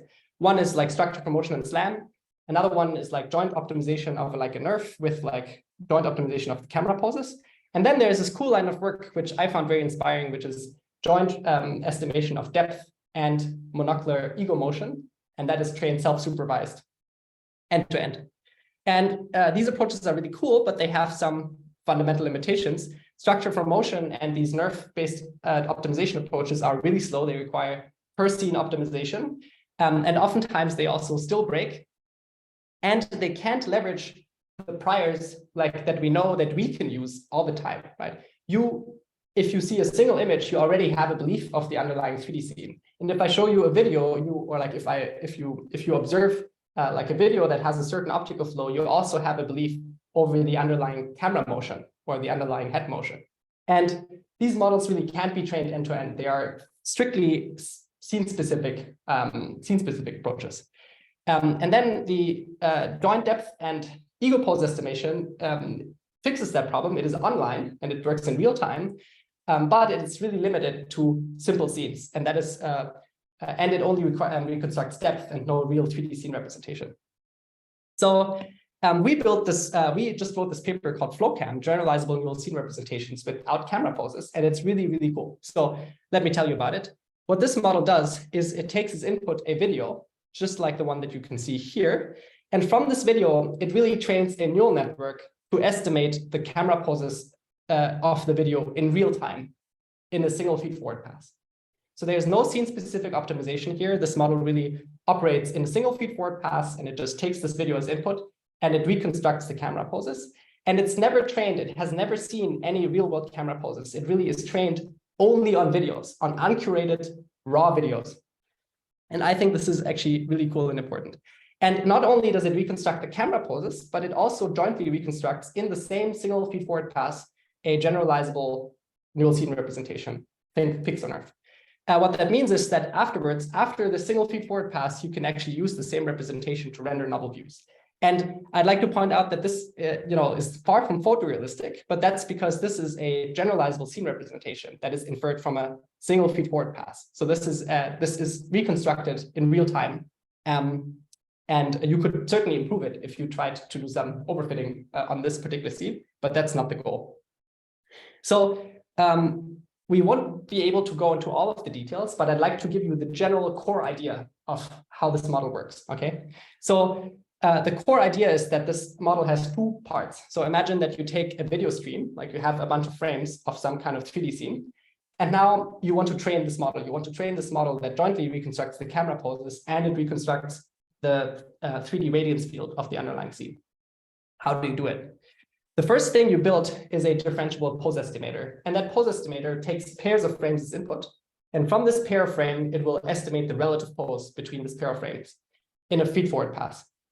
And specifically, what we do is we take this pair of frames and we extract the optical flow between the two frames. And what does the optical flow really do is it gives you 2D correspondences. It tells you from this frame to that frame, like which pixel is in correspondence with which pixel for these two neighboring frames.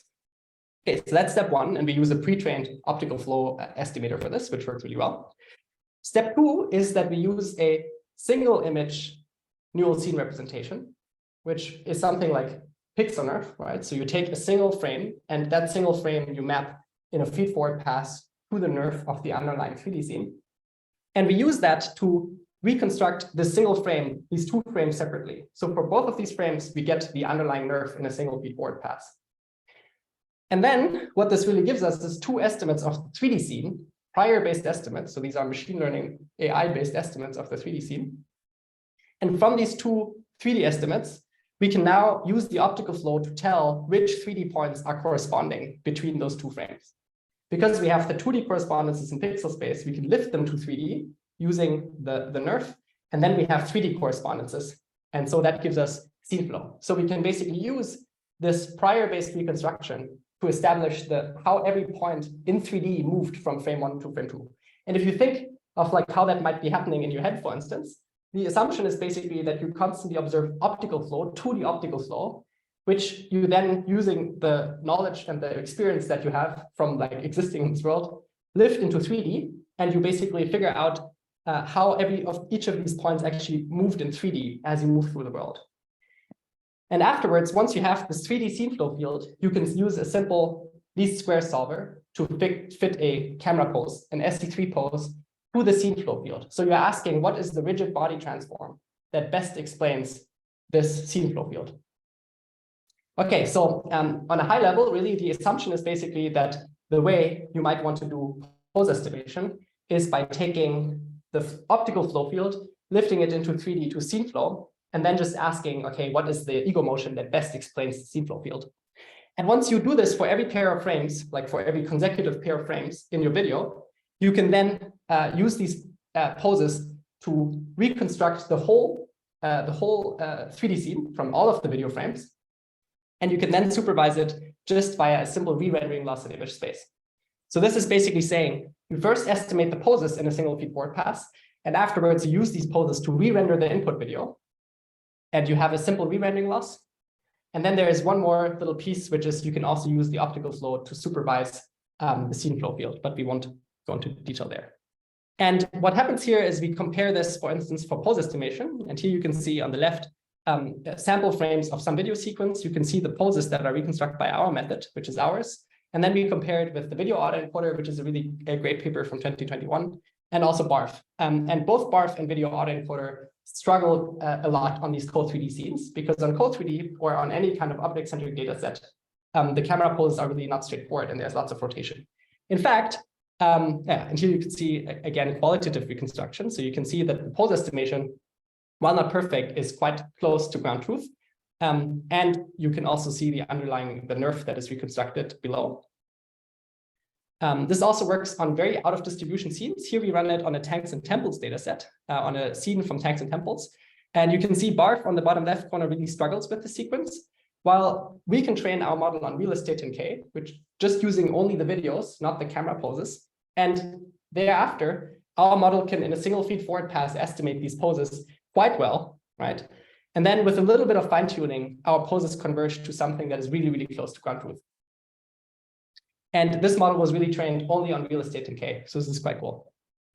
And then afterwards, we can re-render the scene using basically lots of little pixel nerfs that are centered around certain frames. And, again, this is not photorealistic, but that's really not the goal here. Just consider that this is a generalizable scene representation that is trained without camera poses. So there's never any structure for motion in the pipeline. And we even beat state-of-the-art SLAM algorithms, OrbSLAM v3 and DroidSLAM on Co3D specifically. We didn't evaluate it on other data sets yet, because that's not the goal. The goal is to train these scene representations.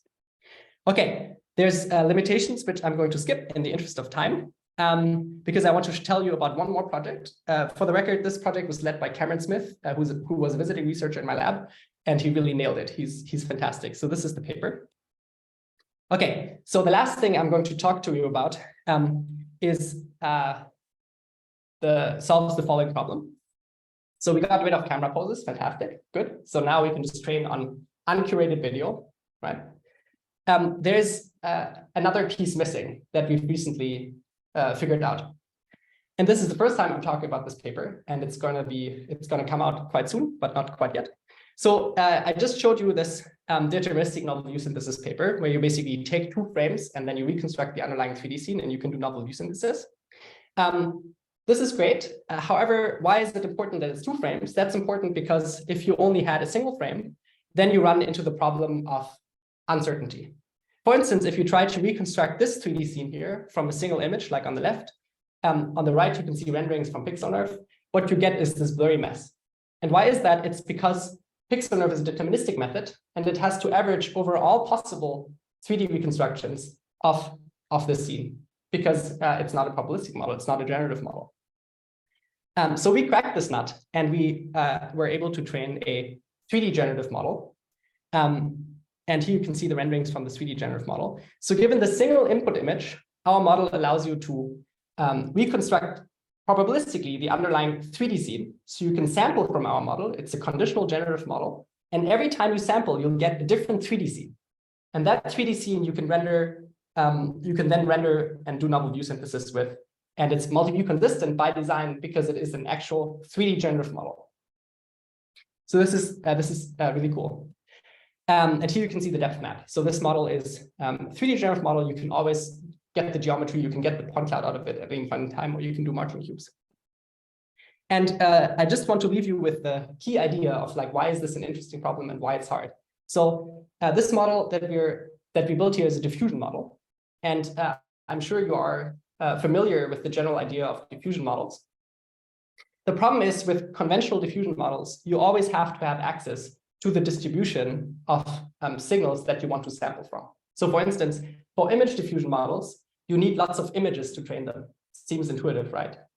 The problem is that in 3D scenes, for the model that we just discussed, that is really not the case. In 3D scenes, what we have is we have some 3D scene, and that 3D scene generates via rendering lots of images of the 3D scene. But we never observe 3D scenes. So we can't train a diffusion model on 3D scenes because we don't have any, right? We only observe images. And this actually is representative of a very general class of problems, which are called stochastic inverse problems. And in stochastic inverse problems, we are focused on this problem where I give you an incomplete observation, like an image of a 3D scene. And given that image, you want to sample from the distribution of underlying 3D scenes that generated this image. Okay. And I'm afraid I'm going to have to skip the method, but the paper is going to come out soon, and you can take a look at it.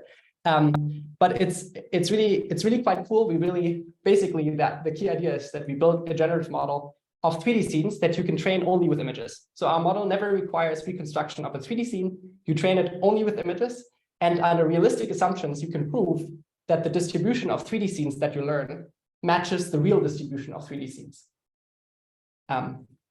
And here's some results. So here on the left, you can see an input image, and then on the right, you can see the 3D scene that is generated by our model given the single input image. So you can see the depth map and you can see the views. And here you can see, for instance, right, that our model gives a perfectly plausible reconstruction of this fire hydrant in 360-degree, and it even gets the texture on the fire hydrant right? Like it completes the texture on the back of the fire hydrant. Here you can see, I'm going to show you one more result. So here's on real estate in K. I will also point out this is the first model, to the best of my knowledge, that can tackle this problem on real estate in K altogether. So you can see a single input image, and from the single input image, you can see these 3D multi-view consistent generations of the underlying 3D scene. And you can see the depth map on the right as well. So just from the single image, you can hallucinate the rest of the 3D scene. And you can also sample from the model. So here you can see, given the single input image, you can sample from the distribution of 3D scenes that is consistent with this image. And each one of these is actually a 3D scene. You're not sampling a new image, you're sampling a new 3D scene. And afterwards, you can move the camera back and render novel views. So for each of these scenes, you could extract the point cloud at any point in time without any post-processing. It's actually a nerf. So this is really cool.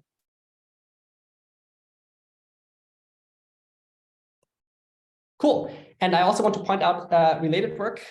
So there's this amazing line of work, right? Generative null view synthesis with 3D Abelian diffusion models from Eric Ryan Chen. And there's sparse fusion. And these are really great models. The key difference with the model that I just talked about is that our model actually generates 3D scenes. And these models, you can imagine, are models that learn distributions over novel views of 3D scenes. So instead of sampling a new 3D scene every time you sample, what you get is conditioned on some camera pose. You can sample from the distribution of correct images, but you can't sample 3D scenes directly. You would have to do some kind of post-processing, like score distillation, to get at the 3D scene that is underlying. And then there's this really cool paper, Render Diffusion and diffRF, and lots of other cool 3D generative model papers. And these are also great. And in the paper, we discuss how they were also inspirational in parts. But these are all unconditional models. And that's why they are limited to single objects like ShapeNet objects, for instance. And our model is a conditional model, and hence it generalizes to real-world 3D scenes. And I should point out this project was led by Ayush, and it was a big team because it was a big project.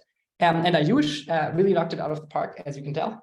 And he will actually be on the academic job market this year. So look out for his application. Okay, so I'm going to wrap up. What am I interested in, and what are we investigating in my research group? We are really trying to build vision foundation models. What I mean by that is we are trying to build vision models that come close to the human performance in vision, which is, if you think back to the introduction, extremely impressive of like all of the things you can infer from vision. And there's lots of problems on the way, and some of them we're starting to knock down. Like I really think that the uncertainty problem, like the problem of sampling from distributions of 3D scenes, is we've made a really big progress on this. And similarly, like the problem of training without camera poses was something that I was interested in for a long time, and we've made some good progress on this. And so that's what we're trying to do. This is my research group, and thanks so much for listening. And I hope you have a great day at CVPR.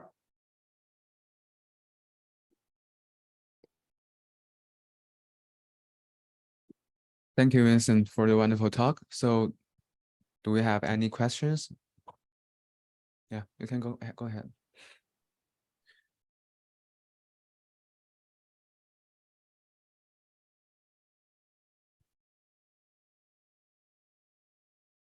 I can't hear you. Hello. Yeah. Thank you for sharing your great recent work. It was really impressive. I wanted to ask you about this flow cam part, especially a little bit technical side is how important was this flow supervision signal, or if I rephrase a little bit like broader way, do you think it's possible to solve this like nerve without pause in the end in a fully unsupervised manner, meaning like you don't need off-the-shelf like flow network like that? Yeah, really fantastic question. I used to be really I used to be not a fan of using off-the-shelf optical flow. So my answer right now is that no, I'm not aware of a way of training this. It could be that you can train this with the optical flow estimator in the loop without pre-training it. But the optical flow is quite important, and we have an ablation of that in the paper. On a high level, the reason why I'm very comfortable with using optical flow these days is because I'm fairly convinced that the measurements that you're taking with your eyes are actually much closer to what an event camera would capture than to what a normal camera would capture. And so I think actually it is not unthinkable that optical flow is quite close to, like, optical flow is basically a component of the signal that you're capturing with your eyes. So that is my answer, but I think no, right now I wouldn't be confident that you could train this without the optical flow supervision. Thank you very much. Okay, yeah, we still have one question. You can go ahead.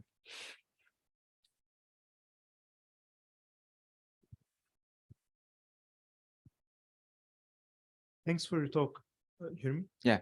Thanks for your talk. I have a question about also the flow cam. So here you're using, again, like if you are estimating the camera poses using NERF, but NERF itself that you're using in the loop might have constraints in the scene setup. Like, for example, like, you know, how bounded the scene will be and how that limitation could have impact on the camera poses that you're doing. So this is one. And the other one is like, you know, when I look at that, I'm so hopeful that are you solving the structure for motion problem? What will be the limitations in the current approach compared to other classical approaches? Thank you. Yeah, great questions. I wish I would have had more time. You know, this is the first time I talked about this, so I didn't quite have a good estimate for how long it would take. So I'm sorry for skipping the limitation slide. But in the paper, we discuss it quite in depth. So let's first answer the first one. So what's the problem with being out of bounds?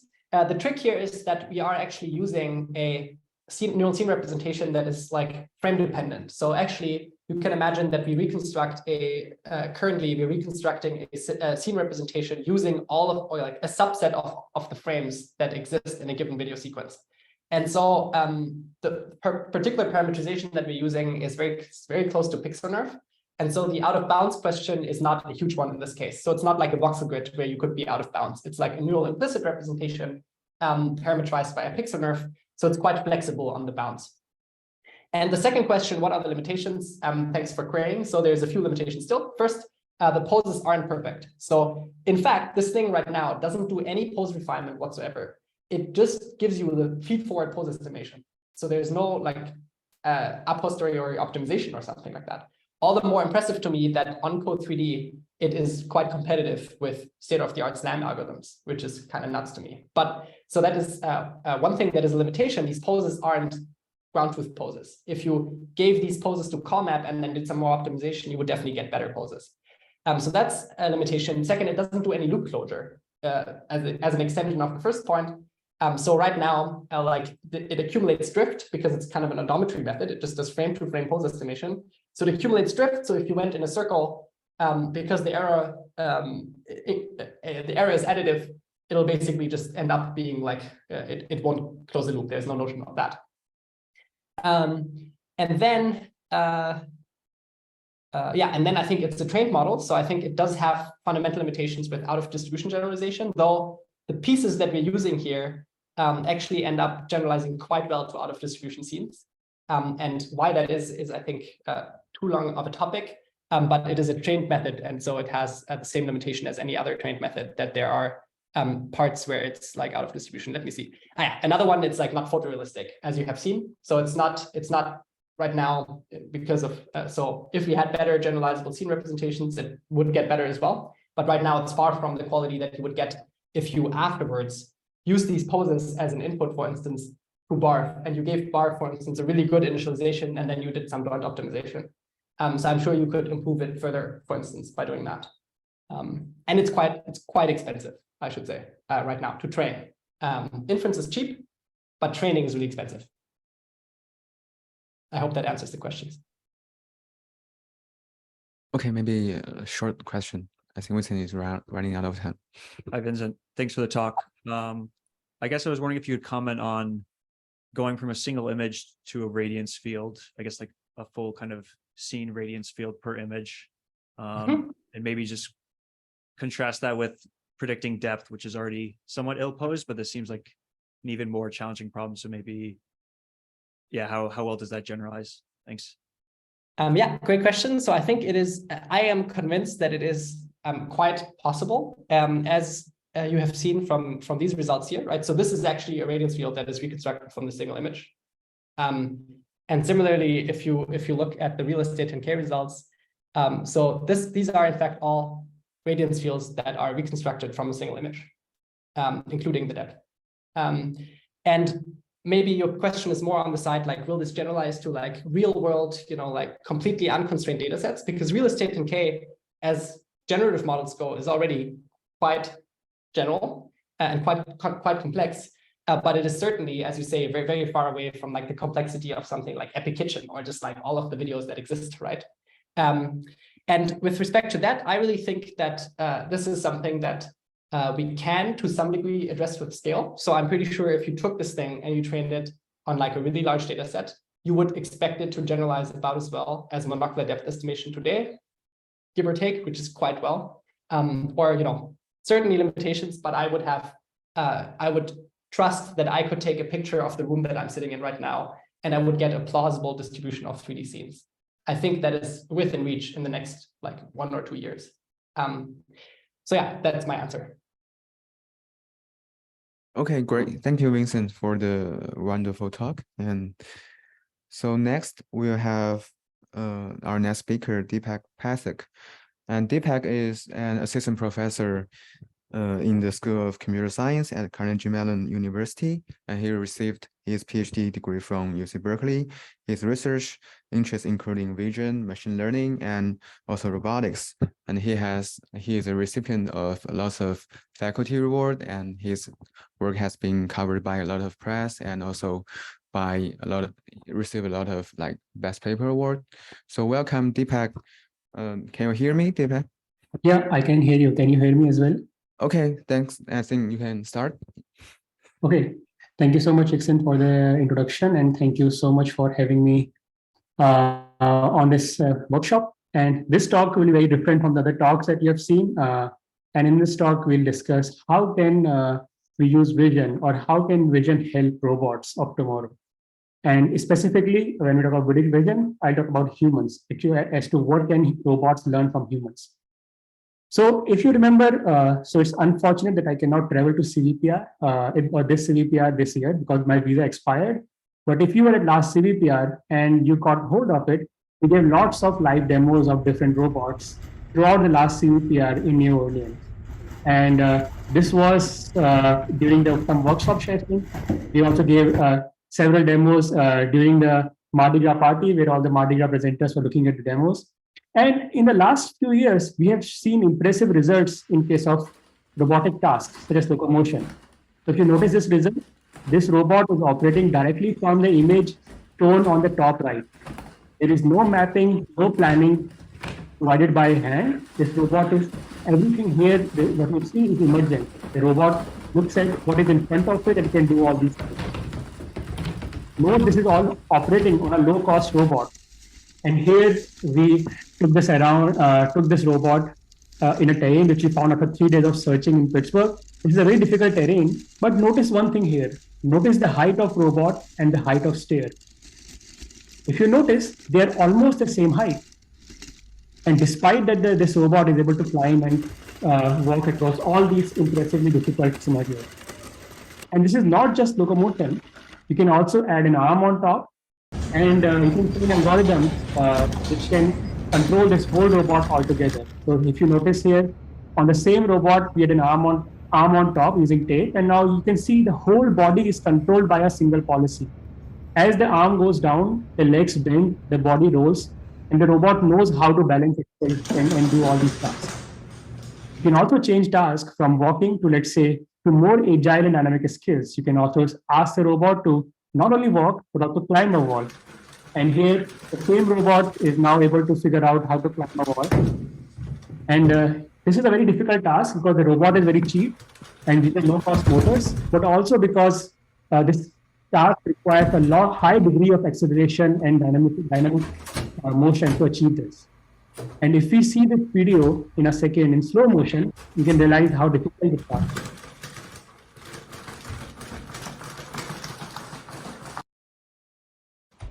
You can see how difficult this task is, and the robot is able to climb and move forward. Okay. So what is the catch here? Like, robotics has made all this progress.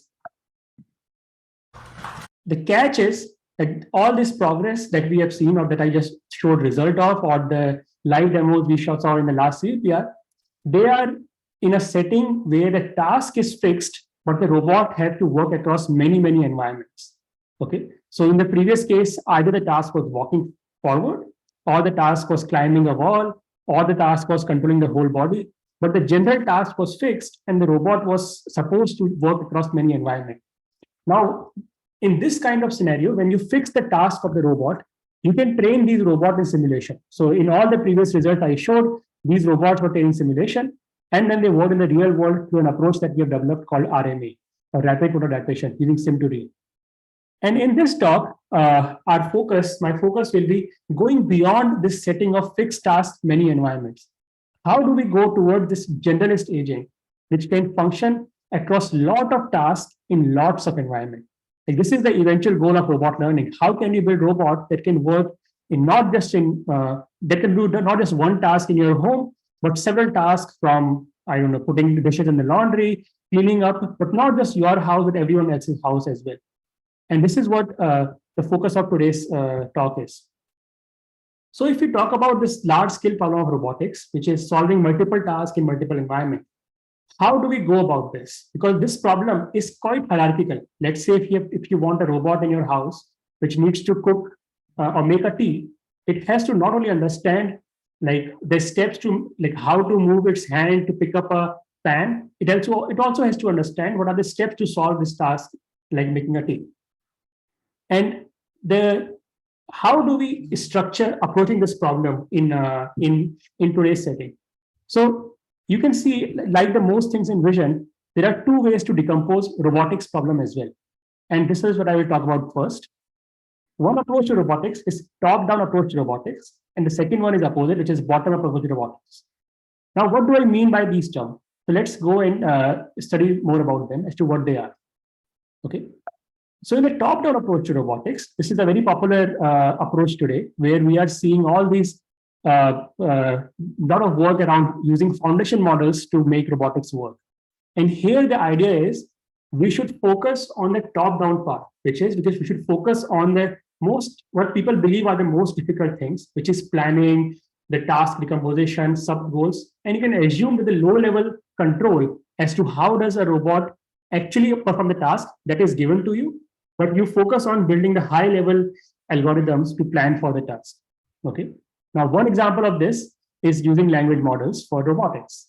And here we are seeing a lot of upcoming work. We had this paper in ICML last year, where we showed that you can get instructions from GPT-3 or Codex, and it can decompose the high-level task into sub-steps, which you can then use to execute on the robot. And it showed decent results in simulation. As you can see here, this is a long horizon task. If you look at any of these things, let's look at the top on the top left, the first one. The task here is browse internet, and you can see this agent goes from one room to other room. It goes and sits there. It then presses the button on the CPU, turns on the CPU, it opens the computer and then searches on Google, right? So it can figure out this. Language models can help you decompose this task into these environments. But the real question is, what happens in the real world? Now, if you were to give the same language command to robots in the real world, what happens? And this is these are results. So here you ask this robot to put a block on the table.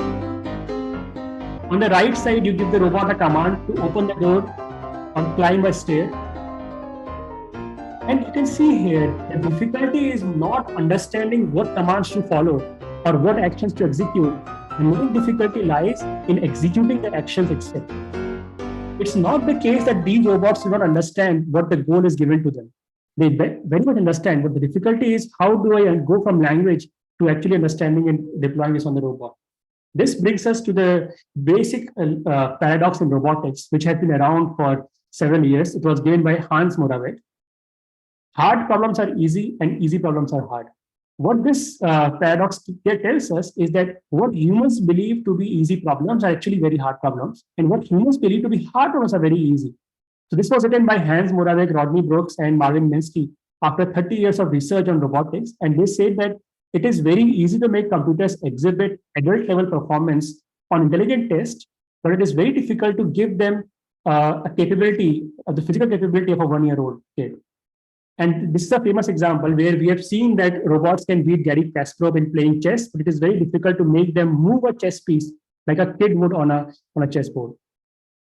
So what makes robotics hard? Let's take a step back and really think about what is the hard part in robotics. Is it understanding the task to do or how to do them? And my argument is that what makes robotics hard is the act of doing the task in the robot. So for instance, like if you think of this scenario where you're opening a door, okay? If you take the example of opening a door, this usually takes 3 seconds to open a door. Now it takes, if your body functions at 100 to 500 hertz, but let's say a robot functions at 25 hertz, you have 30 muscles in your hand. Even if you discretize the action space into 10 bins, this is a search space of 10 to the power 75. Just to put in perspective, this is of the order of number of atoms in the whole observable universe. This is a huge search space, even for a single task of opening the door. And this is this is what makes robotics hard. So even though the common belief in the community is this, that what is easy are these low-level skills, like we can figure out how the robot opens, and what is difficult is mid-level planning or high-level planning. And the most difficult part that we believe in robotics usually is that language, that how do we come up with this sequence of things? How do we make a robot understand the language? While in reality, what happened in nature is exactly the opposite. Animals spent billions of years to develop low-level skills like locomotion, navigation, manipulation, and millions of years in understanding this high-level plan. But language, the last piece as we know it, is only a product of last few thousand years in the course of evolution, which is blink of an eye.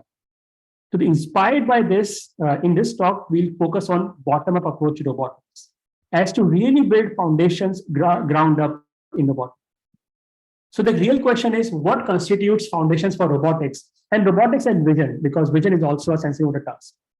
Now, in case, like while language models can help in high-level planning, the point where the main meat of robotics lie is this mid-level vision, where we can learn by watching others, by other humans, by other agents, and this low-level control as to how do we convert these commands to torque or motor actions on robots, which is a high-frequency skill applied to motor at each task.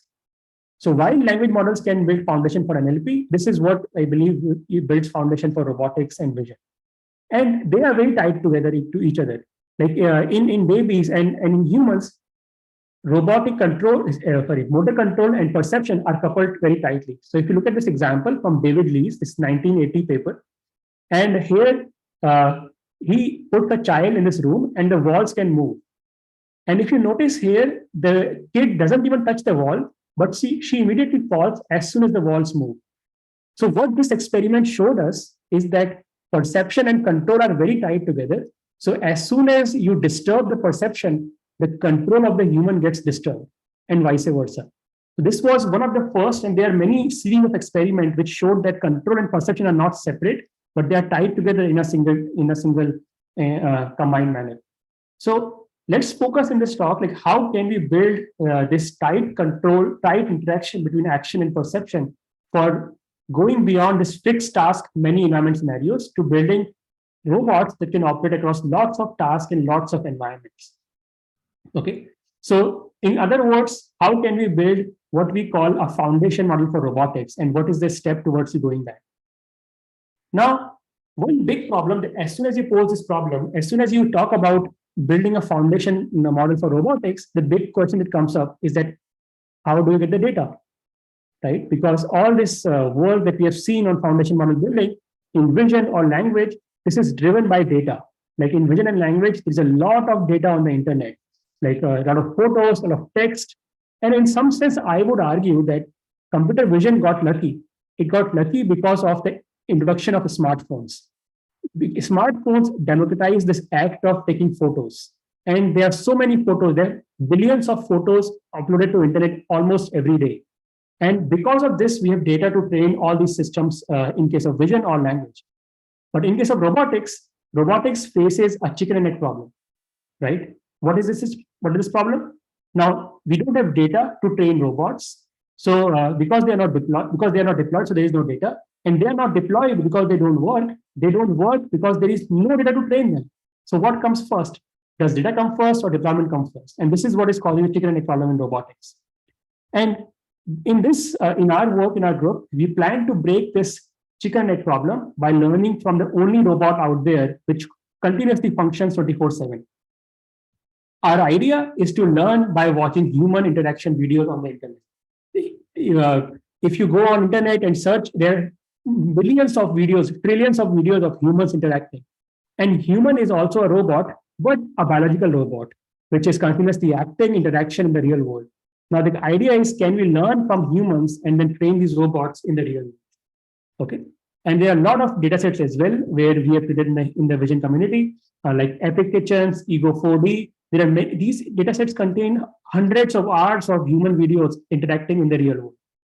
Now, the question is, how can we learn from them? So here, I would first set a caveat. Learning from humans, I do not mean by this, I do not mean imitation learning by this. Because when people say imitation learning, this usually means that humans are controlling the robot to give actions to robot in the robot's action space. So you can do this by kinesthetic demonstration on the top, or you can give them by VR on the bottom. What I am talking about today is not this, but learning by watching, where you learn humans perform actions on their own, on a YouTube video, on some other Ego 4D or Epic Kitchen, and you learn by watching them. Now, this is a prominent way of learning in humans, but one main benefit of this is that you can also learn even when others are not teaching you, and you can improve and learn on your own. Okay, so let's talk about this. How can we learn by watching other humans? Now, the main issue in this is that the main challenges in learning from videos is twofold. One, if you're trying to learn from human video and human interaction, the body of human is very different from the body of robot. So there's a large difference in morphology. So you cannot directly transfer knowledge from by watching humans. But the second nuanced and more difficult problem is that of forces. Because if you watch someone do something in the environment, you have no idea about how much force are they applying, what are the contact dynamics, and what are they doing things when you cannot fully see their hands behind the scene. So it's very difficult to understand or get this knowledge by just watching people. These are two challenges which are primarily required to run videos.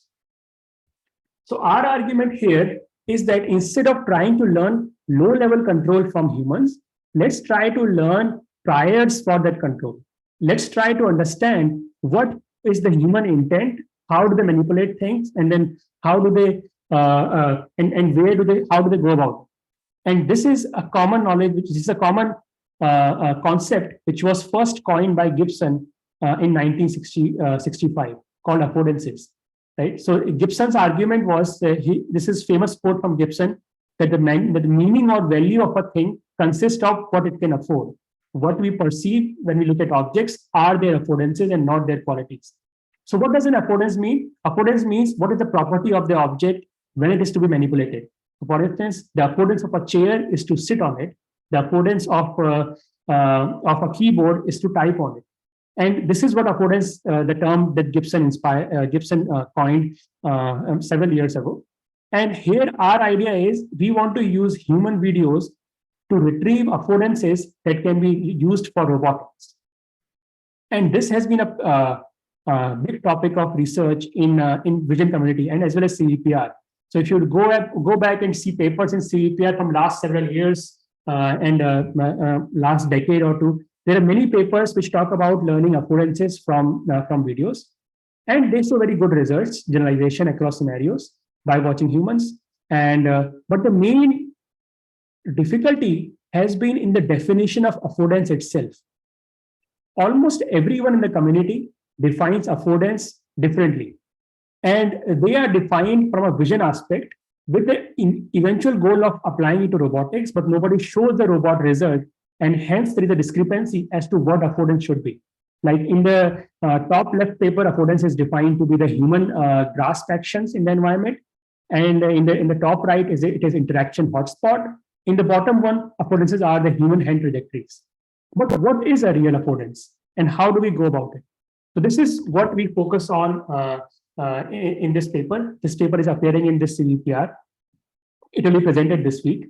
And here the idea is we show that affordances from human videos can act as a versatile representation for robotics. Before we do that, let's talk about how can we define affordance. Okay. So to define that, we take a step back. What does a robot, if we were to eventually use affordances for robots, what does a robot really need to act in the environment? Okay, there are three things a process that a robotic manipulation process involves. First is figuring it out where and what all objects to interact with. Like if you go to a kitchen, what things should you touch, what things should you manipulate? Okay. Then second step is going to that location. But the first part is difficult, but the second part is almost easy because you can use motion planning to make your arm move from any location to any location. But what is again difficult is to figure out what to do once you have interacted with the object. How do you manipulate it afterwards? So inspired by this, we define affordances to be first and the third one. Okay, so affordance is contact point, where to interact in the scene, and it is post-contact trajectory. After interaction, how should the robot move? So for instance, in this scene, if you look at this scene of humans acting in this environment, the affordance will be the contact area, like this person is touching the knife at this location and the fruit at this location. She is holding a spatula at this location. So this is the interaction point. And then how do they move their hand afterwards once they hold this? The directionality of this. Okay. So let's look at an example over here. Let's say as a human, if you're standing in front of this scene. Now, even before you take any action in this scene, you already have a very good idea where all should you touch in this scene. Like, you know, you should touch on these tables, like on this drawer handle, you should pull them afterward. By only watching human videos on the internet or dataset like EO4D application, we can learn a foundation model or a large scale model which outputs what all places should a robot interact. So it learns this heat map. So it does not cover every object the human can touch, but it covers a wide variety at this current scale. It also predicts how should the robot move this contact point afterwards. And it learns both of these knowledge from just watching human videos. Okay.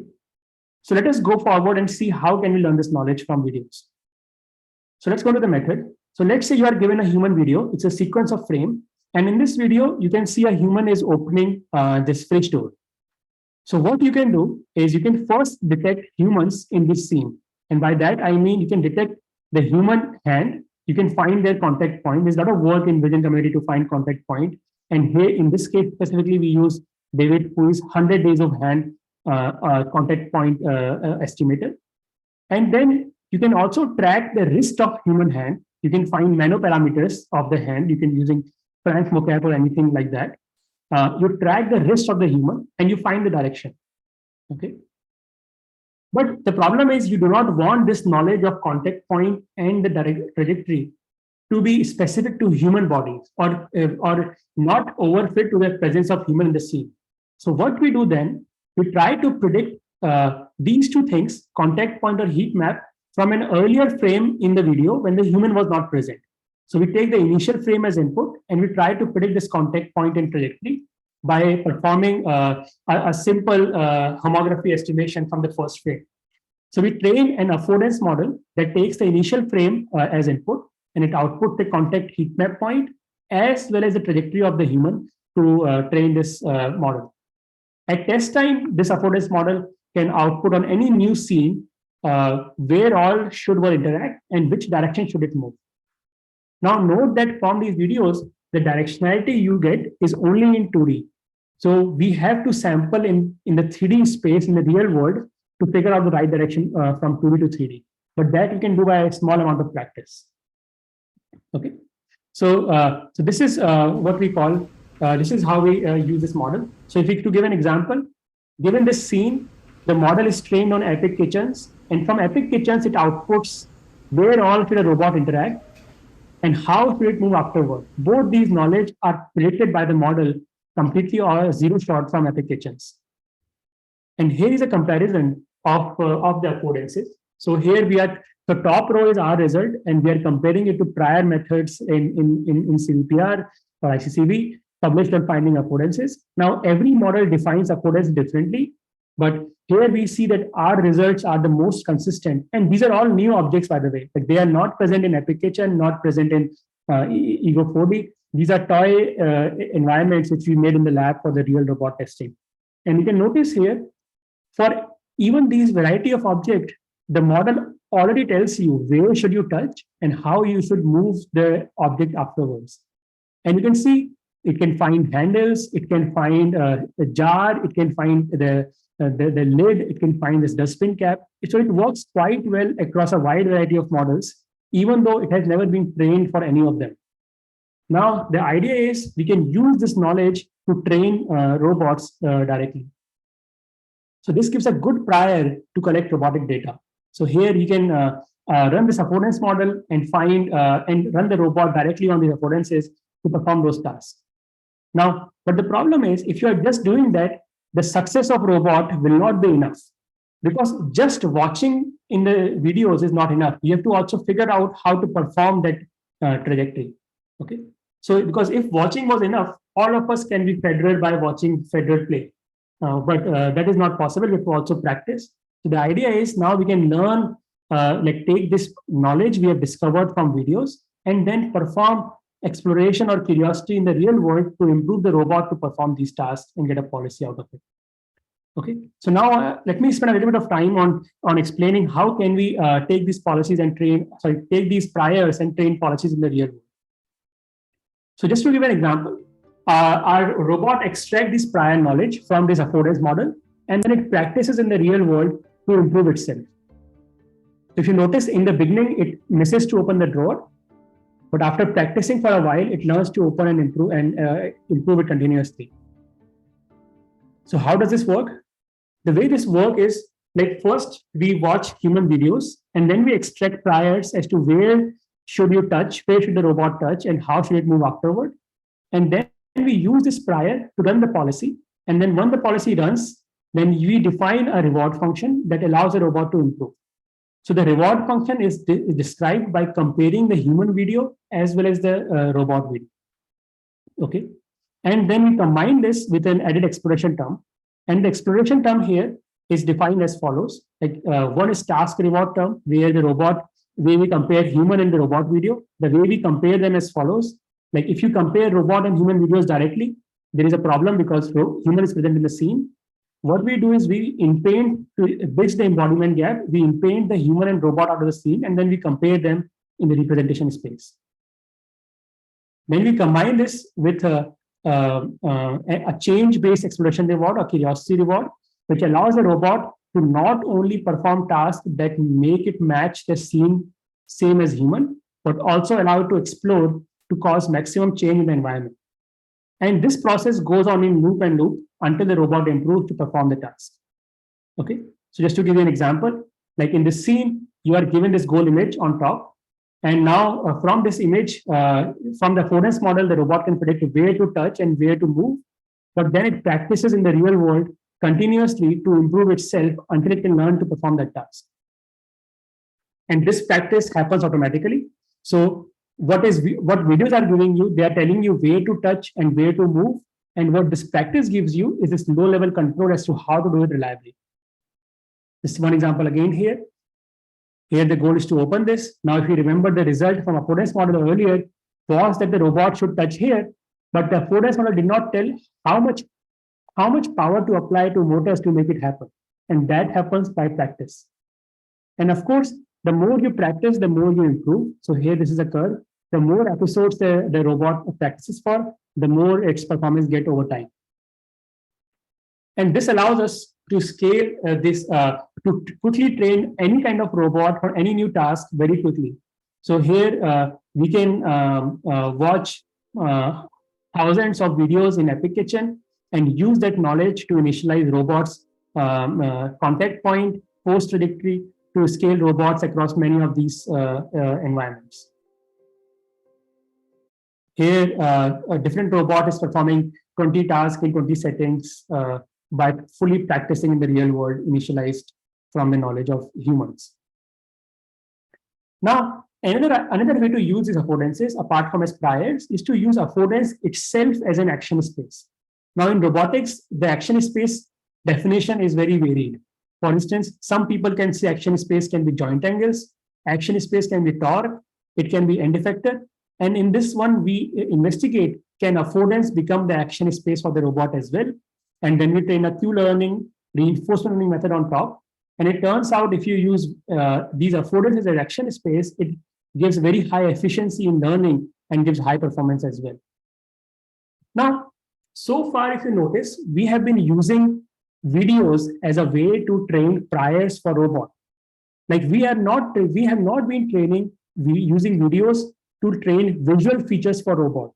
So what we do at the end, we also test how good is this affordance model as a feature space. Even though it is not trained for feature space, we compare this to other methods. So R3M is a method which is trained via contrastive learning.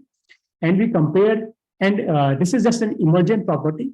And it turns out that the affordance model that we are training also learns a very good feature space or visual feature space, even though it is not trained for doing that. It was trained to learn priors, but it is an emergent property from this system.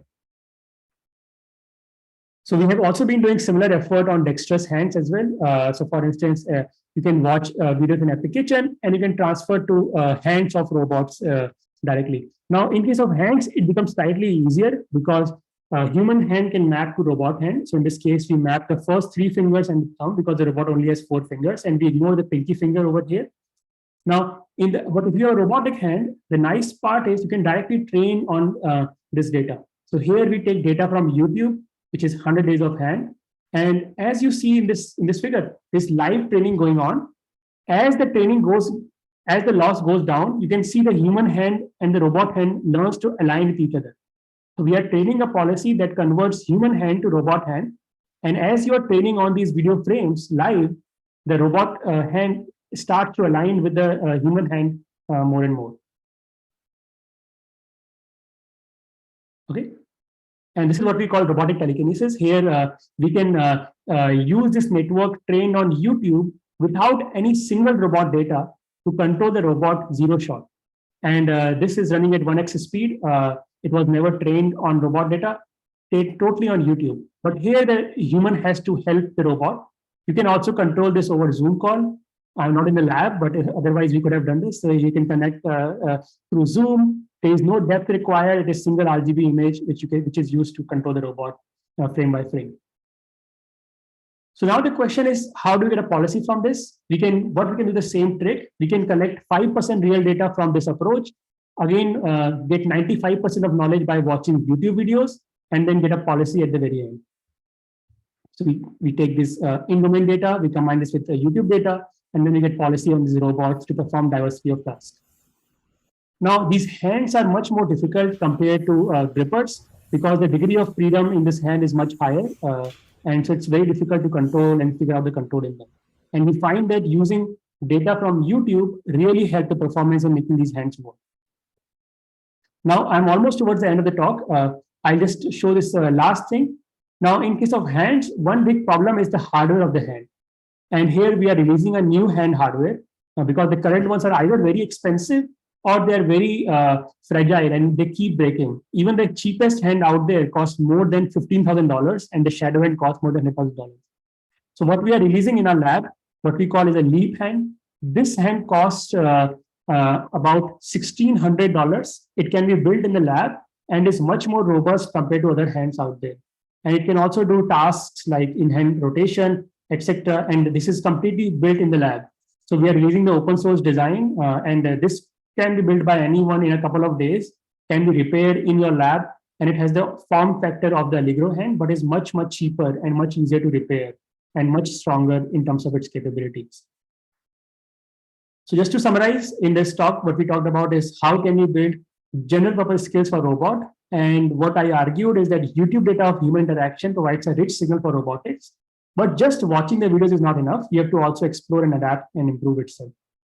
So thanks to all the students, particularly Shikhar, Russell, Kenny, on this work where they showed how we can learn by watching YouTube videos. And thank you. I can take any questions now.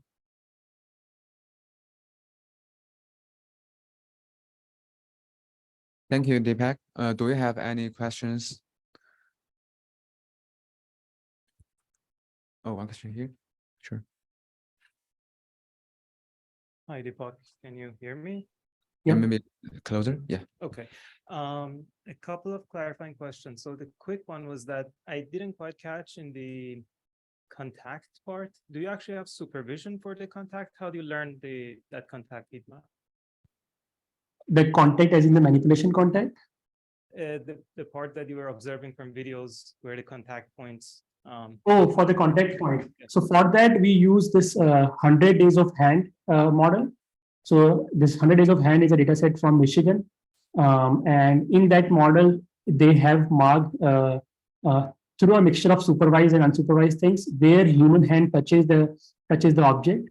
And we use that model trained on that data set to find the contact points. So the data set comes with annotations for that. Yes, but we do not use the data set for the videos. We actually just use the model from there and we test it on the general videos. I see. And so now in the part where another clarification was that they're actually using the contact points and learn the policy. So from what I saw is that the input of the policy was the contact points, the prediction for the contact points, and the goal state. During training, do you receive only the goal state, or do you continuously learn on the stream, in-painted stream of where the human interacted with the object? I want to see if they get like kind of a dense reward over the time trajectory, or it's just in the end. It is own. So actually it is neither. It is a mixture of both. What we do is we take the whole video and then we take the whole video of the human interaction, and then it is at the end, but the end reward is based on the whole video. So it's a spatio-temporal feature. It's a video feature. But during training, like, does it get any reward if it goes halfway to the goal? No, yeah, it only gets at the end of episode. Okay, so then I would argue that I would question that then this setup might not actually work for more intricate tasks where like you're pulling a drawer out and there are like few ways that you can have the contact points and the goal. But if let's say if there's an interlocking mechanism, you have to open the microwave and take something out.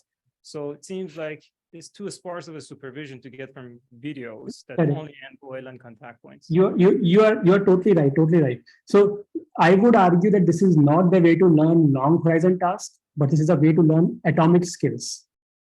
Now the definition of atomic skills is very weird because there can be many atomic skills, and this does not cover 100% of atomic skills, because the last video I showed of in-hand rotation in the hand, that is also an atomic skill. But we cannot learn this by watching videos. So this, like this one. So, sorry. Like this atomic skill cannot be done by watching videos as well. So this goal of learning general purpose skills is a very broad one. And there are millions of skills one can define. I'm not arguing the learning from videos may cover all of those skills, but I believe it covers a large variety, maybe more than 70% of skills. For the remaining ones, we can use simulation like what we do in this case. And then the idea is once we have these skills, then we can combine those skills and then again learn a hierarchical policy to combine them in the long run. Then like the example you were giving, I'm hoping it's a second phase when you have these low-level skills already built in and you learn how to combine them from videos. Okay, cool. Can I ask Thank you one so more? much. Sure. Another clarification. So for the hand part, that went too fast. I didn't quite catch that the correspondence model that you had between the 4-finger hand and the human 5-finger hand, is that like a handcrafted model, or is that something that you learned, like which state of the 4-finger maps to 5-finger? Yeah, so this is not a model, this is a cost function. So we define a cost function that this is a handcrafted cost function. We use this cost function to learn the network. So network takes the human hand as input or human image as input. It outputs the robotic hand joint parameters. And then we just make sure that the output has low energy in this configuration. And the energy is defined between the distance between these two configurations. So the cost function is hand defined and it is used to train the network. I see. So it's hand designed, but it doesn't have like a physical interpretation in terms of like, I mean, it has, but as much as you handcrafted that in, I guess. Correct. It's a kinematic loss function, which is hand defined. Like so, but just to clarify that just the loss function is hand defined, and that loss function is used to train the network. So, but if I understand correctly, that loss function is what effectively creates the correspondence with what state of the 4-finger hand best matches to what state of the 5-finger hand. correct. Kinematically.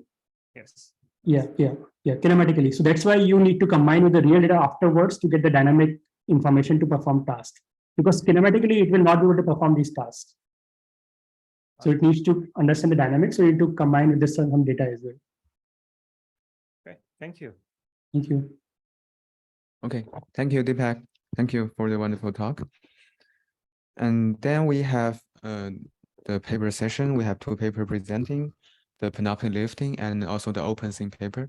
So first is the panoptic lifting.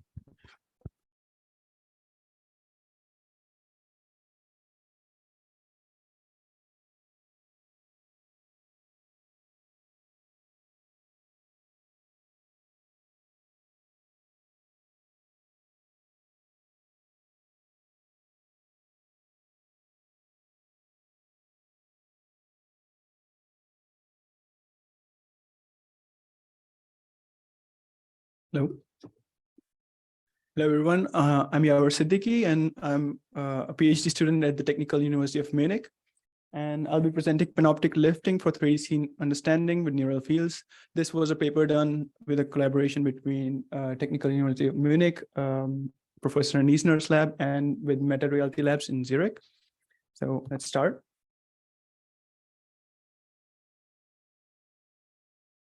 All right, so recently we've seen that the 2D panoptic segmentation methods have been working quite well. And now you can make them work with even pictures that they were not trained on. So here's a picture from my desk at the office. And if I pass it through mask to former, you see that the segmentation you get out of it, just out of the box, is pretty good. So as you see, the semantic segmentation there is quite nice boundaries. You get majority of the classes right. And the instance segmentation is also quite well. You can see that the monitors are separated into separate instances. The cups and everything is nicely segmented.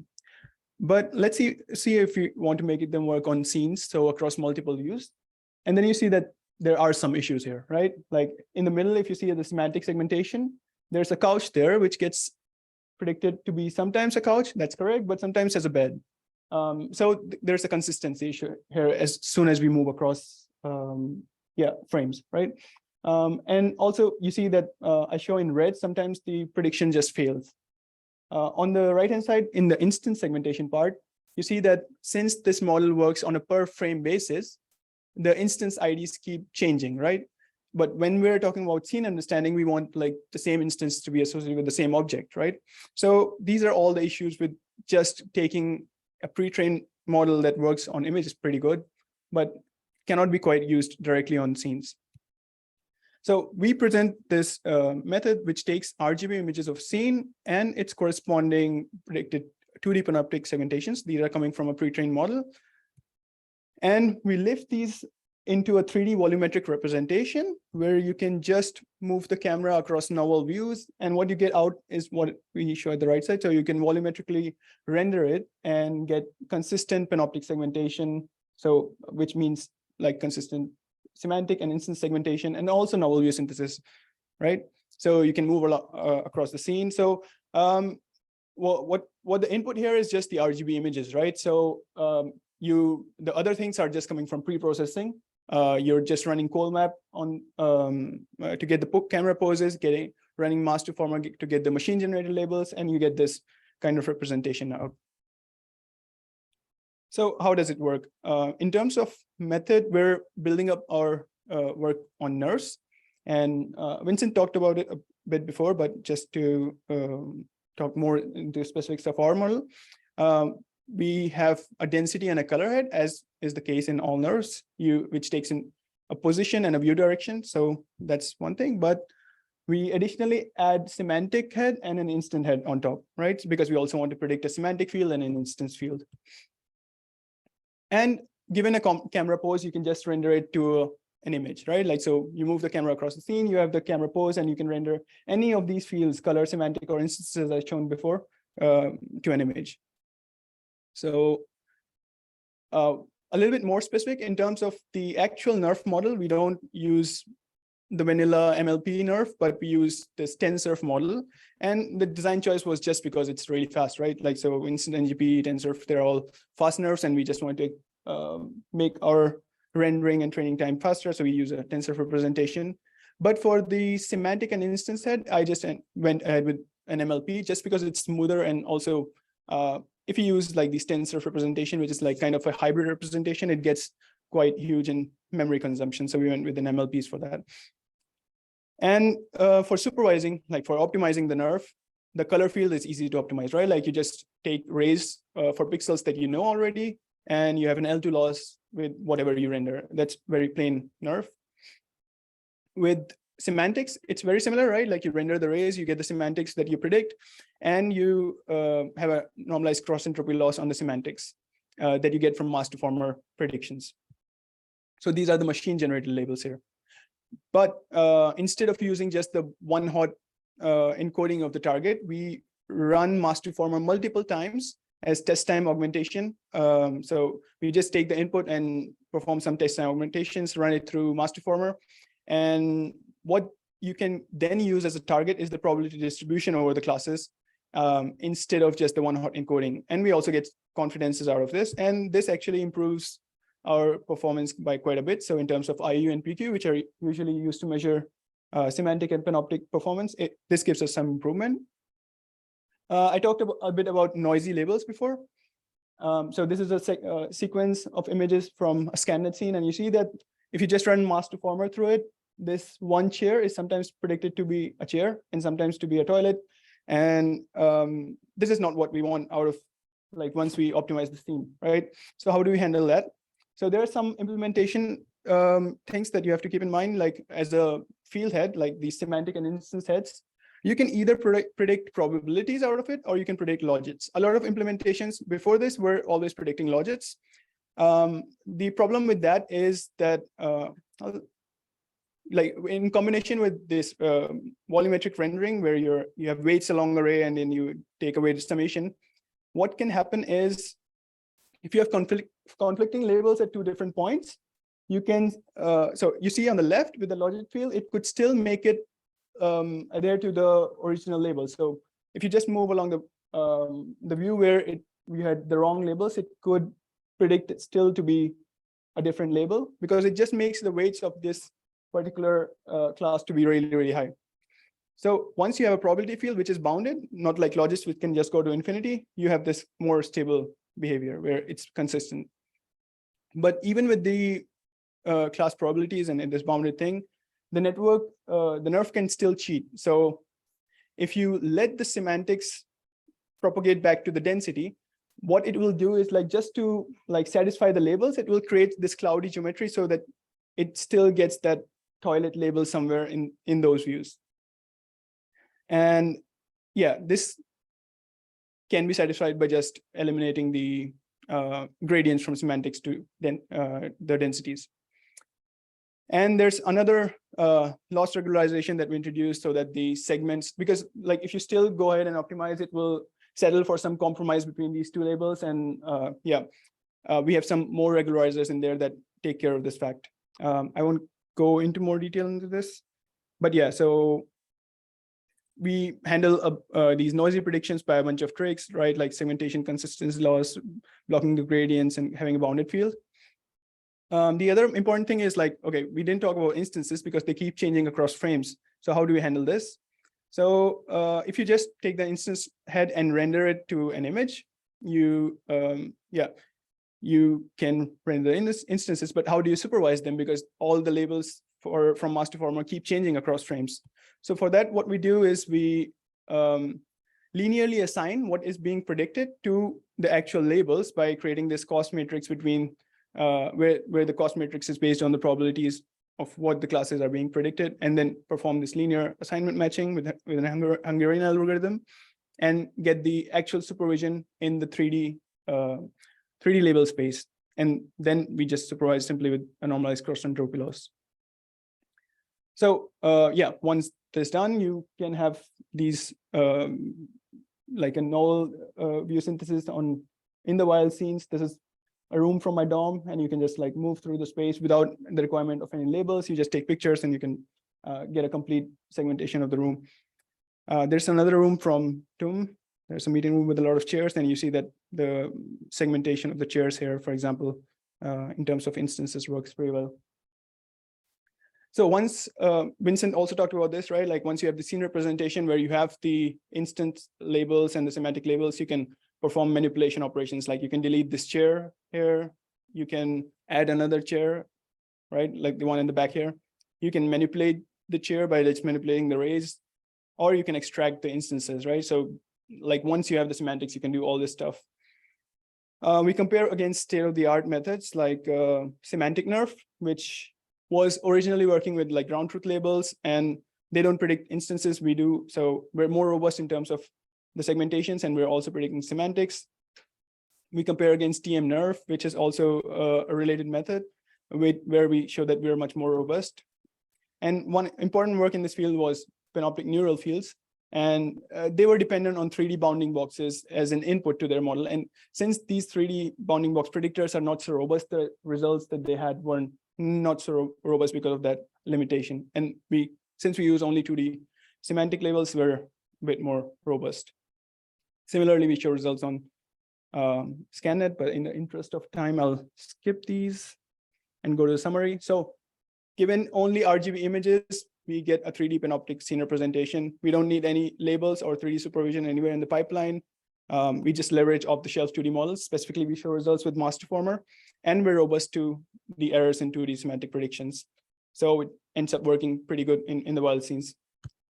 So we have the code available and the models and the data on this webpage. I hope you'll check it out. Thank you.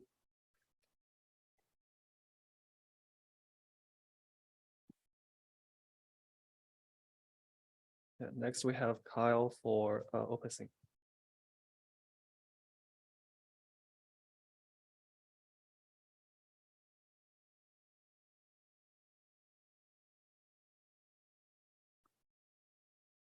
Hi, everyone. I'm Kyle Genova, and oops, I think we started at the end here.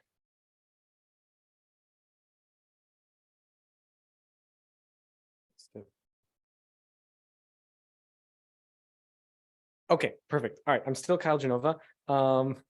This is OpenScene, 3D scene understanding with open vocabularies. Thank you very much for the opportunity to speak here.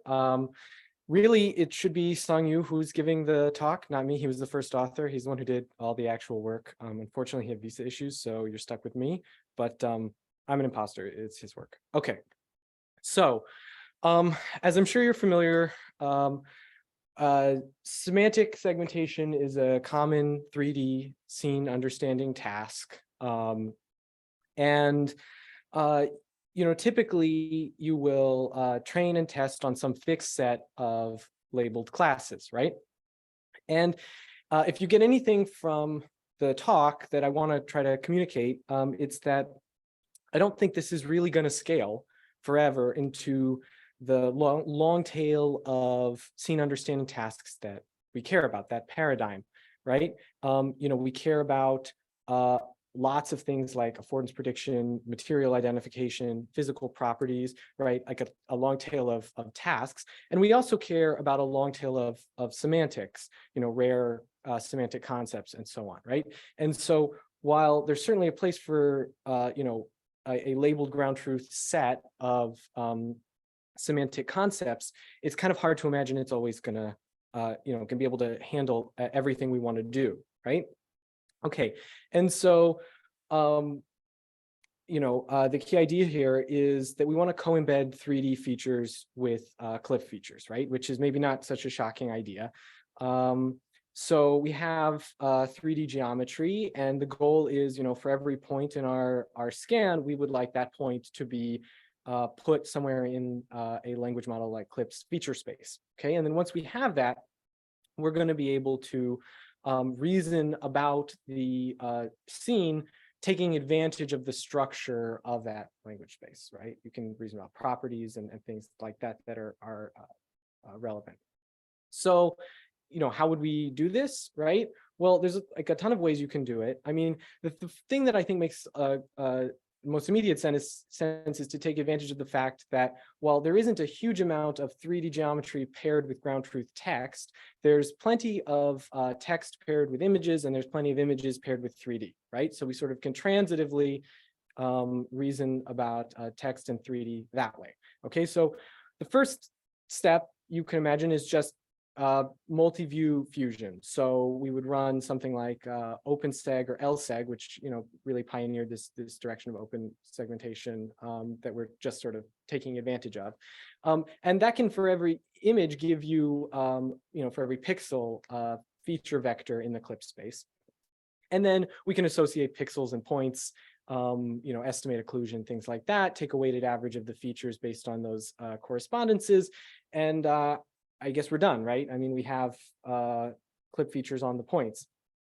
Although we're not actually really taking advantage of some things we'd really like to take advantage of, right? So, for example, every 3D point was labeled independently by the fusion, so we'd really like to take advantage of the geometric priors in 3D. So what we then do is we train like a Minkowski net style network that is geometry only, and takes in the point cloud, and its goal is essentially to reproduce those multi-view fusion fused features without getting to look at them, right? So now it's like trying to extract that same information, but it has to do it from the geometry.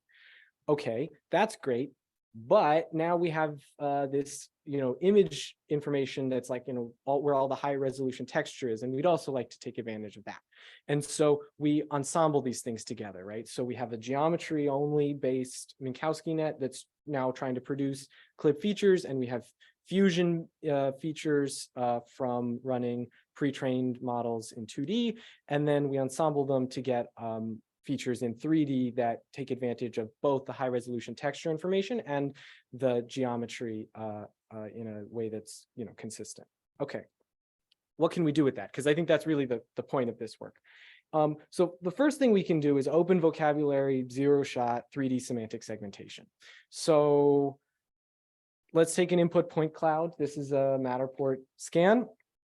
If at inference time you provide a set of 20 class names, then you can take the cosine similarity to each of the clip embeddings of those class names and do on-the-fly semantic segmentation with that set of classes. Okay, so that's useful, not so much because of the specific task, but because we can, put a number on a benchmark, right? It's good for quantitative evaluations, and we can sort of in zero shot do a task without actually training on that 3D data. Where it gets really interesting though, like where this is actually really cool, is you can supply 160 classes or something like that, and we actually can get fairly reasonable segmentations of like long-tailed things, right? So here's a segmentation of a pool table, and I think it's kind of hard to argue that you should collect a 3D ground truth annotated data set of pool tables, but you still might like to have those segmentations. So this is, I think, where this kind of thing really shines. If we make this more quantitative, here we've got the top 160 classes in Matterport 3D binned by how frequent they are in the data set, right? And the red bar is a fully supervised 3D semantic segmentation method trained on the Matterport 3D data set. So it's sort of like, you know, what you would imagine would be the best you could do when you've got full supervision. And the blue bar is the OpenScene method that's not using any ground truth information at all in 3D.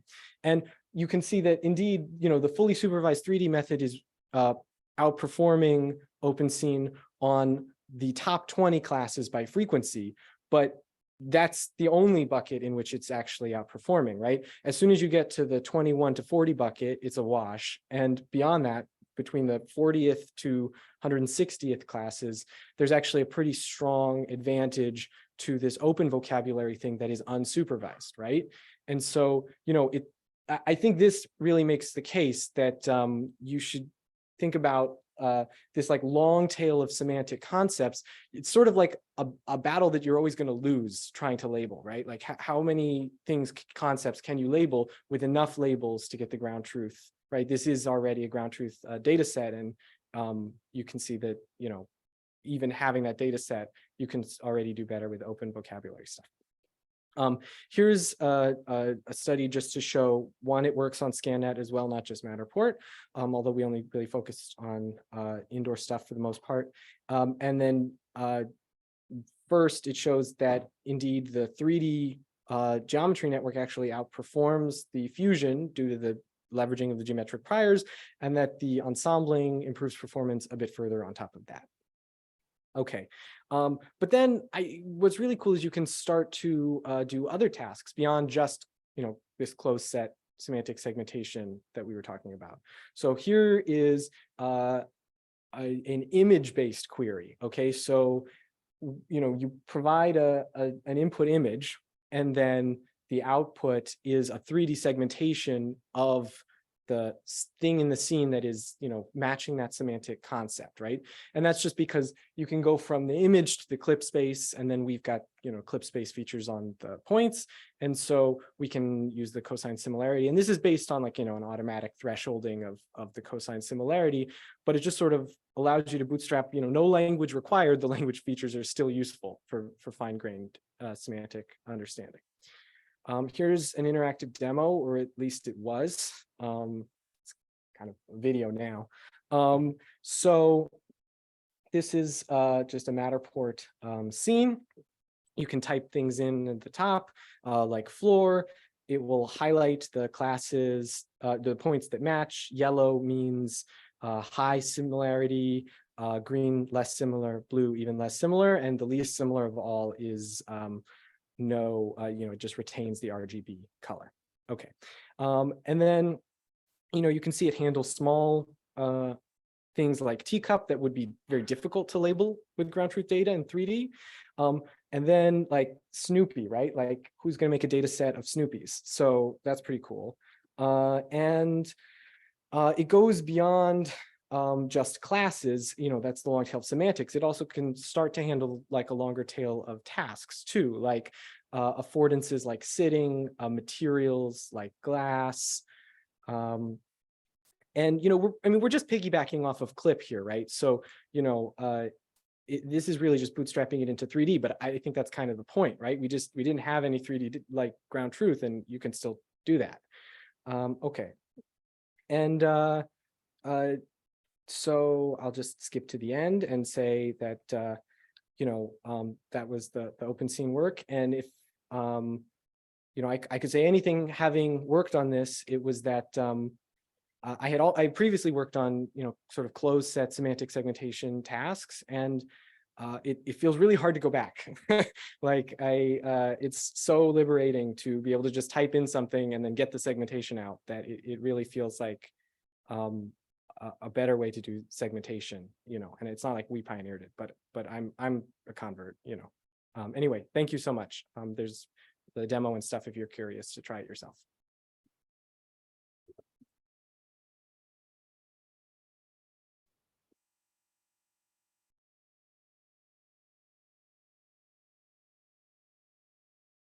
Okay, thanks. And next we'll have Andy Zhen from Google Brain, or I would say Google DeepMind. So Andy is a senior research scientist from Google DeepMind, working on machine learning and also robotics. And he is a well-known researcher in robotics and has received, I would say, numerous awards, outstanding paper award or finalist award in the field of robotics.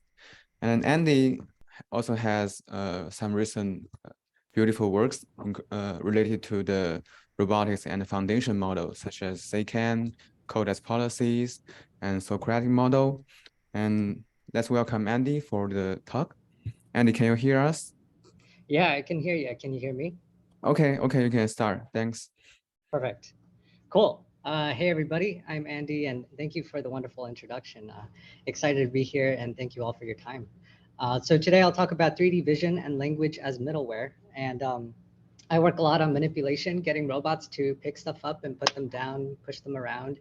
And what I'm really excited about in terms of a future is one where we have robots that are around us everywhere, doing various tasks in human-centered spaces, helping us with everyday things.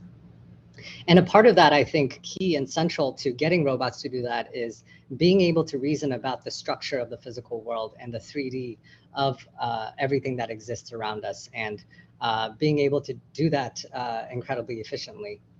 Fundamentally, the world that we live in is in 3D. And so from being able to imbue inside of our algorithms symmetries and recognizing the structure when we see it, all of these things are sort of key ingredients, I think, into building wonderful algorithms on robots that could really learn very quickly.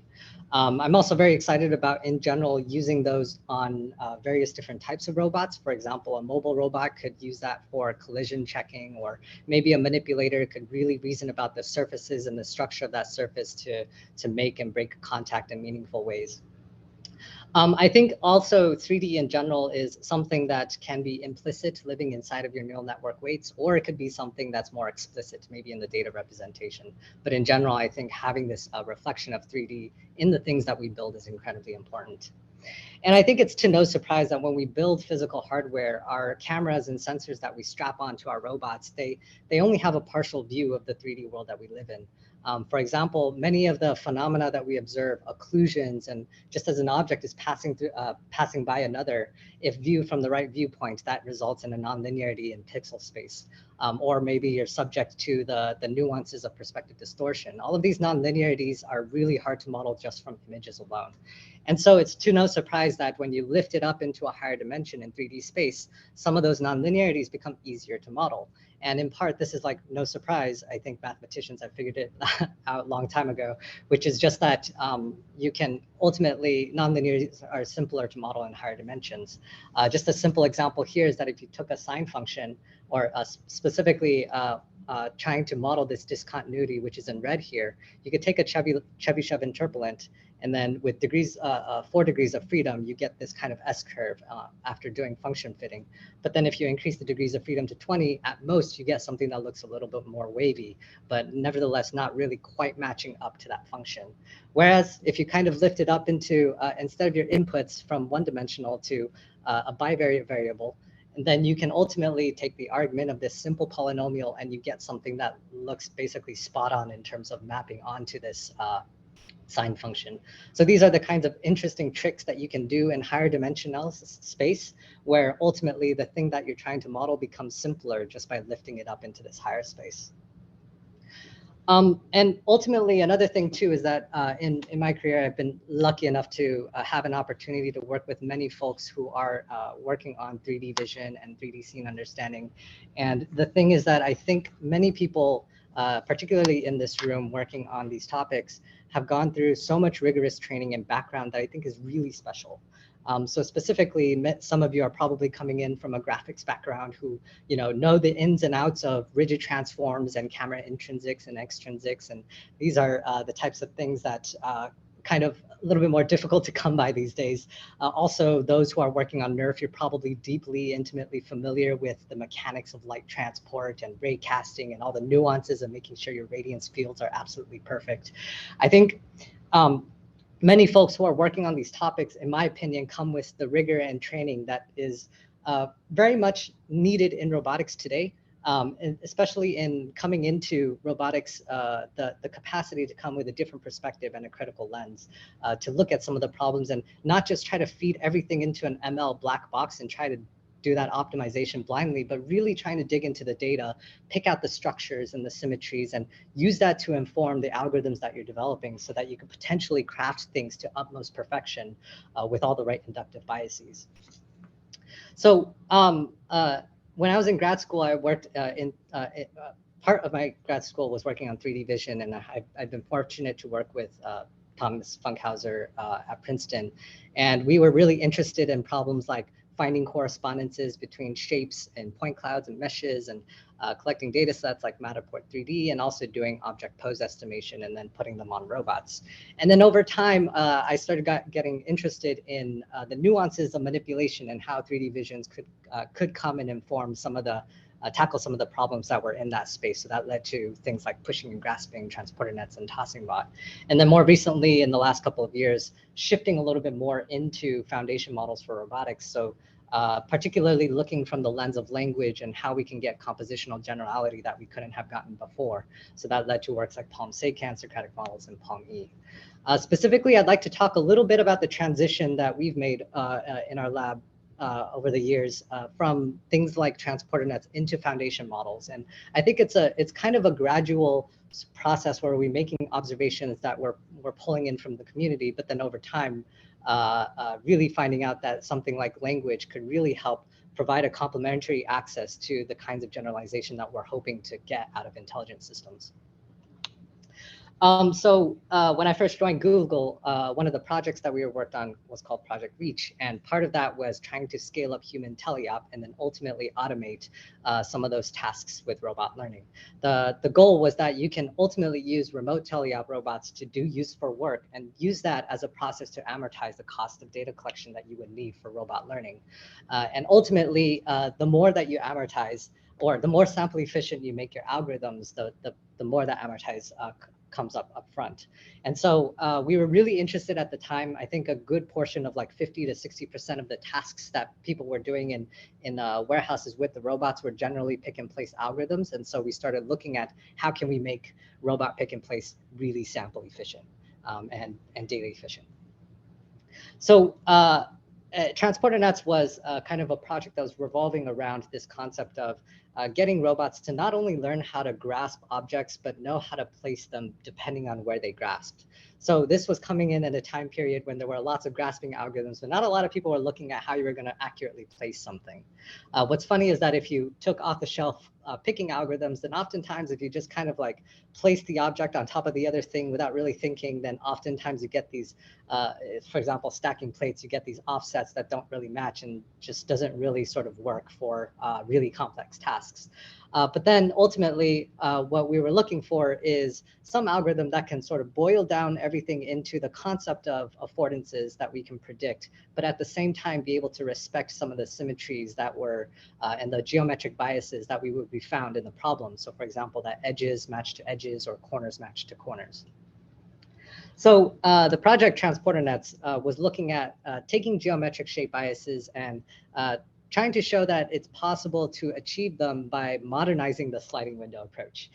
So in essence, here's this video here that we're showing where you're ultimately computing features around, you compute scene features and you also compute dense features for the object that you've just picked up, and you can localize that based on where you've grasped.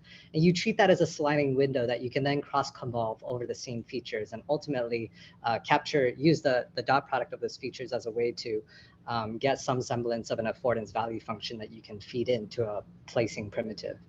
And so when you boil all of that down, then ultimately you're breaking the picking and placing problem into two parts. One is the picking, which is predicting dense affordances. You pick out the object, and then you do pick condition placing, which is conditioning, predicting the relative transform from your picking grasp to your placing location condition on the observation. And so this is just a more concrete sort of formalization of the cross correlation that is going on. But ultimately, the key thing to pay attention to here is that the features that you're computing over the scene and the features that you're computing on the object that you're sliding over, those are two different features. So that is phi and psi, respectively. And then you just take the argmax of the value function in order to figure out which rigid transform you want to do it, execute. Specifically, we model the picking and placing locations as opposed to actual translations only. We model them in SE2. So you're kind of in this top-down pick and place setting where you're modeling rotations as well. And it so happens that many of the warehouse pick and place settings are oftentimes using gravity as a natural adhesive force between surfaces. And so many of the problems sort of fit under this general framework.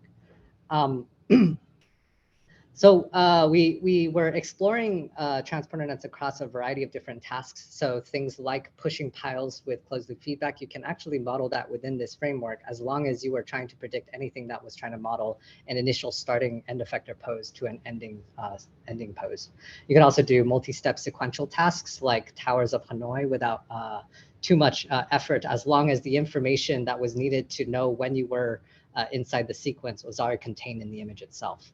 And also pick and place with unseen objects. It so happens that if you're doing it with shapes, then edges match to edges, corners match to corners. That's a feature that becomes really salient in this particular architecture. And one thing, and of course, we've got a variety of numbers, and the specific part that made this really nice algorithm to put on robots was that it took relatively less data than end-to-end algorithms in order to do decently well on tasks. So for example, the Towers of Hanoi, which is a sequential task, with 100 demonstrations, you could get about 97% accuracy. With 10 demonstrations even, you can get up to 83% accuracy. And this is a whole task performance. So we were really excited about this at the time. One of the things that powers transporter nets, and we later found to be really important for developing other end-to-end algorithms later on, was actually the loss function. So softmax cross entropy for behavior cloning. So if you look at the architecture itself, we're taking a crop of an object, rotating it, computing features, and then trying to cross-convolve it over the scene. And in doing this cross-convolve, output our values, we normalize it with softmax, and then try to compute the distance to the expert label, which is represented as a one-hot vector flattened out. And you essentially treat the entire affordance map as a single probability distribution. So when you do kind of think of every single pixel prediction as a different action prediction or a label prediction, you start to think of the loss function starts to look a lot like info NCE, which has been used a lot in contrastive learning literature. So that's one particular connection, and I think this particularly worked very well for transport nets. And what was surprising too is that as long as you don't overtrain it way too much with the small data that you have, the geometric biases that appear inside the architecture itself can actually help you sort of capture some of the multimodality that you're looking for. So surprisingly, even just with these one-hot labels, you can capture these multimodal distributions where, say that you were trying to pick up a disk. I don't know if you can see that, but there's like a picking location right on the edge of a disk, and you're trying to figure out how to place it on the hole, which is a round hole. And it turns out that the distribution of successful placing locations is actually a spiral in SE2. And so what this is showing is that if you kind of flatten that and visualize it, you'll see a donut shape, which is what we expect. And you can also capture all sorts of interesting distributions that exist in this space. But ultimately, I think the combination of visual features and shape priors provide a strong inductive bias for learning these modes. And I think I'm just in general really excited about what happens when you can really make use of the symmetries that exist in the data. Partly in order to enable all of this to work, part of it is doing these orthographic top-down projections. So these are not just naive sort of top-down camera views, but that you have to take a 3D camera, take the point cloud, and then project it onto this orthographic plane. And so that's how you can sort of maximize utility in terms of shape matching type features. Transporter nets has a bunch of limitations. So one is that it's only been explored in 2D, but I think, can we go 3D? It totally makes sense to me that if you can capture some notion of shape inside of your voxel representation or point cloud representation, you can use this same sort of cross-correlation style algorithm to do various types of reasoning. And of course, we can definitely go beyond pick and place. There might be opportunities to do it in shape matching or scene generation, 3D reconstruction, and 3D affordances, particularly for linear scene generation. Imagine you were trying to generate a bedroom of some sort, and then generating the lamp was always kind of offset from the furniture or offset from the table that which it's supposed to be on. Transporter nets would be really good, I could imagine, in trying to sort of align it so that the edges match to edges and they fit perfectly inside some prediction of a scene generation. So any sort of rearrangement task where these geometric features are important, I think we could see some success with transporter net style algorithms. Of course, as I mentioned earlier, it requires a 3D sensor, but we get away with 2D images? And I would recommend taking a look at some work from Yin Chen, who has been looking at using NERFs in order to do transporter nets. So instead of having a 3D sensor, we're using NERF in order to capture a scene representation. And then the beauty of NERF is that you can raycast orthographically. Like orthographic cameras don't exist, but with NERF representations, you can just arbitrarily decide how you want to shoot those rays. So I think it's pretty exciting to see what you can do there. And another big one for us was that shortly after this work, we were starting to look into how we can get multitask transporter nets working. So taking one model and then training it on the 10 different tasks that were inside the paper, and then seeing if the performance of that one aggregate gigantic monster model could outperform some of the single task models. And we unfortunately could not get that to work. We could not get positive transfer to work over single tasks. And you could imagine it was disappointing, of course, but then also we were hoping that in building an architecture that was good for symmetries and inductive biases would allow the model to be able to capture something more fundamental about the tasks themselves, but we didn't quite see that transfer. One of the things that we wanted to pursue in Reach was to be able to have this amortization of data as well, which is as you scale up the number of tasks for which you're collecting data for, you ultimately see this asymptotic curve so that the amount of data you're collecting decreases over time for any new task. And ultimately, we're hoping that the model architectures we build can interact with the physical world and learn some notion of bottom-up common sense, or this is shared knowledge between all the tasks. And I think that the reality for us, at least, has been that I think the curve still exists, but it's further way out. Like in terms of, it's much more linear than we have expected, at least in the beginning. And I think that 10 tasks is probably not enough tasks for it to really sort of start to see the transfer take over. And this is just in part because of the complexity of the environment, embodiment, and contact physics, etc. So part of after that project, we were spending some time to take a look at some recent work in multitask learning. And one of the big questions is, does it result in positive transfer of representations? And the past couple of years of research suggests that it's rather complicated. So in computer vision, we've seen taskonomy from folks at Stanford showing a large affinity matrix of how pre-training on task A improves task B. And I think the lighter colors here have a stronger affinity, which just means that most tasks actually surprisingly don't transfer that well.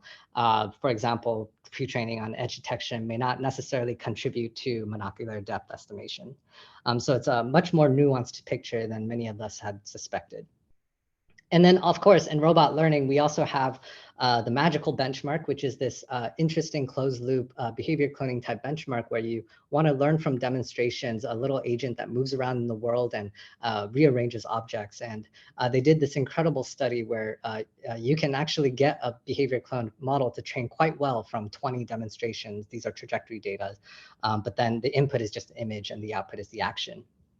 And what they show in their work is that the multitask performance of these tasks actually do not perform as well as the solo task or the models that are trained on single tasks, which is interesting. So they actually, this was a negative result in the sense that there was no positive transfer.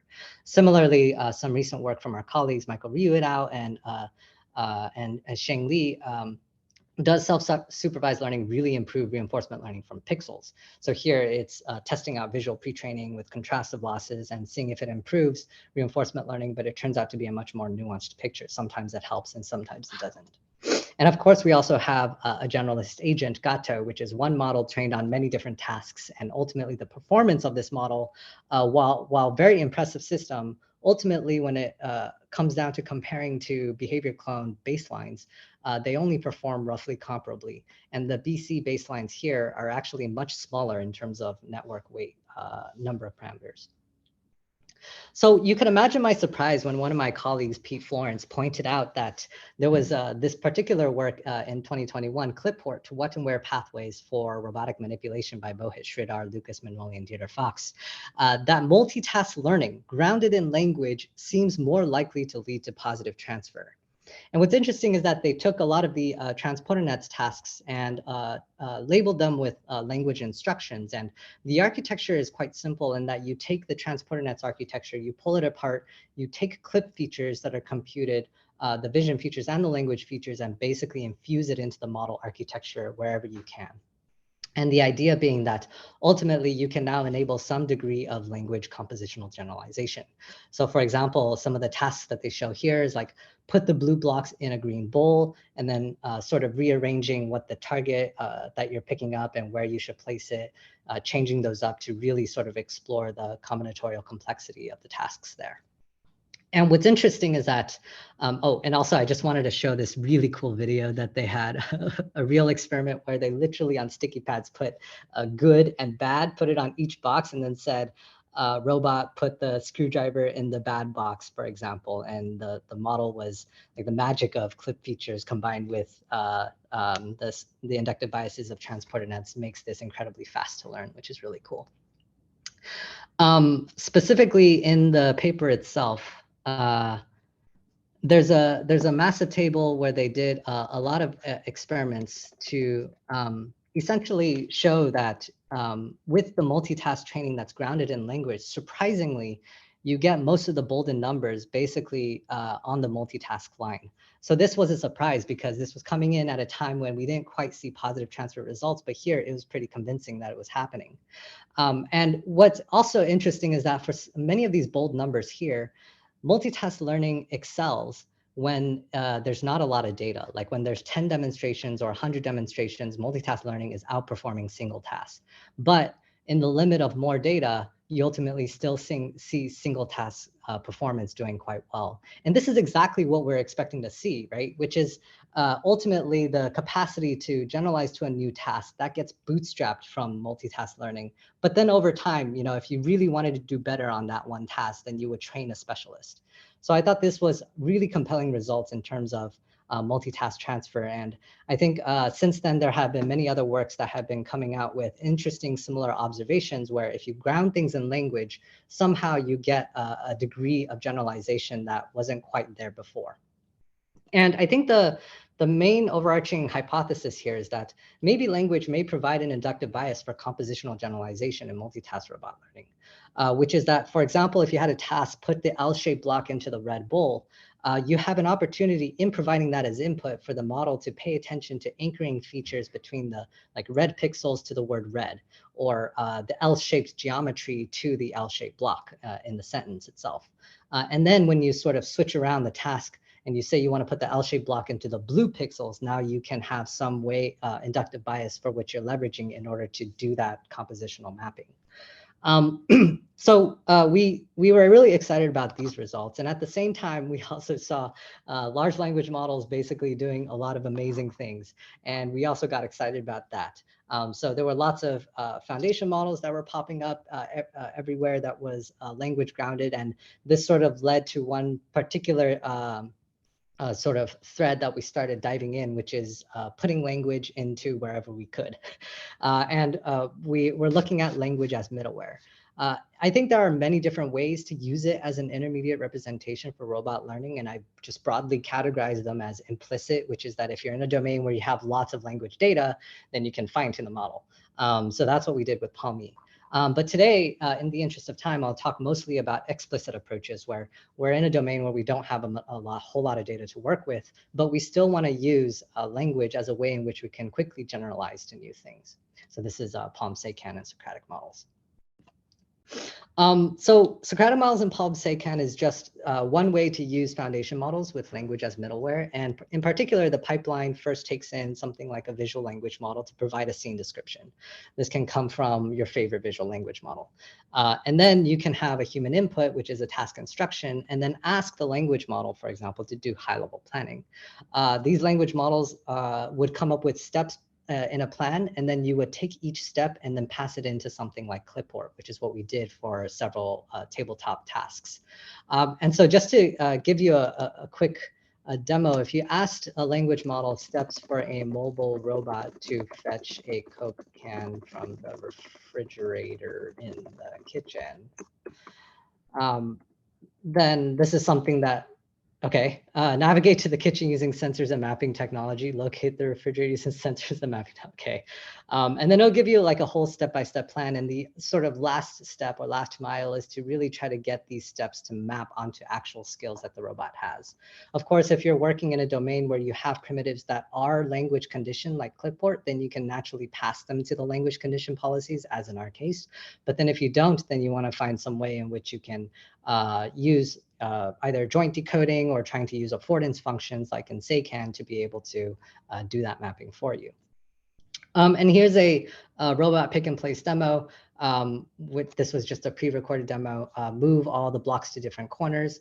You pass that to a language model. The language model generates steps in a plan, and then each step gets fed into Clipboard, which computes this pick and place heat map. And then now you can type in things like now move the blue block to the middle, stack the blocks on top of each other. And then, yeah, put the yellow block, place it on the blue block, put the green block, place it on the yellow block. Wait, actually undo that last step. I've always wanted an undo button on my robot. And I'm glad that because we're feeding everything back into context in the language model, you have an opportunity to do something like that. Put the yellow block in the bowl you think it best fits, a little bit of subjectivity there. And then, okay, now sort the remaining blocks in the same way. And if you want to download this collab, you can at the website. Cool. So you might have noticed that in this pipeline, the amount of visual information that goes in as scene description only comes in once in the beginning of this whole pipeline. But you could imagine that every time you're executing a step, you want to check to see if you're successful or not, and then use that to inform the next step.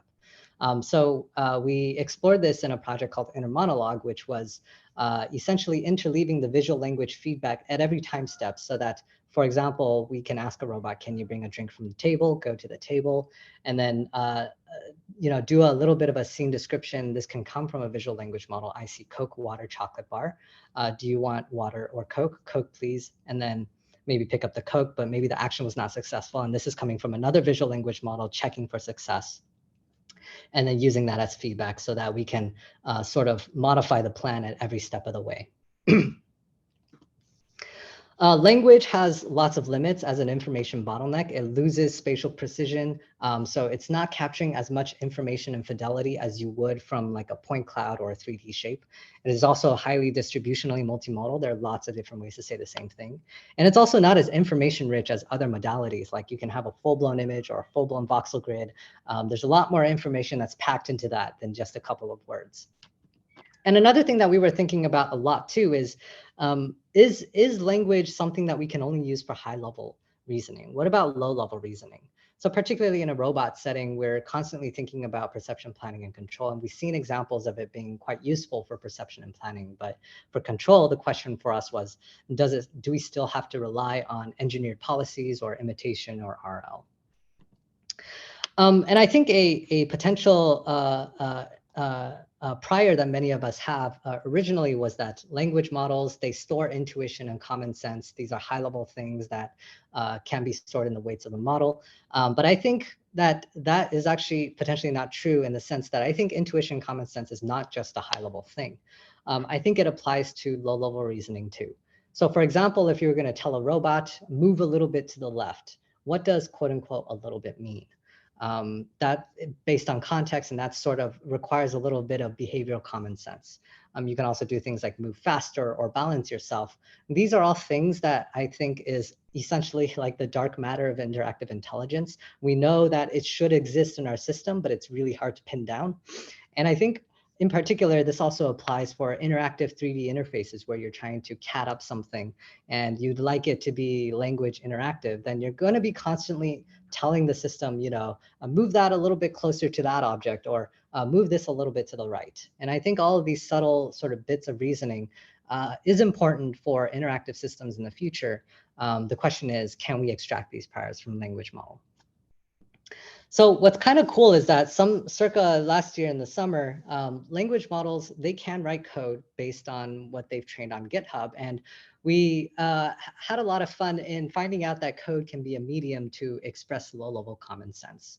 So let's say that, for example, we wanted to, and to give just essentially an example of this, suppose that we were typing in comments, if you see an orange, move backwards. If detect object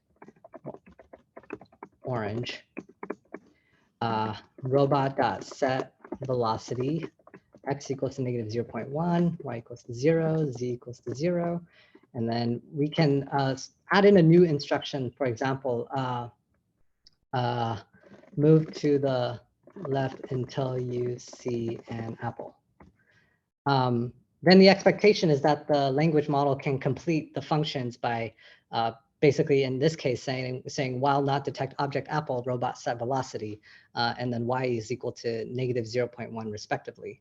So there's a lot of subtle things that are going on here in the way in which we've tried to frame the problem as, well, at least the structure of comments followed by code in the same format as instructing the robot to do something followed by writing robot code. Here, the subtleties are that we're switching out the if statement for a while statement. We're also switching orange with apple. But then the system is also assigning this canonical coordinate frame based on what it thinks and the priors that it has gleaned from internet scale data.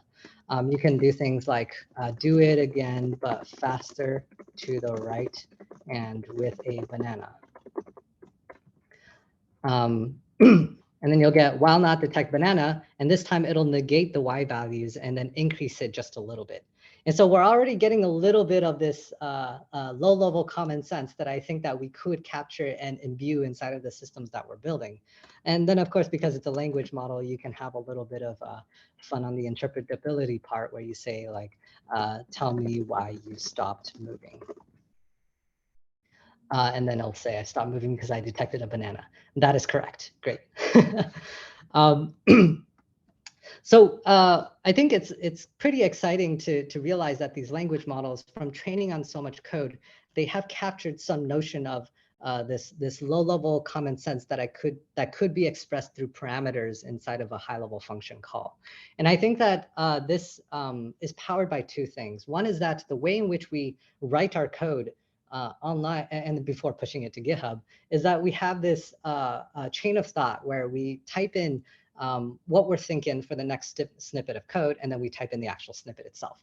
So we've essentially just reformatted that particular data distribution in ways that makes it feel like, or well, specifically, we're trying to take the problem of trying to instruct a robot and then sort of siphoning it into this problem formula, this data distribution that seems to work out well. So that's one part of it. But the other part of it too is that these language models are ultimately trained with in-context learning. And you can think of it as just supervised meta learning, where you're taking multiple input-output examples and packing them together in context before you feed it into a model that is trained autoregressively. So if you're familiar with Seek.io, you'll know that this is the packing feature that people talk about. So specifically, you have a translation problem here, maison to house, and you want to be able to translate for a new input example, chien to dog. And you can essentially formulate this as a sequence completion task. And then the actual F here for your outputs is some function drawn from a distribution of functions that you're pulling from. So this can be a natural language problem, for example. And ultimately, what's interesting is that transformers at certain scale, they seemingly are capable of generalizing to unseen F, or ultimately new tasks. So if you took, there is these experiments from a couple other people who are finding out that transformers, when you scale them to a certain point, they start to generalize to unseen tasks. And also at the same time, they outperform MLPs, which are just trained in a regular multitask fashion. They also appear to work better, or in-context learning works better with non-recurrent autoregressive sequence models. So in general, RNNs and LSTMs struggle a little bit more with in-context learning. So I realize I'm running short on time. I will try to so I'll give a brief overview of this, which is CODIS policies is a project that Jackie led here, where we're taking a language model, taking language instructions, and then trying to predict robot code, where the robot code is essentially stringing together and composing together an existing library of perception APIs and control APIs. And this is effectively harkening back to some classic work in the area, robot programming, which is looking at infinite use of finite means. And in particular, Jackie was looking at using recursive function definition, where you can get the language model to also write functions that it hasn't defined yet. And you get this sort of dynamically expanding code base that recursively generates itself until it can run on the robot. Cool. So one thing that I want to point out in the examples too is that many of these capabilities that are unlocked through this is actually spatial reasoning tasks. So for example, you can do things like arrange the blocks in a square around the middle, make the square bigger, move the red block 5 centimeters to the bottom, or rotate the square, for example. And these are all really exciting spatial capabilities that previously with language models we couldn't quite get before. And partially it's powered by being able to call third-party libraries. Cool. So I'm just going to skip ahead to VL Maps. This is just a quick call out that just like in OpenScene, where you can capture heat maps of object categories, you can use that and combine it with CODIS policies in order to enable robots to navigate through environments. So if you wanted to say move 3 centimeters to the left of the kitchen, or move in between the chair and the sofa, then you can do that with a combination of something like OpenScene, or just essentially fusing visual language features into your robot maps. And you can also extend those maps to include things like audio modality. So I'd like to conclude with this slide here, which is that, and in particular, I'd like to call out and basically ask for help from folks in this community here working on 3D vision, which is there are many problems that exist out there, and I feel like we're heavily underinvested in, and we could really use your help from the community to be able to figure out. So one of those is, for example, how can 3D reasoning enable language to inform low-level control? So for motion planning algorithms, for example, some of the best working algorithms are based on cost functions that are defined by sweeping volumes, whether or not the object has picked up, or whether or not the robot has picked up an object and are moving in a particular shape. And I think that there's a degree of 3D reasoning that I think could really be captured to the extent that maybe could be anchored in language. So for example, if a robot, you were telling a robot to swing your arm in a C shape, make more of a C shape, then how does the robot sort of figure out that the swinging shape makes a C shape, and how do you adjust its trajectory respectively using 3D reasoning that's language grounded? I think is incredibly interesting. Also things like how to ground shapes and geometries in language. If an object is pointy, how do you map that geometric feature in a point cloud or a mesh to language? And how can we use code writing LLMs for 3D reasoning? I think this is a little bit more of a direct sort of down in the weeds type implementation question that I think would be really interesting to figure out. And I'd like to close out with this particular plot here, which is, I think in the journey in which we looked at transporter nets, tried to get multitask working, but then didn't quite do it successfully, and then saw somebody else figure out that if you ground it in language, it works well. And then sort of putting us down into this rabbit hole of trying to use language for everything. I think of them as two incredibly complementary type directions or axes in which we can really try to nudge our work towards in the joint combination of the both. So symmetries give us generalization in terms of sample efficiency and being able to pick up on priors that we can reuse in the future. Language gives us a little bit of a more compositional generalization that is grounded in the vocabulary that people use to express themselves. And ultimately, I think we want to look for building more algorithms that sort of skyrocket to the top right. And I think that the best algorithms in the near term are going to be using the best of both worlds. And with that, I'd like to thank all of my collaborators and thank you for your time.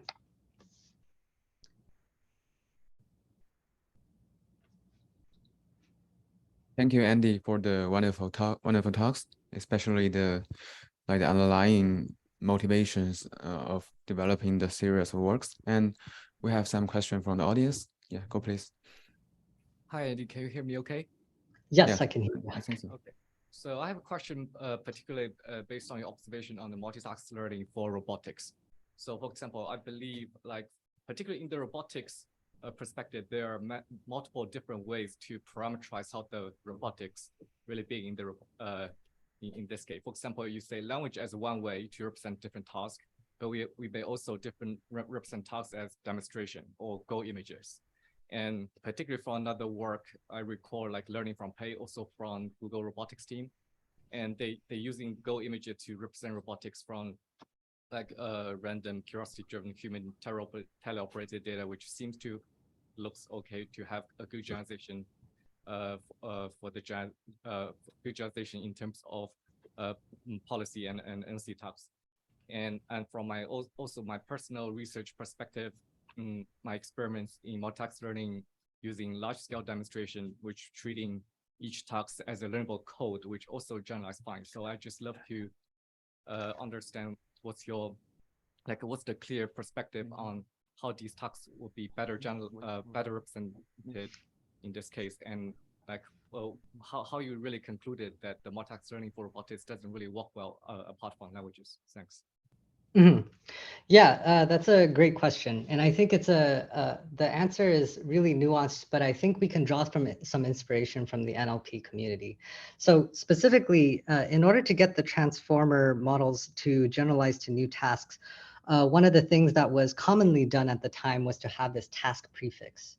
So this task prefix, it could either be an embedding or a special token.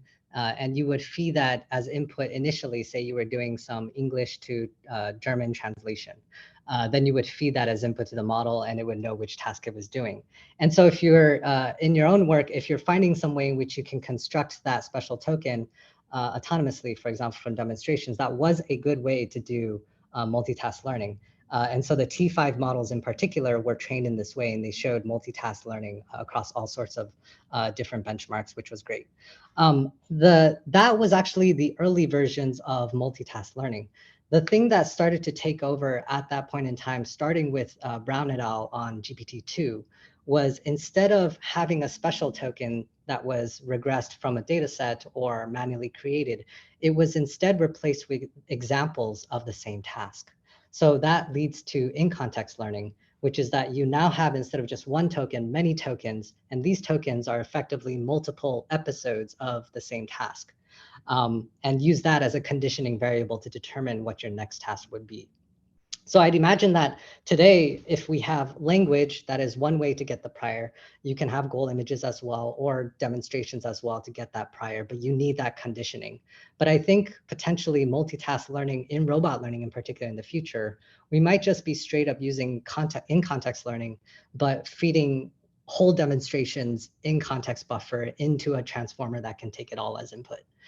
So I think if there's any sort of telltale sign of what's happening in NLP will take over into robotics, I think that will be the future. Yeah, we're really excited about that direction. Okay, great. Thank you, Andy, for the wonderful talk again. And next we have Professor Angela Dai. Angela is an assistant professor from the university, the Technical University of Munich, where she leads the 3D AI group. And Angela has a lot of representative works in 3D understanding. I guess most of us has known, like the ScanNet and Matterport, and later the part level scene understanding data and also method. So yeah, let's welcome Angela for her talk.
Hello?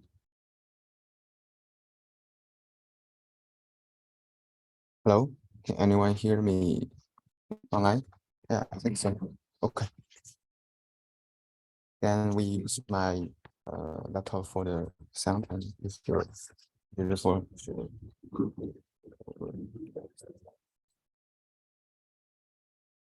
Sorry about Yeah, sorry for the technical issues. Hopefully you can hear me now.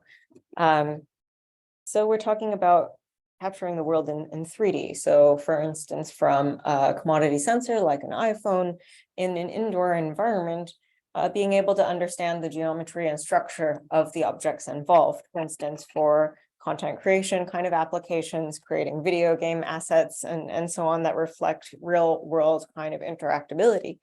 Or for robotics applications in order to encourage machines to be able to interact with the world the same way that we as people perceive the world. So we can take a look at this from a bit of a robotics inspired kind of approach from early robotics based on model-based recognition, where you have some kind of predefined set of templates and you want to be able to recognize objects in new input observations based on matching to that set of templates. And that's what we can also do in order to perceive 3D. So if you look at this 2D image, it's a pretty ill-constrained problem to figure out what are the geometric structures there. We as people, we can recognize the objects and their geometric structures, but there's a lot of occlusions in this environment. It's not that we see everything here. And so we can impose a similar kind of 3D prior that we learn by saying that what if we retrieve and align shapes in a database as the 3D prior in order to represent the structure of the objects in these images. So we can do this by building on powerful 2D instance segmentation approaches. Just take the detected object instance and try to embed it into a shared space along with the 3D objects in the database. So that means that we want objects that are structurally similar to lie close to each other in the embedding space, despite the fact that there is a notable domain gap between RGB observations and 3D shaped geometry. We can also then regress the object translation and orientation in order to pose the objects with respect to how they were seen in terms of the image. So that embedding space we can learn through deep metric learning, in particular with contrastive loss formulation. And we can learn an embedding space that looks kind of like this, where you see in the top left, we have round sort of structured tables.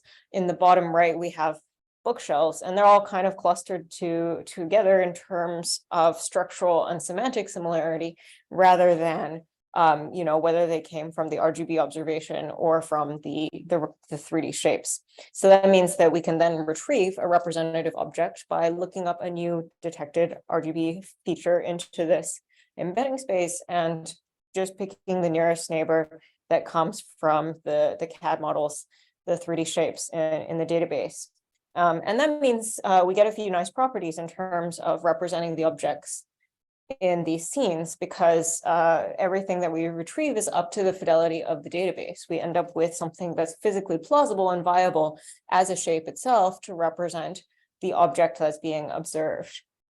In fact, these cases they look a little bit more synthetic than ones that you might see from sort of arbitrary in the wild real world images. And we can make this reasonably robust with respect to more challenging images. For instance, here you see there's a lot of occlusions between the objects. In fact, this bookshelf is largely out of the view, even of the frame. But if we do the same kind of reasoning on a patch basis, we can actually get a nice representation of heavily occluded objects still, the table and the chair at the back of the scene, for instance.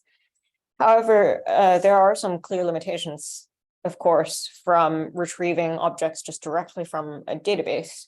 So for instance, you can see here in this image, we've got a bunch of the same chairs in the scene, and the objects that we retrieve, they all share some kind of structural similarity with respect to the input chair, but none of them really exactly match because we don't have an exact match in the database. And they're all different from each other, despite the fact that, in fact, they are actually the same chair. So we would like to relax a little bit of this hard constraint of a pure retrieval and allow for a little bit of flexibility in how to represent the objects in scene environments. So that brings us to learning these neural parametric models of 3D shapes and parts, where we want to be able to learn a latent space here, where if you sample some kind of object, it should decode out to a valid shape and its part decomposition, which means that we can leverage this manifold at test time. And when we see a new input observation, we want to map it into this manifold and optimize in order to find the best representative shape and part decomposition that fits to the input observation. So the particular task we're going to tackle here is that of which takes as input an RGBD scan reconstruction that you see on the right hand side. And we want to be able to decompose the tasks in the scene into their complete part decomposition. So complete being that we also want to fill in some of these holes that you see that were not observed in the original scan. So to produce an output kind of like this. And so from this input RGBD reconstruction, we can first map everything into this manifold that we've learned. But then we also want to optimize such that it fits to the input scene geometry, because we actually observe geometry, so we want to fit. And we can optimize such that there's a scene consistency, since we know that all of these objects actually are deriving from the same scene observation. We can encourage them to be consistent with respect to each other in order to get a better understanding of the shapes and the part structures here in this environment. So we first want to learn this manifold of parts and shapes. And this is being encoded in a simple fashion through a coordinate field MLP. So as input, we have the XYZ coordinates, the part type for the parts. This is just a one hot vector of the class category, and a latent code.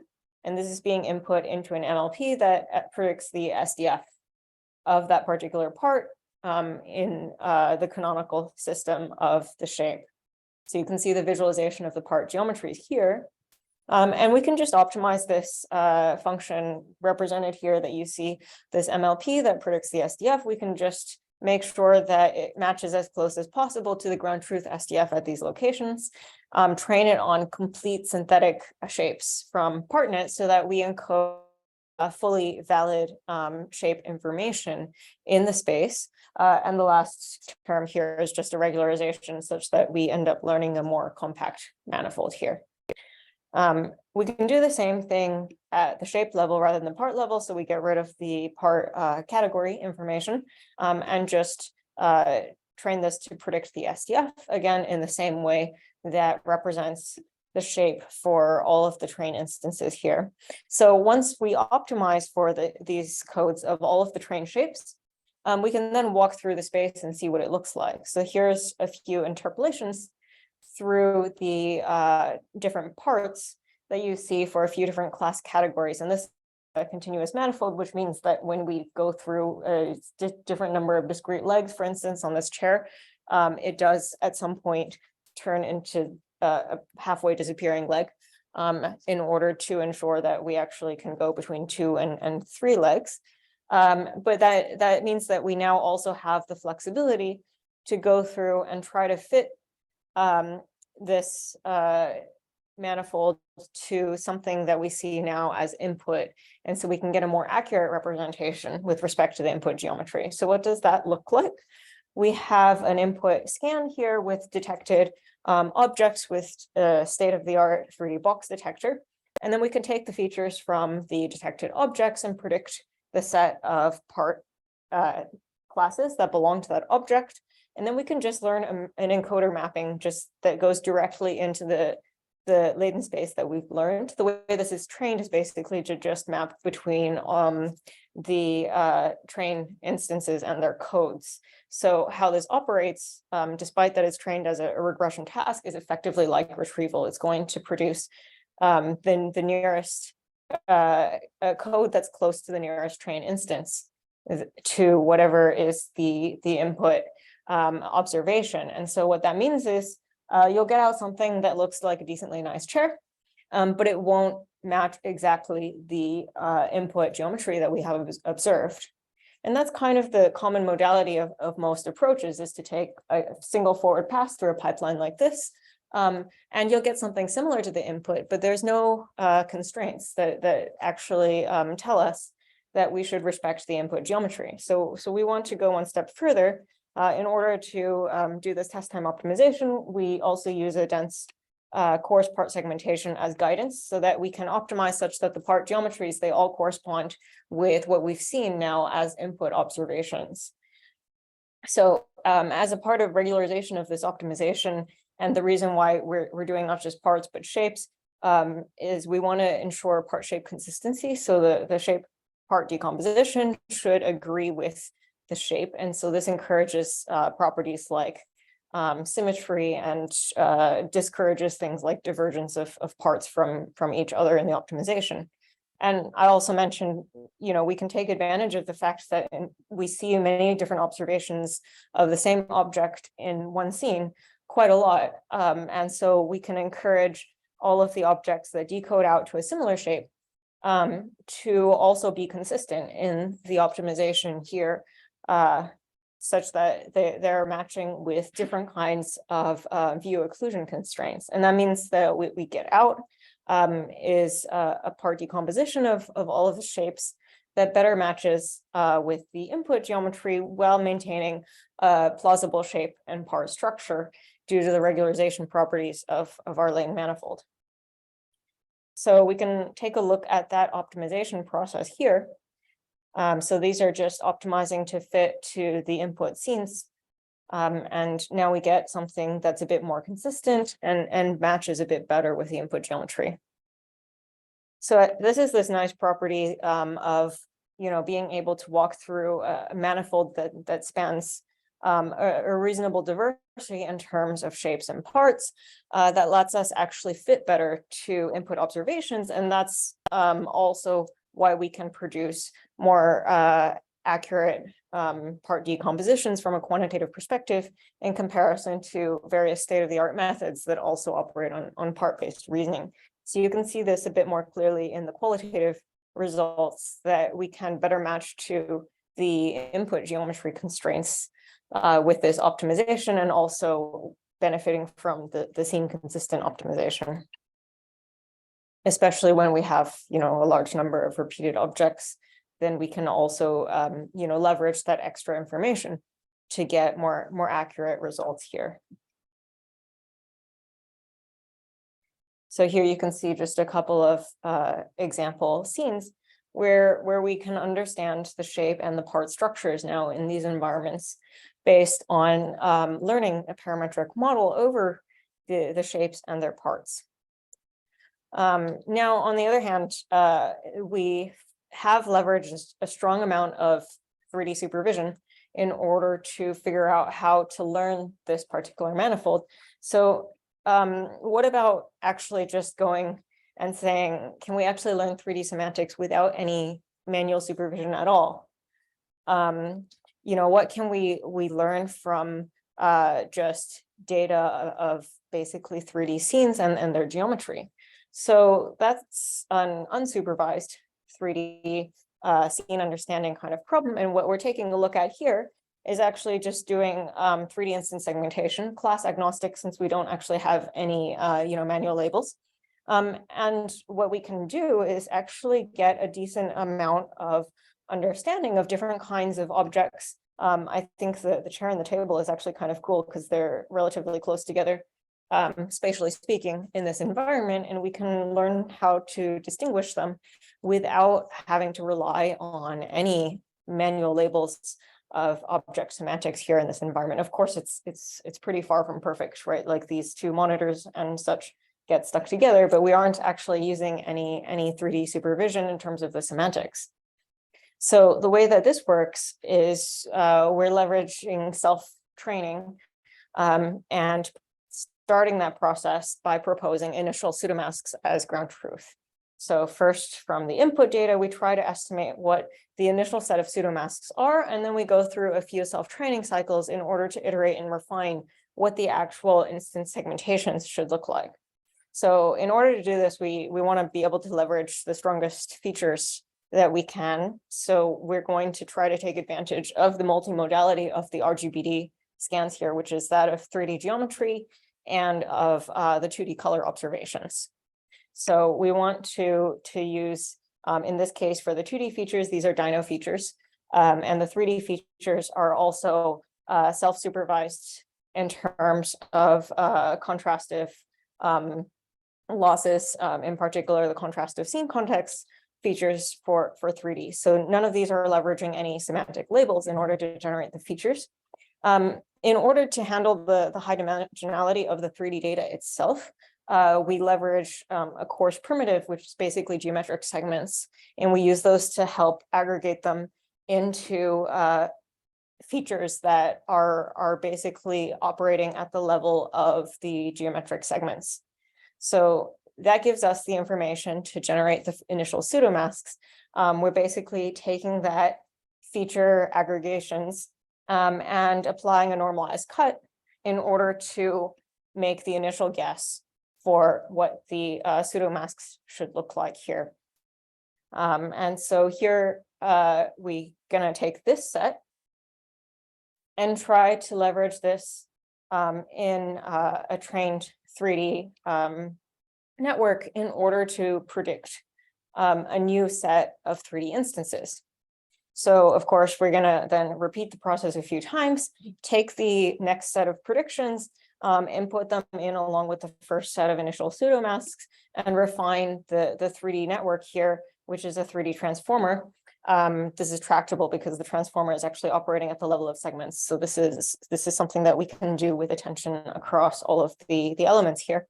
And then we can get out a final set of instance predictions from the self-training. So what this looks like here from an initial 3D scan, for instance, on the left, then we can generate pseudomasks as you see here. They're definitely not perfect. For instance, all of these are relatively spatially close to each other, so they get clustered into one mask. But we're not learning from just one scene, right? We have a large corpus of training scenes, in this case, ScanNet. And we can then go through and continue to refine through self-training, and that helps us learn about how to distinguish individual object elements after several self-training cycles. So here you can see one of the example results for our unsupervised 3D instance segmentation method, and also in comparison to a couple of clustering-based baselines.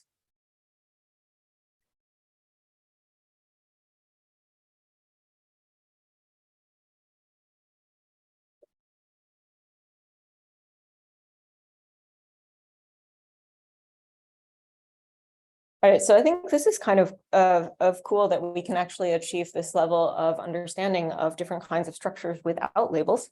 I wanted to spend the rest of the talk time to talk a little bit about outlooks and general kind of perspective in terms of, we saw in the previous talk also the big impact of things like language. In particular, here I talked about a lot of geometry. We didn't talk very much about appearance, which is a huge contextualization cue. And I think we can leverage more than actually just projecting, extracted dyno features or extracted features from 2D networks in order to leverage these color cues, or we should be able to rather. And that should help us learn about inherent kind of sort of attributes like symmetry, like equivariances, and so on in the environments. I did want to touch a little bit about this big topic of, language and its use cases, because you've already seen a bunch of them. So here we're looking at contextualizing 3D with language.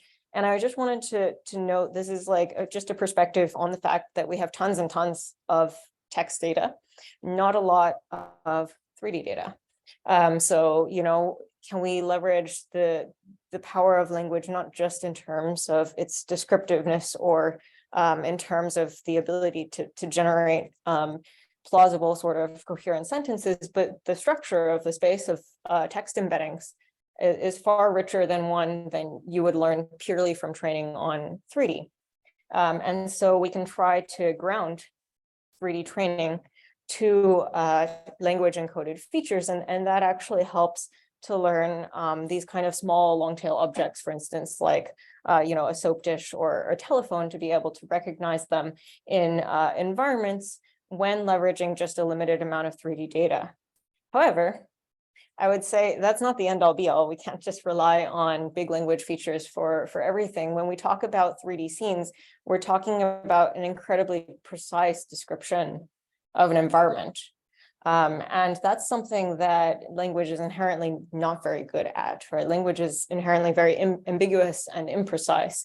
You wouldn't usually use that as a modality to describe precision-oriented kind of tasks. So I think while there's a huge use case for the massive quantities of language and image data that are available, we still do miss, for the sake of 3D scene understanding and generation, some high fidelity data, right? So a lot of the stuff that I was talking about was operating on scenes like ScanNet, which were taken with commodity level kind of RGB and depth sensors. And so you get all kinds of artifacts in terms of the geometric representations. And then we struggle to try to represent them by learning these kind of synthetic priors. On the other hand, what we're looking at now is trying to collect a reasonably sized set of examples of much higher fidelity data. So here you can see this is some of the scene reconstructions of a similar type of environment in our new data set. And if we zoom in, you can see the effect is also, for the sake of understanding, right? We actually can now resolve not only the nice details of objects like chairs, but we can actually resolve these kind of small objects that lie in the scenes that were actually, if you asked just even people to recognize them in the old ScanNet data, it was extremely difficult because of both the color and the geometry quality at that point.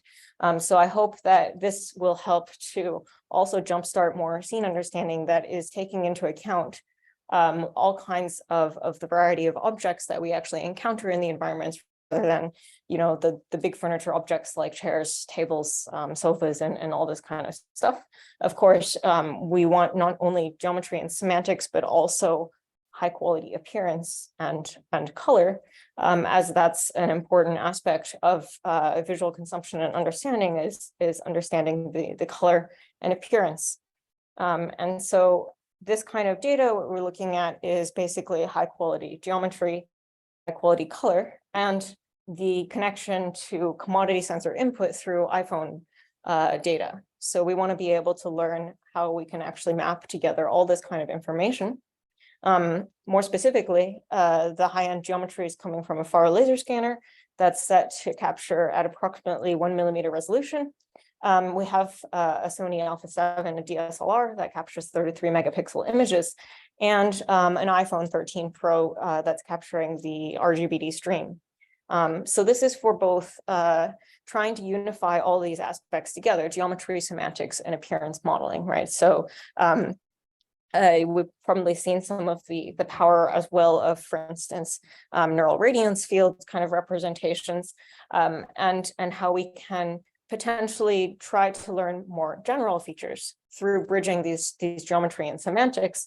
In particular, we're trying to make the task a bit more challenging here. You see the blue camera frustums are from train images of the DSLR. The red ones are for test images. So the test images should represent decently novel views that are a bit outside of the train distribution, so that we can challenge the more generalization capabilities of things like novel view synthesis. Semantic annotation, again, just to emphasize, because we actually can capture now a much higher fidelity of geometry, we can start to try to understand all of these small objects and sort of long tail semantics that occur naturally in these 3D environments.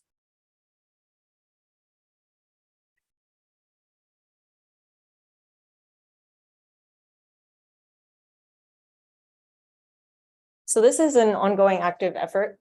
We're currently still trying to collect data. We now have around 400 scenes of this kind of style, a lot of DSLR frames, almost 200,000, 3 million iPhone frames, and already a lot of class labels and instances that are annotated here. So the hope is that we can now support new generalized feature learning on tasks like novel view synthesis, semantic scene understanding. In particular, how can we get, you know, high quality novel view synthesis even from lower end kind of data that's captured by a more common user of, for instance, from iPhone video. And in terms of the semantics, we want to be able to better understand really like large vocabulary or even open semantic segmentation. Annotations are done in freeform kind of style, so there's no fixed limit to the number of classes that we can consider here, simply the diversity in terms of the scenes. And so we want to really get something that's close to some kind of pseudo ground truth that we can capture with the high-end DSLR. So these are novel views being synthesized out of one of the scenes that we've captured.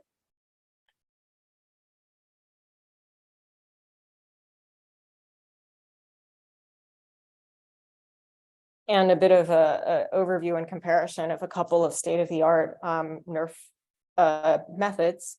In particular, NERFacto tends to produce slightly sharper results than the other baselines here. And what's also interesting is because we capture the iPhone to a bit imitate like a normal user, there's artifacts like motion blur. We have things like auto white balance and exposure on that do introduce quite a lot more noticeable artifacts into the view synthesis scenario, where we now have a DSLR reference in terms of that kind of appearance model. So I think there's a lot of opportunities here to start to learn about better features for representing high fidelity 3D scenes, and to bridge together all of this information in terms of appearance, in terms of semantics. I am talking about you slightly before it's released. So we aim to release it at about 500 scenes, because I hope that maybe one of you will have potentially a space to donate and you can email me. We're looking to really support the next generation of scene understanding algorithms here.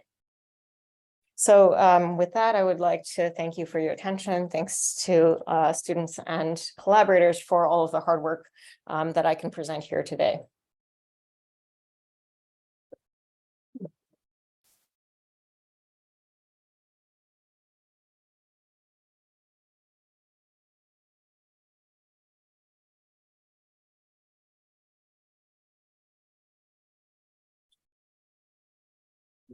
That the new data set, like it has high fidelity of your scans. So I think there is a like trade-off between the quality of the data set and the scale of the data set, especially in 3D. So how do you think about this problem? For example, if you need higher quality of data, it might limit how many you can connect the data set. So for example, if you need 400, that is already very expensive. And how do you expect the scale can going up and similar to the 2D vision paradigm? How do you like look at this problem? Right, that's a good question. So our aim is not to replace like the Leon data set or something, you know, where there's, I can't remember, some 5 billion images. Certainly that's not tractable to capture at high fidelity for 3D. I think what's more tractable is something on the order of what it already exists in real data capture, which is probably around 1,000 scenes. And I don't think that we need to rely on having a billion, or I hope that we don't need to rely on having a billion 3D scenes at high fidelity data in order to learn something reasonable. I think that the way that we want this to be is to give a few examples of high fidelity 3D, because it's actually hard to learn about how to generate or understand 3D when you don't actually have a few high fidelity examples. And then I think actually leveraging the more generalized kind of features from large quantities of text and images in combination with a couple of examples of, you know, a few hundred or 1,000 examples of the more high fidelity 3D scene and semantics, that's probably the right way to bridge the gap there.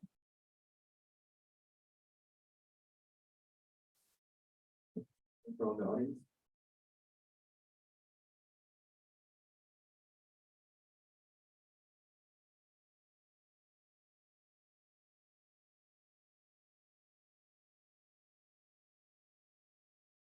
For the talk, my question is more not in the number of scenes, it's the number of labels. So if from a scanner you went 20 classes to a scanner 200 classes using the text. So for scanner class, how many classes do you want? And do you think there is like a limit, or how are you going to do this manual?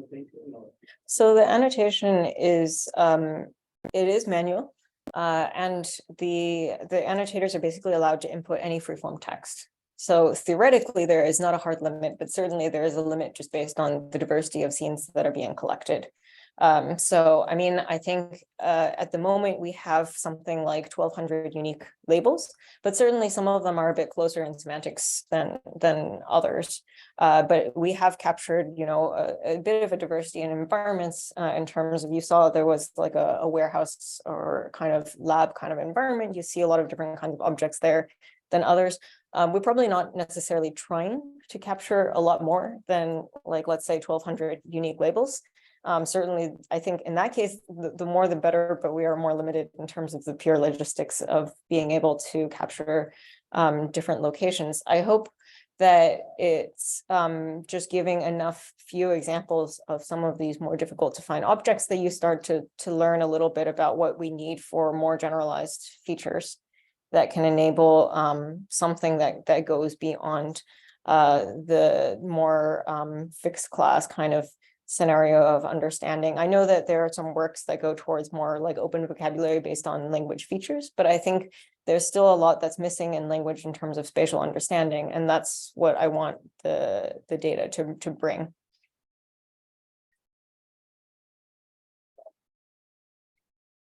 Thank you very much for very valuable new high quality data sets.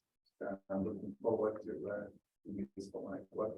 I have two questions. One is in terms of the sensor that you use to capture your data set. I see that you use iPhone 13, which I think the depth map is not very good as compared to more common sensor, let's say, as you connect, for example. So do you think you could adopt maybe, I don't know, whether you constrain yourself to more consumer sensor or not in this case. The other question is, I see that the data set you capture mostly indoor environments, and you think about other objects such as like trees and plants and things that are more natural, and maybe it has a wider application for, say, science or biology.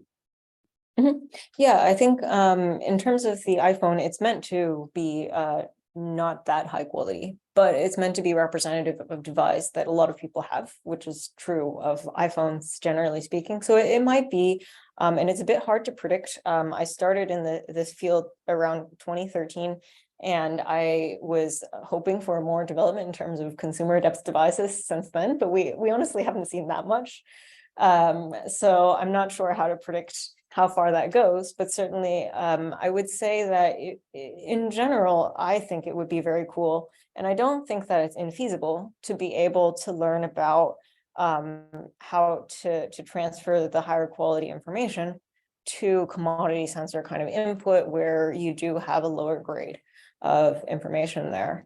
In terms, yes, we are focusing on indoor environments so that we they're a bit easier in general to capture, and you don't have to worry too much about dynamics that occurs a bit more easily in other kind of scenarios. I mean, I do think that actually, like, there are a lot of autonomous driving data sets that are quite useful in terms of the outdoor kind of environments. Obviously, they're not necessarily focused on specifically plants or so on, but you do get a lot of trees, bushes, and this kind of stuff that you see. And they have a lot of resources available to capture that kind of data. But certainly there's still a lot of opportunities to go in that direction as well. Hi, I'm a big fan of your group work, and I've been following you guys' work for a long time. So I can see there's a lot of work in static scene understanding, especially in 3D, but there's recently also a lot of dynamic scene work, for example, a bunch of body papers. So I want to understand what your perspective is in terms of future work bridging the gap from this post vision and 3D scene understanding towards more dynamic scene understanding. Yeah, so obviously in the real world, scenes are not purely static, and they are in fact dynamic, and we want to learn about them. We have done a little bit of efforts in our group to try to explore this kind of direction, but it's quite challenging to learn from imperfect data signals, right? So it's very hard to collect very nice, accurate, like dynamic scene environments where you have completely the full 3D scene, as well as all of the dynamic actors, objects, and stuff that move around. So what seems like a reasonable kind of approach, and we have tried this as well, is to kind of bridge together information that you have from video data, where you have a lot of information about like dynamics and so on, with a little bit of 3D regularization in order to understand, you know, easier things like what are physically plausible body structures as they move through the environment, understanding contact, and all this kind of stuff. And I think it's feasible to a degree, but I don't know how much data that you need in order to truly learn about dynamics. I think in the ideal scenario, you would have access to something like all of YouTube. And perhaps like, you know, 10 times of all of YouTube.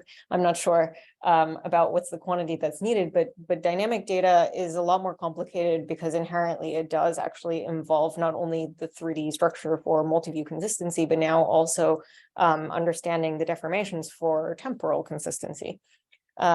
So I hope that somebody who understands that gap better than me, because obviously, like at the moment, at least training on all of YouTube is not feasible and might not even produce all of the information, because I think what's interesting is if you look at this crazy manifold of, for instance, like stable diffusion, that's also trained only on images. It's also not necessarily the case that you can be guaranteed to find you know, the next image, if you wanted to create, you know, a video for a dynamic kind of scene and environment, you'll have a lot of plausible ones, but not necessarily everything. And that's why I'm saying maybe you actually, if you want to go that same route of throwing a lot of data at it, you probably need to throw tons and tons of data at it. So maybe there's also room there for something that speaks to more efficient representations to understand, like, you know, the full-blown dynamics of scenes. Thank you, Angela. Let's thank Angela again for her wonderful talks.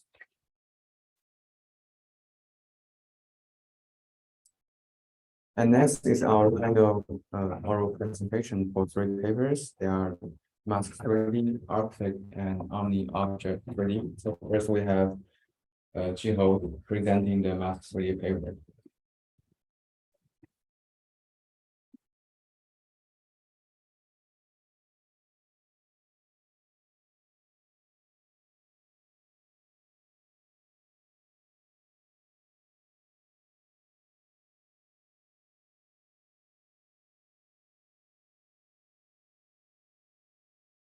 I also have an additional question, like for your collecting the data set, we like to hire some workers to capturing, or just students or interns they can capture the data.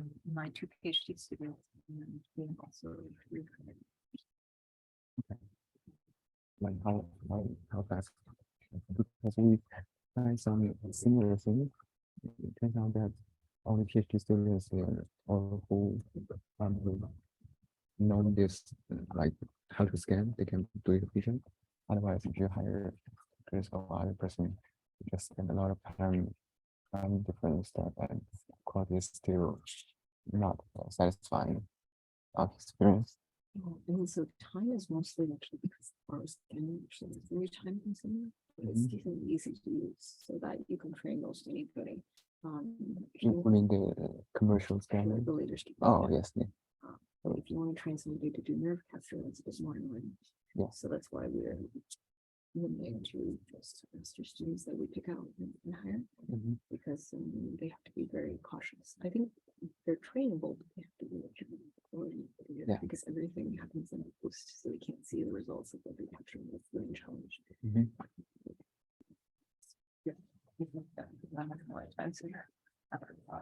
Yeah, the next you use 3 devices. You mean like different situation? You use different devices, or you combine the 3 devices? Sensor.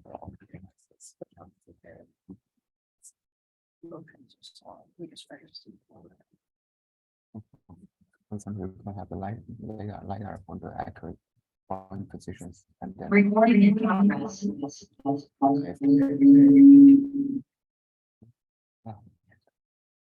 We're actually thinking about similar questions. So if there is a way that we can contribute, we're very willing to contribute a little bit to it.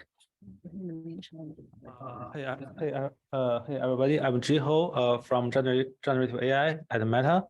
And today I'm gonna present our paper Mask 3D, pre-training 2D vision transformers by learning masked 3D priors. This is a joint work with Xiaoliang Dai and Zijian He, also from the Generative AI at Meta, as well as Angela Dai and Matthias Nies from Technical University of Munich.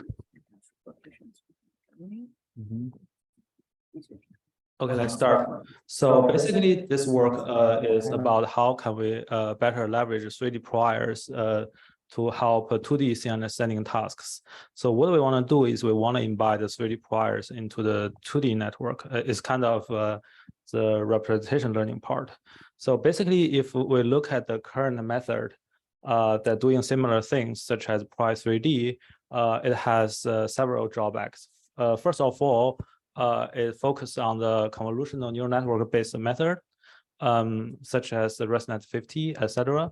But nowadays, we actually have way powerful 2D backbones, such as visual transformers. So we want to learn how can we embed the 3D priors into the vision transformers.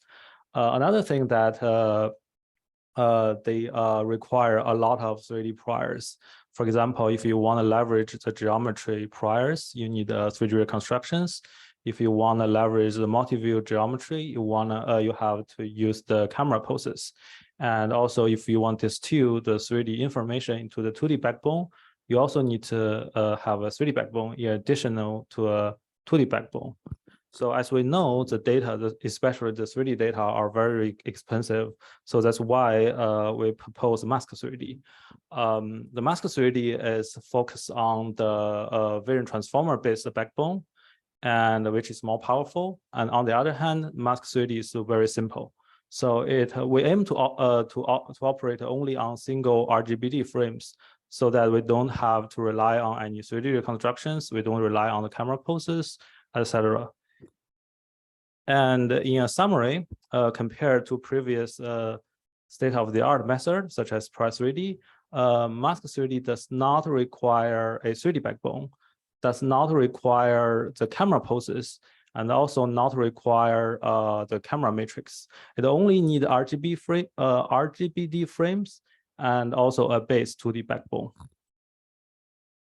Okay, let's go to the method part. So there are two parts. One is pre-training, one is fine-tuning. For the pre-training, we have three branches.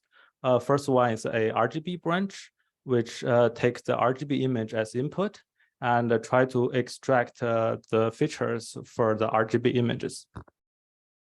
Simultaneously, we also have a depth branch, which we input the depth frame, and we try to extract the features from the depth frame. After we got the depth features and RGB features, we have a merge branch to merge them together. In this part, we try to embed the 3D priors into the 2D backbone. So in more detail, so first the RGB branch. So in this branch, we input the RGB images, and we randomly mask out the patches on the images, and then we take the patches that are not masked, and we use a vision transformer encoder to encode those patches into the feature maps. We call this RGB patch. And simultaneously, we have the depth branch where we input the depth frames. Similar to the RGB branch, we randomly mask as well on the depth frame. And we also take the patches. Notice here, we only take the depth patches where there are no RGB patches are taken. The reason being, first, we want to leverage the complementary information of the RGB and depth. On the other hand, the main reason is because we want to reconstruct the full resolution depth. And in order to do that, we don't want the duplicated patches at the same location. So that's why we only take either the RGB patch or the depth patch. And then similarly, we use a depth encoder to encode the depth patch into the features. And then in the merge branch, as I mentioned, that we merge them together. So basically, we put the RGB patch and the depth patch, If there's no RGB patch or depth patch are taken, we just put the placeholder patch so that it can be reconstructed into the full resolution of the images. And then we use a vision transformer decoder to decode those patches to reconstruct the full size depth map, where we use a reconstruction loss as a supervision.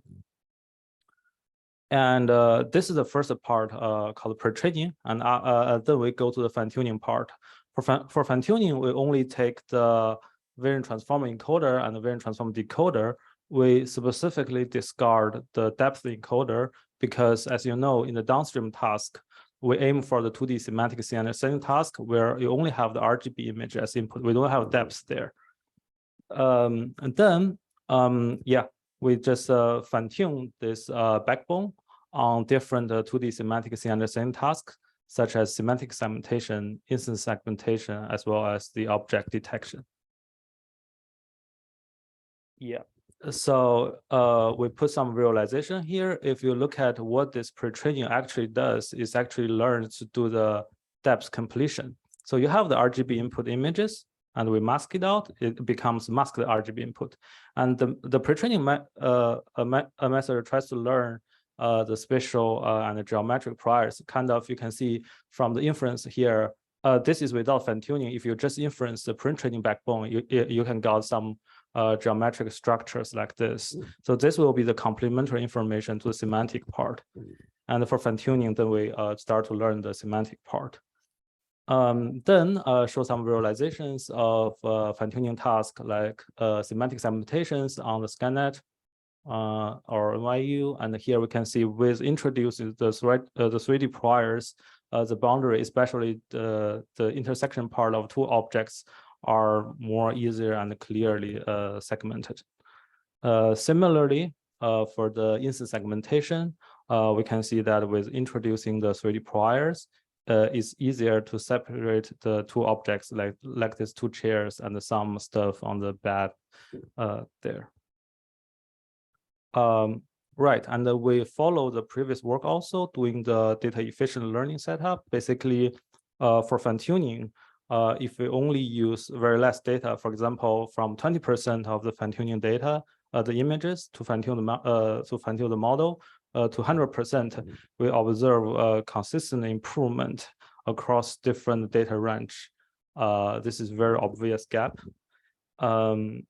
Yeah, and also we compare our method on different benchmarks as well as different tasks and the metrics, and we can observe very consistent improvements across different tasks on different benchmarks. Yeah, we also have more ablations and visualizations on the main paper.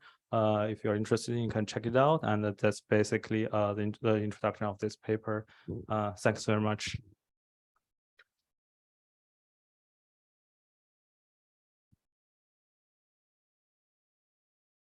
So next we'll have Alex to introduce his work on Arctic.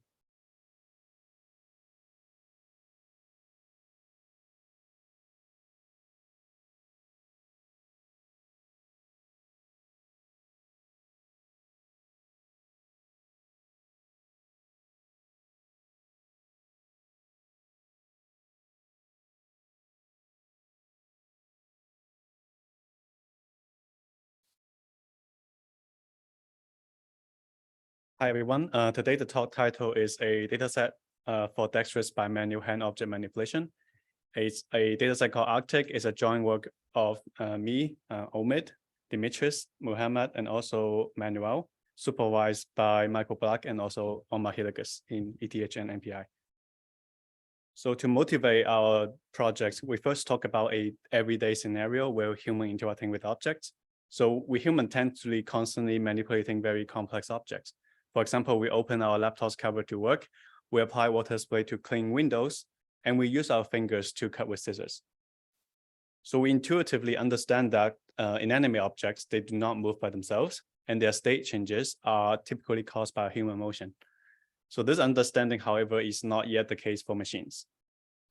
So this is partly because existing data sets for hand and object interaction, they mainly focusing on grasping interaction with rigid objects. and there's no data set with two-hand dexterous manipulation with articulated objects. So to this end, we introduce a new data set called Arctic, which consists of highly dexterous manipulation of two hands with articulated objects. So we provide the 3D ground truth for the two hands and the object in interaction. We also capture the allocentric videos of the dataset and also egocentric views. So here is showing the ground truth that we capture in the Arctic datasets. So note that in this case, the person is not wearing a white glove. It's actually the ground truth that we have in the annotation. And also the object is not purple. That's the rendering. We also capture the full human body motion interacting with articulated objects. So here we show the highly dexterous two-hand manipulation in our datasets. On the left, we have the ground truth for the two hands and articulated objects. And on the right, we are showing the hand and object contact, which are highly dynamic. So here we show more 3D ground truth in our datasets. And note that there's a sequence below with the person actually almost dropped the object during the capture, but because we are using a high fidelity motion capture setup, we're able to capture even very fast motion. And here we show the views we capture in the Arctic dataset, including 8 allocentric views and 1 egocentric moving view. So the capture setup for our datasets, we use marker-based capture setup for hand and object captures. So we put markers for the human body and the hands along with the objects and the egocentric camera. So the hand and the objects, we use very small markers, which is 1.5 millimeter in radius. So they're quite small. And when we scale to a typical neural network input, they will be not that visible. So on the right, we have a 54 motion capture camera systems to check both the hands and the object markers. So the amount of cameras here is to actually reduce the occlusion ambiguity when the two hands interact. So this is to ensure high quality data. So if we take the hand poses captured in Arctic and also take the hand poses of existing hand and object datasets, and we perform a 2D t-SNE clustering plot. So here we can see the hand poses plot after the t-SNE clustering. The blue dots showing the Arctic samples in the clustering, and the other is showing the other datasets. And you can see the Arctic dataset has a high diversity in terms of hand poses due to highly dynamic manipulation. So we also computed the hand and object binary contact, and then across the entire dataset, then we can integrate along the entire dataset. So this allows us to visualize what are the commonly contacted region between the hands and the objects. So in the top here, we are showing a heat map where the hotter region represent a higher chance of being in contact, where the cooler region, which is in blue, it denotes the less chance in contact. So you can see the fingertips of people interacting with object are usually highly contacted regions. And one thing to notice is that our dataset, you can see the palm region has very high energy compared to a dataset like grab. So this is an indication of a diverse hand-object contact. So the object contact map also is shown below here. So we've defined 2 tasks for this dataset. One task is called consistent motion reconstruction, and a second task is called interaction field estimation. For the reconstruction task, our goal is to given a monocular video of human interacting with articulated objects, and we want to reconstruct the 3D geometry of both two hands and the articulated objects in a consistent manner. So what I mean by consistency is that it can be illustrated in this example where the person is opening a microwave door. So this is a reconstruction of a baseline method where the hand is actually not always maintaining contact with the microwave door. But we know in real life, when we opening a microwave door, we have to maintain the contact such that we have a physically plausible motion. So that's what I mean by the consistency here. So here are some qualitative results if we train a model fully supervised on this data set, and it suggests that the task is feasible. And so we're also hosting a competition in ICCV hands workshop along with assembly hands for this Arctic dataset reconstruction task. So for the second task of interaction field estimation, The goal is to, given a monocular video of hand interacting with objects, articulated objects, we want to, for each frame, estimate the hand and object contact, which in the form of interaction field. And I will illustrate the interaction field concept later on. But first, we need to understand that hand and object contact has been a very popular and strong prior for hand object reconstruction task and interaction task. But in the literature, the majority of the work is mainly using a binary contact representation. So on the left here, we're showing a hand grasping an object. We would like a contact estimator to assign a binary label for each vertex on the hand, so to determine whether it's in contact with the object or not. But in more dexterous two-hand manipulation tasks, not all the hands are in contact with the objects, but they can be very near. So we need a more generalized notion of hand and object contact in this two-hand manipulation setting. So we call this generalized interaction, representation interaction field. The main idea is that given an input image, we want to estimate for each hand vertex the closest distance to the object surface, and vice versa for each vertex of the object to the hand. So if we visualize those hand object distances as a color map here as a heat map, so the brighter color means the hand and object distances are very close to each other. So you can see the right hand is in contact with the handlebar of this object. So there's a light up place on the handlebar for the object. And because the fingertips is the position to be in contact. So there's a brighter color in the fingertips. And because we have two hands, we have 4 interaction field to estimate.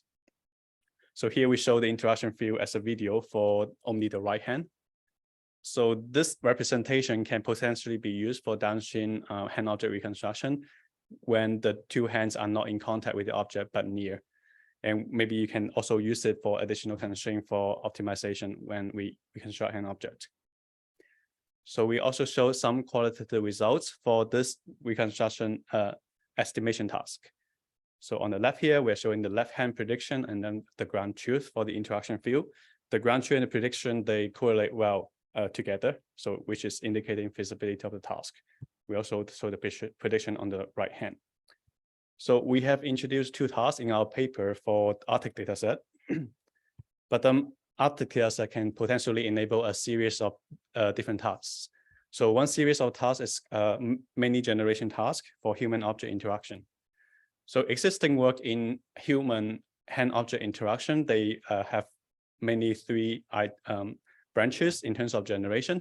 One is about hand grasp generation. So the task is you given a object and you generate a single hand grasp that is feasible to the object. A second category is to generate hand motion that interact with the object. And the third category will be a full body generation task for motion. But the problem of existing literature in this setting for generation is that they mainly focusing on objects that are rigid and they do not model two-hand highly dexterous manipulation. So the main motion that existing data that enable is that, like, for example, if you put a cup on the table and try to pick it up. So this is very simple pickup motions, but Arctic can potentially be used for more complex settings. I want to highlight another line of work that perform articulated object pose estimation. And this line of work, they use depth images to estimate articulated object pose. But in real life, humans interact with articulated objects. So you don't see a laptop that can be opened by itself. It has to exist with humans. So which means in the interaction, we can potentially encounter occlusion by the human hands and human body during the articulation estimation. So Arctic can be used in this setting by rendering the 3D data that we captured, and so that we can benchmark progress in this more realistic setting. And we also have the code to render those depth map on our GitHub page. So the take-home message here is that we introduce a data set called Arctic, which consists of highly dexterous motion for two-hand interacting with articulated objects. And we introduce a new concept called interaction fields, which is a generalized concept for contact representation when two hands do not always in contact with the objects. The Arctic dataset can enable a series of downstream tasks for hand object reconstruction and interaction generation. So finally, we have a ICCV competition for RTEC dataset that has already been started. The code of RTEC is on in this link. All the visualization in this talk is supported by AIT Viewer, which is a software our group developed to visualize 3D data. Our poster section for RTEC is on Wednesday afternoon, and my contact is also there. I'm also looking for internship next year. Thanks.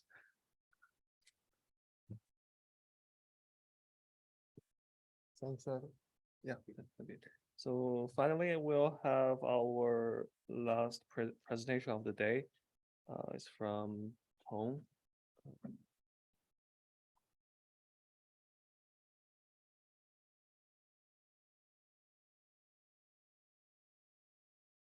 Tom, can you hear me? Hey, yes, I can hear you. I cannot start the screen share because, oh, okay. Yeah, you can go ahead and share screen.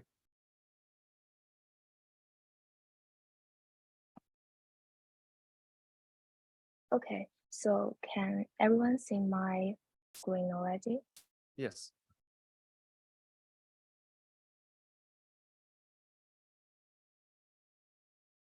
So thank you.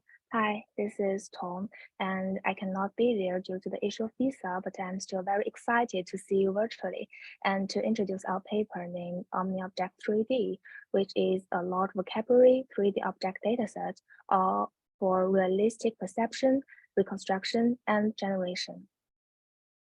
So why did we decide to do this? Data plays an extremely important role in research, and for 3D objects, existing datasets in the field can partially meet the research requirements. For instance, the synthetic datasets such as ShapeNet are crucial contributions to the field and have been widely adopted by many researchers. However, these datasets face challenges stemming out from the disparity between their unrealistic appearances and the real-world observations.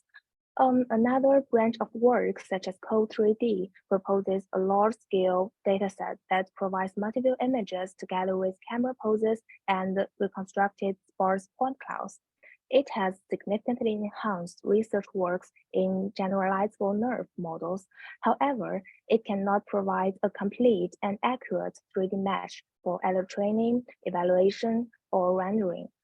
Google Scanned Objects tends to solve the problem by providing around 1,000 household objects. They're all scanned from the professional scanners, and inspired by their work, our dataset expands both the scale and the category distribution, offering a large vocabulary 3D object dataset, and show how they can be used in different tasks. So our datasets consist of around 6,000 high-quality real-scan 3D objects. For data collection, we use professional scanners to obtain a high-fidelity textured mesh for each object. Point clouds can be sampled on the object surface, and multiple images are rendered using Blender. We also capture videos using iPhones and extract foreground masks. We can also use CoMap to provide the sparse point clouds and camera poses for the video frames. The most time-consuming part of the entire pipeline is the scanning process. Scanning a single object may take up to 20 minutes, and with more complex or larger objects will take much longer time. The scaling up a dataset like this isn't an easy work, and although the current data scale isn't enormous, it is still growing. The dataset exhibits a long-tail distribution, sharing some common classes with popular 2D and 3D datasets like ImageNet, Coco, and ShapeNet. We hope that the overlap in categories can promote 2D and 3D cross-understanding in future research works. Detailed comparisons with other relevant datasets are listed here, and we also include some newly released datasets from this year, such as Observerse, which is a huge dataset from online assets. I believe that the long-standing problem of insufficient 3D data will soon become a thing of the past, thanks to all of these collective efforts. So with the vast exploration space offered by OmniObject 3D, we set up 4 evaluation tracks: robust point cloud perception, novel synthesis, and 3D object generation. So first, we demonstrate how OmniObject 3D enhances the robustness analysis of point cloud classification by disentangling 2 important challenges. The first one is out-of-distribution styles, which refers to the difference between synthetic data and real scanned objects. And the second is out-of-distribution corruption, such as random jittering or rescaling or rotation like that. And by benchmarking 10 SOTA methods on the point cloud classification task in this table, we can cover that the developing robust perception models that can handle both challenges at this time remains an underexplored area. The second task we involve is the novel view synthesis. We evaluate several representative methods from 2 different settings. The first one is standard setting of NeRF, which is to train the model on a single scene with densely captured videos, densely captured images. And the second setting is to learn priors from different scenes and to explore the generalization ability of NeRF style models. Here we show some examples of per-scene optimization models. We can observe that voxel-based methods such as PlanVoxel are more especially good at modeling high-frequency appearances. And MLP-based methods like LibNeRF and NeRF itself are relatively more robust against ambiguities in difficult cases, such as when the geometry is concave or it is textureless. Since we have both rendered images from Blender and captured images from the iPhone, we can evaluate both of them on the same object for comparisons. The rendered images are have more details on the object itself, and the real captured videos will introduce some new challenges like motion blur or unbounded background or reflections such as distance to this task. But overall, the per-scene optimization models have already achieved considerable high fidelity results, which encourages us to explore more about cross-scene generalizable frameworks. Under this setting, we select 10 representative categories, 3 objects from each as the test set for evaluation. All the models are either trained on each category except the test set, or trained on all categories except the 10 test categories. We can observe that OmniObject 3D can serve as an information-rich dataset that is beneficial for obtaining a strong prior to unseen objects or even unseen categories. Previous works usually train and evaluate one model on one category, while in our case, we observe that the models that are trained on all categories usually perform better than those trained on one category, which demonstrate the potential of a large vocabulary dataset to improve the generalization ability. Apart from the novel view image, obtaining an accurate surface of this scene will enable a broader range of applications. And with the accurate 3D mesh as ground truth, OmniObject 3D can serve as an ideal playground for this task. Similarly, we set up 2 settings for this task. One is dense view reconstruction, and the second one is sparse view. Here we show some results out of the dense view observations. We calculate the chamber distance between the reconstructed results and the ground truth, and we set up 3 difficulty levels accordingly. The remarkable diversity of geometry can provide a comprehensive evaluation of this task. Sparse view surface reconstruction is a super challenging task compared to dense view, and we can observe significant artifacts in all of these reconstructed results. Methods that are designed especially for this task, such as sports news have better performance on average, but it is still far from applications. We also aim to introduce the geometry evaluation to the task of generalizable nerve models, as mentioned previously, and which can help review the geometry sensing capacity of the model. So in summary, the task has yet to be fully resolved, and our dataset provides a promising database for further research in this area. And besides reconstruction, OmniObject 3D can also serve as a rich dataset for training a 3D generator of realistic 3D models. The large vocabulary, the geometry complexity, and high fidelity textures provide both challenges and opportunities to the 3D generation models. We adopt Get3D framework to generate textured meshes, and we also investigate its properties when learning many categories in the same model. Here we show some examples of the generated models from different categories, and by integrating both geometry and the texture code in the latest space, we can also show a smooth cross-category interpolation results from left to right. We also explore the issue of semantic bias caused by the data distribution in the training set, but please just refer to our paper for more details because of the time limitation.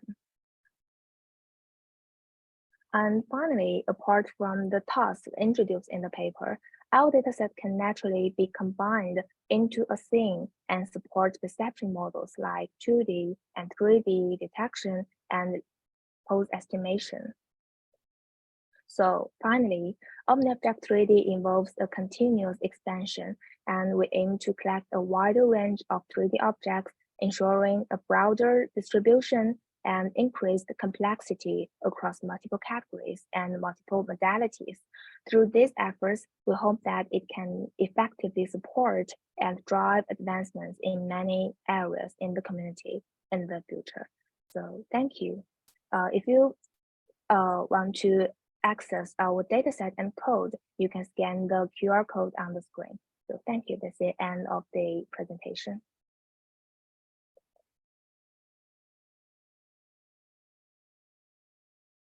Okay, thank you. And I think this is the end of our workshop today. And thank you for staying with us. And also good luck with your following days at CVPR. And thank you again. Thanks.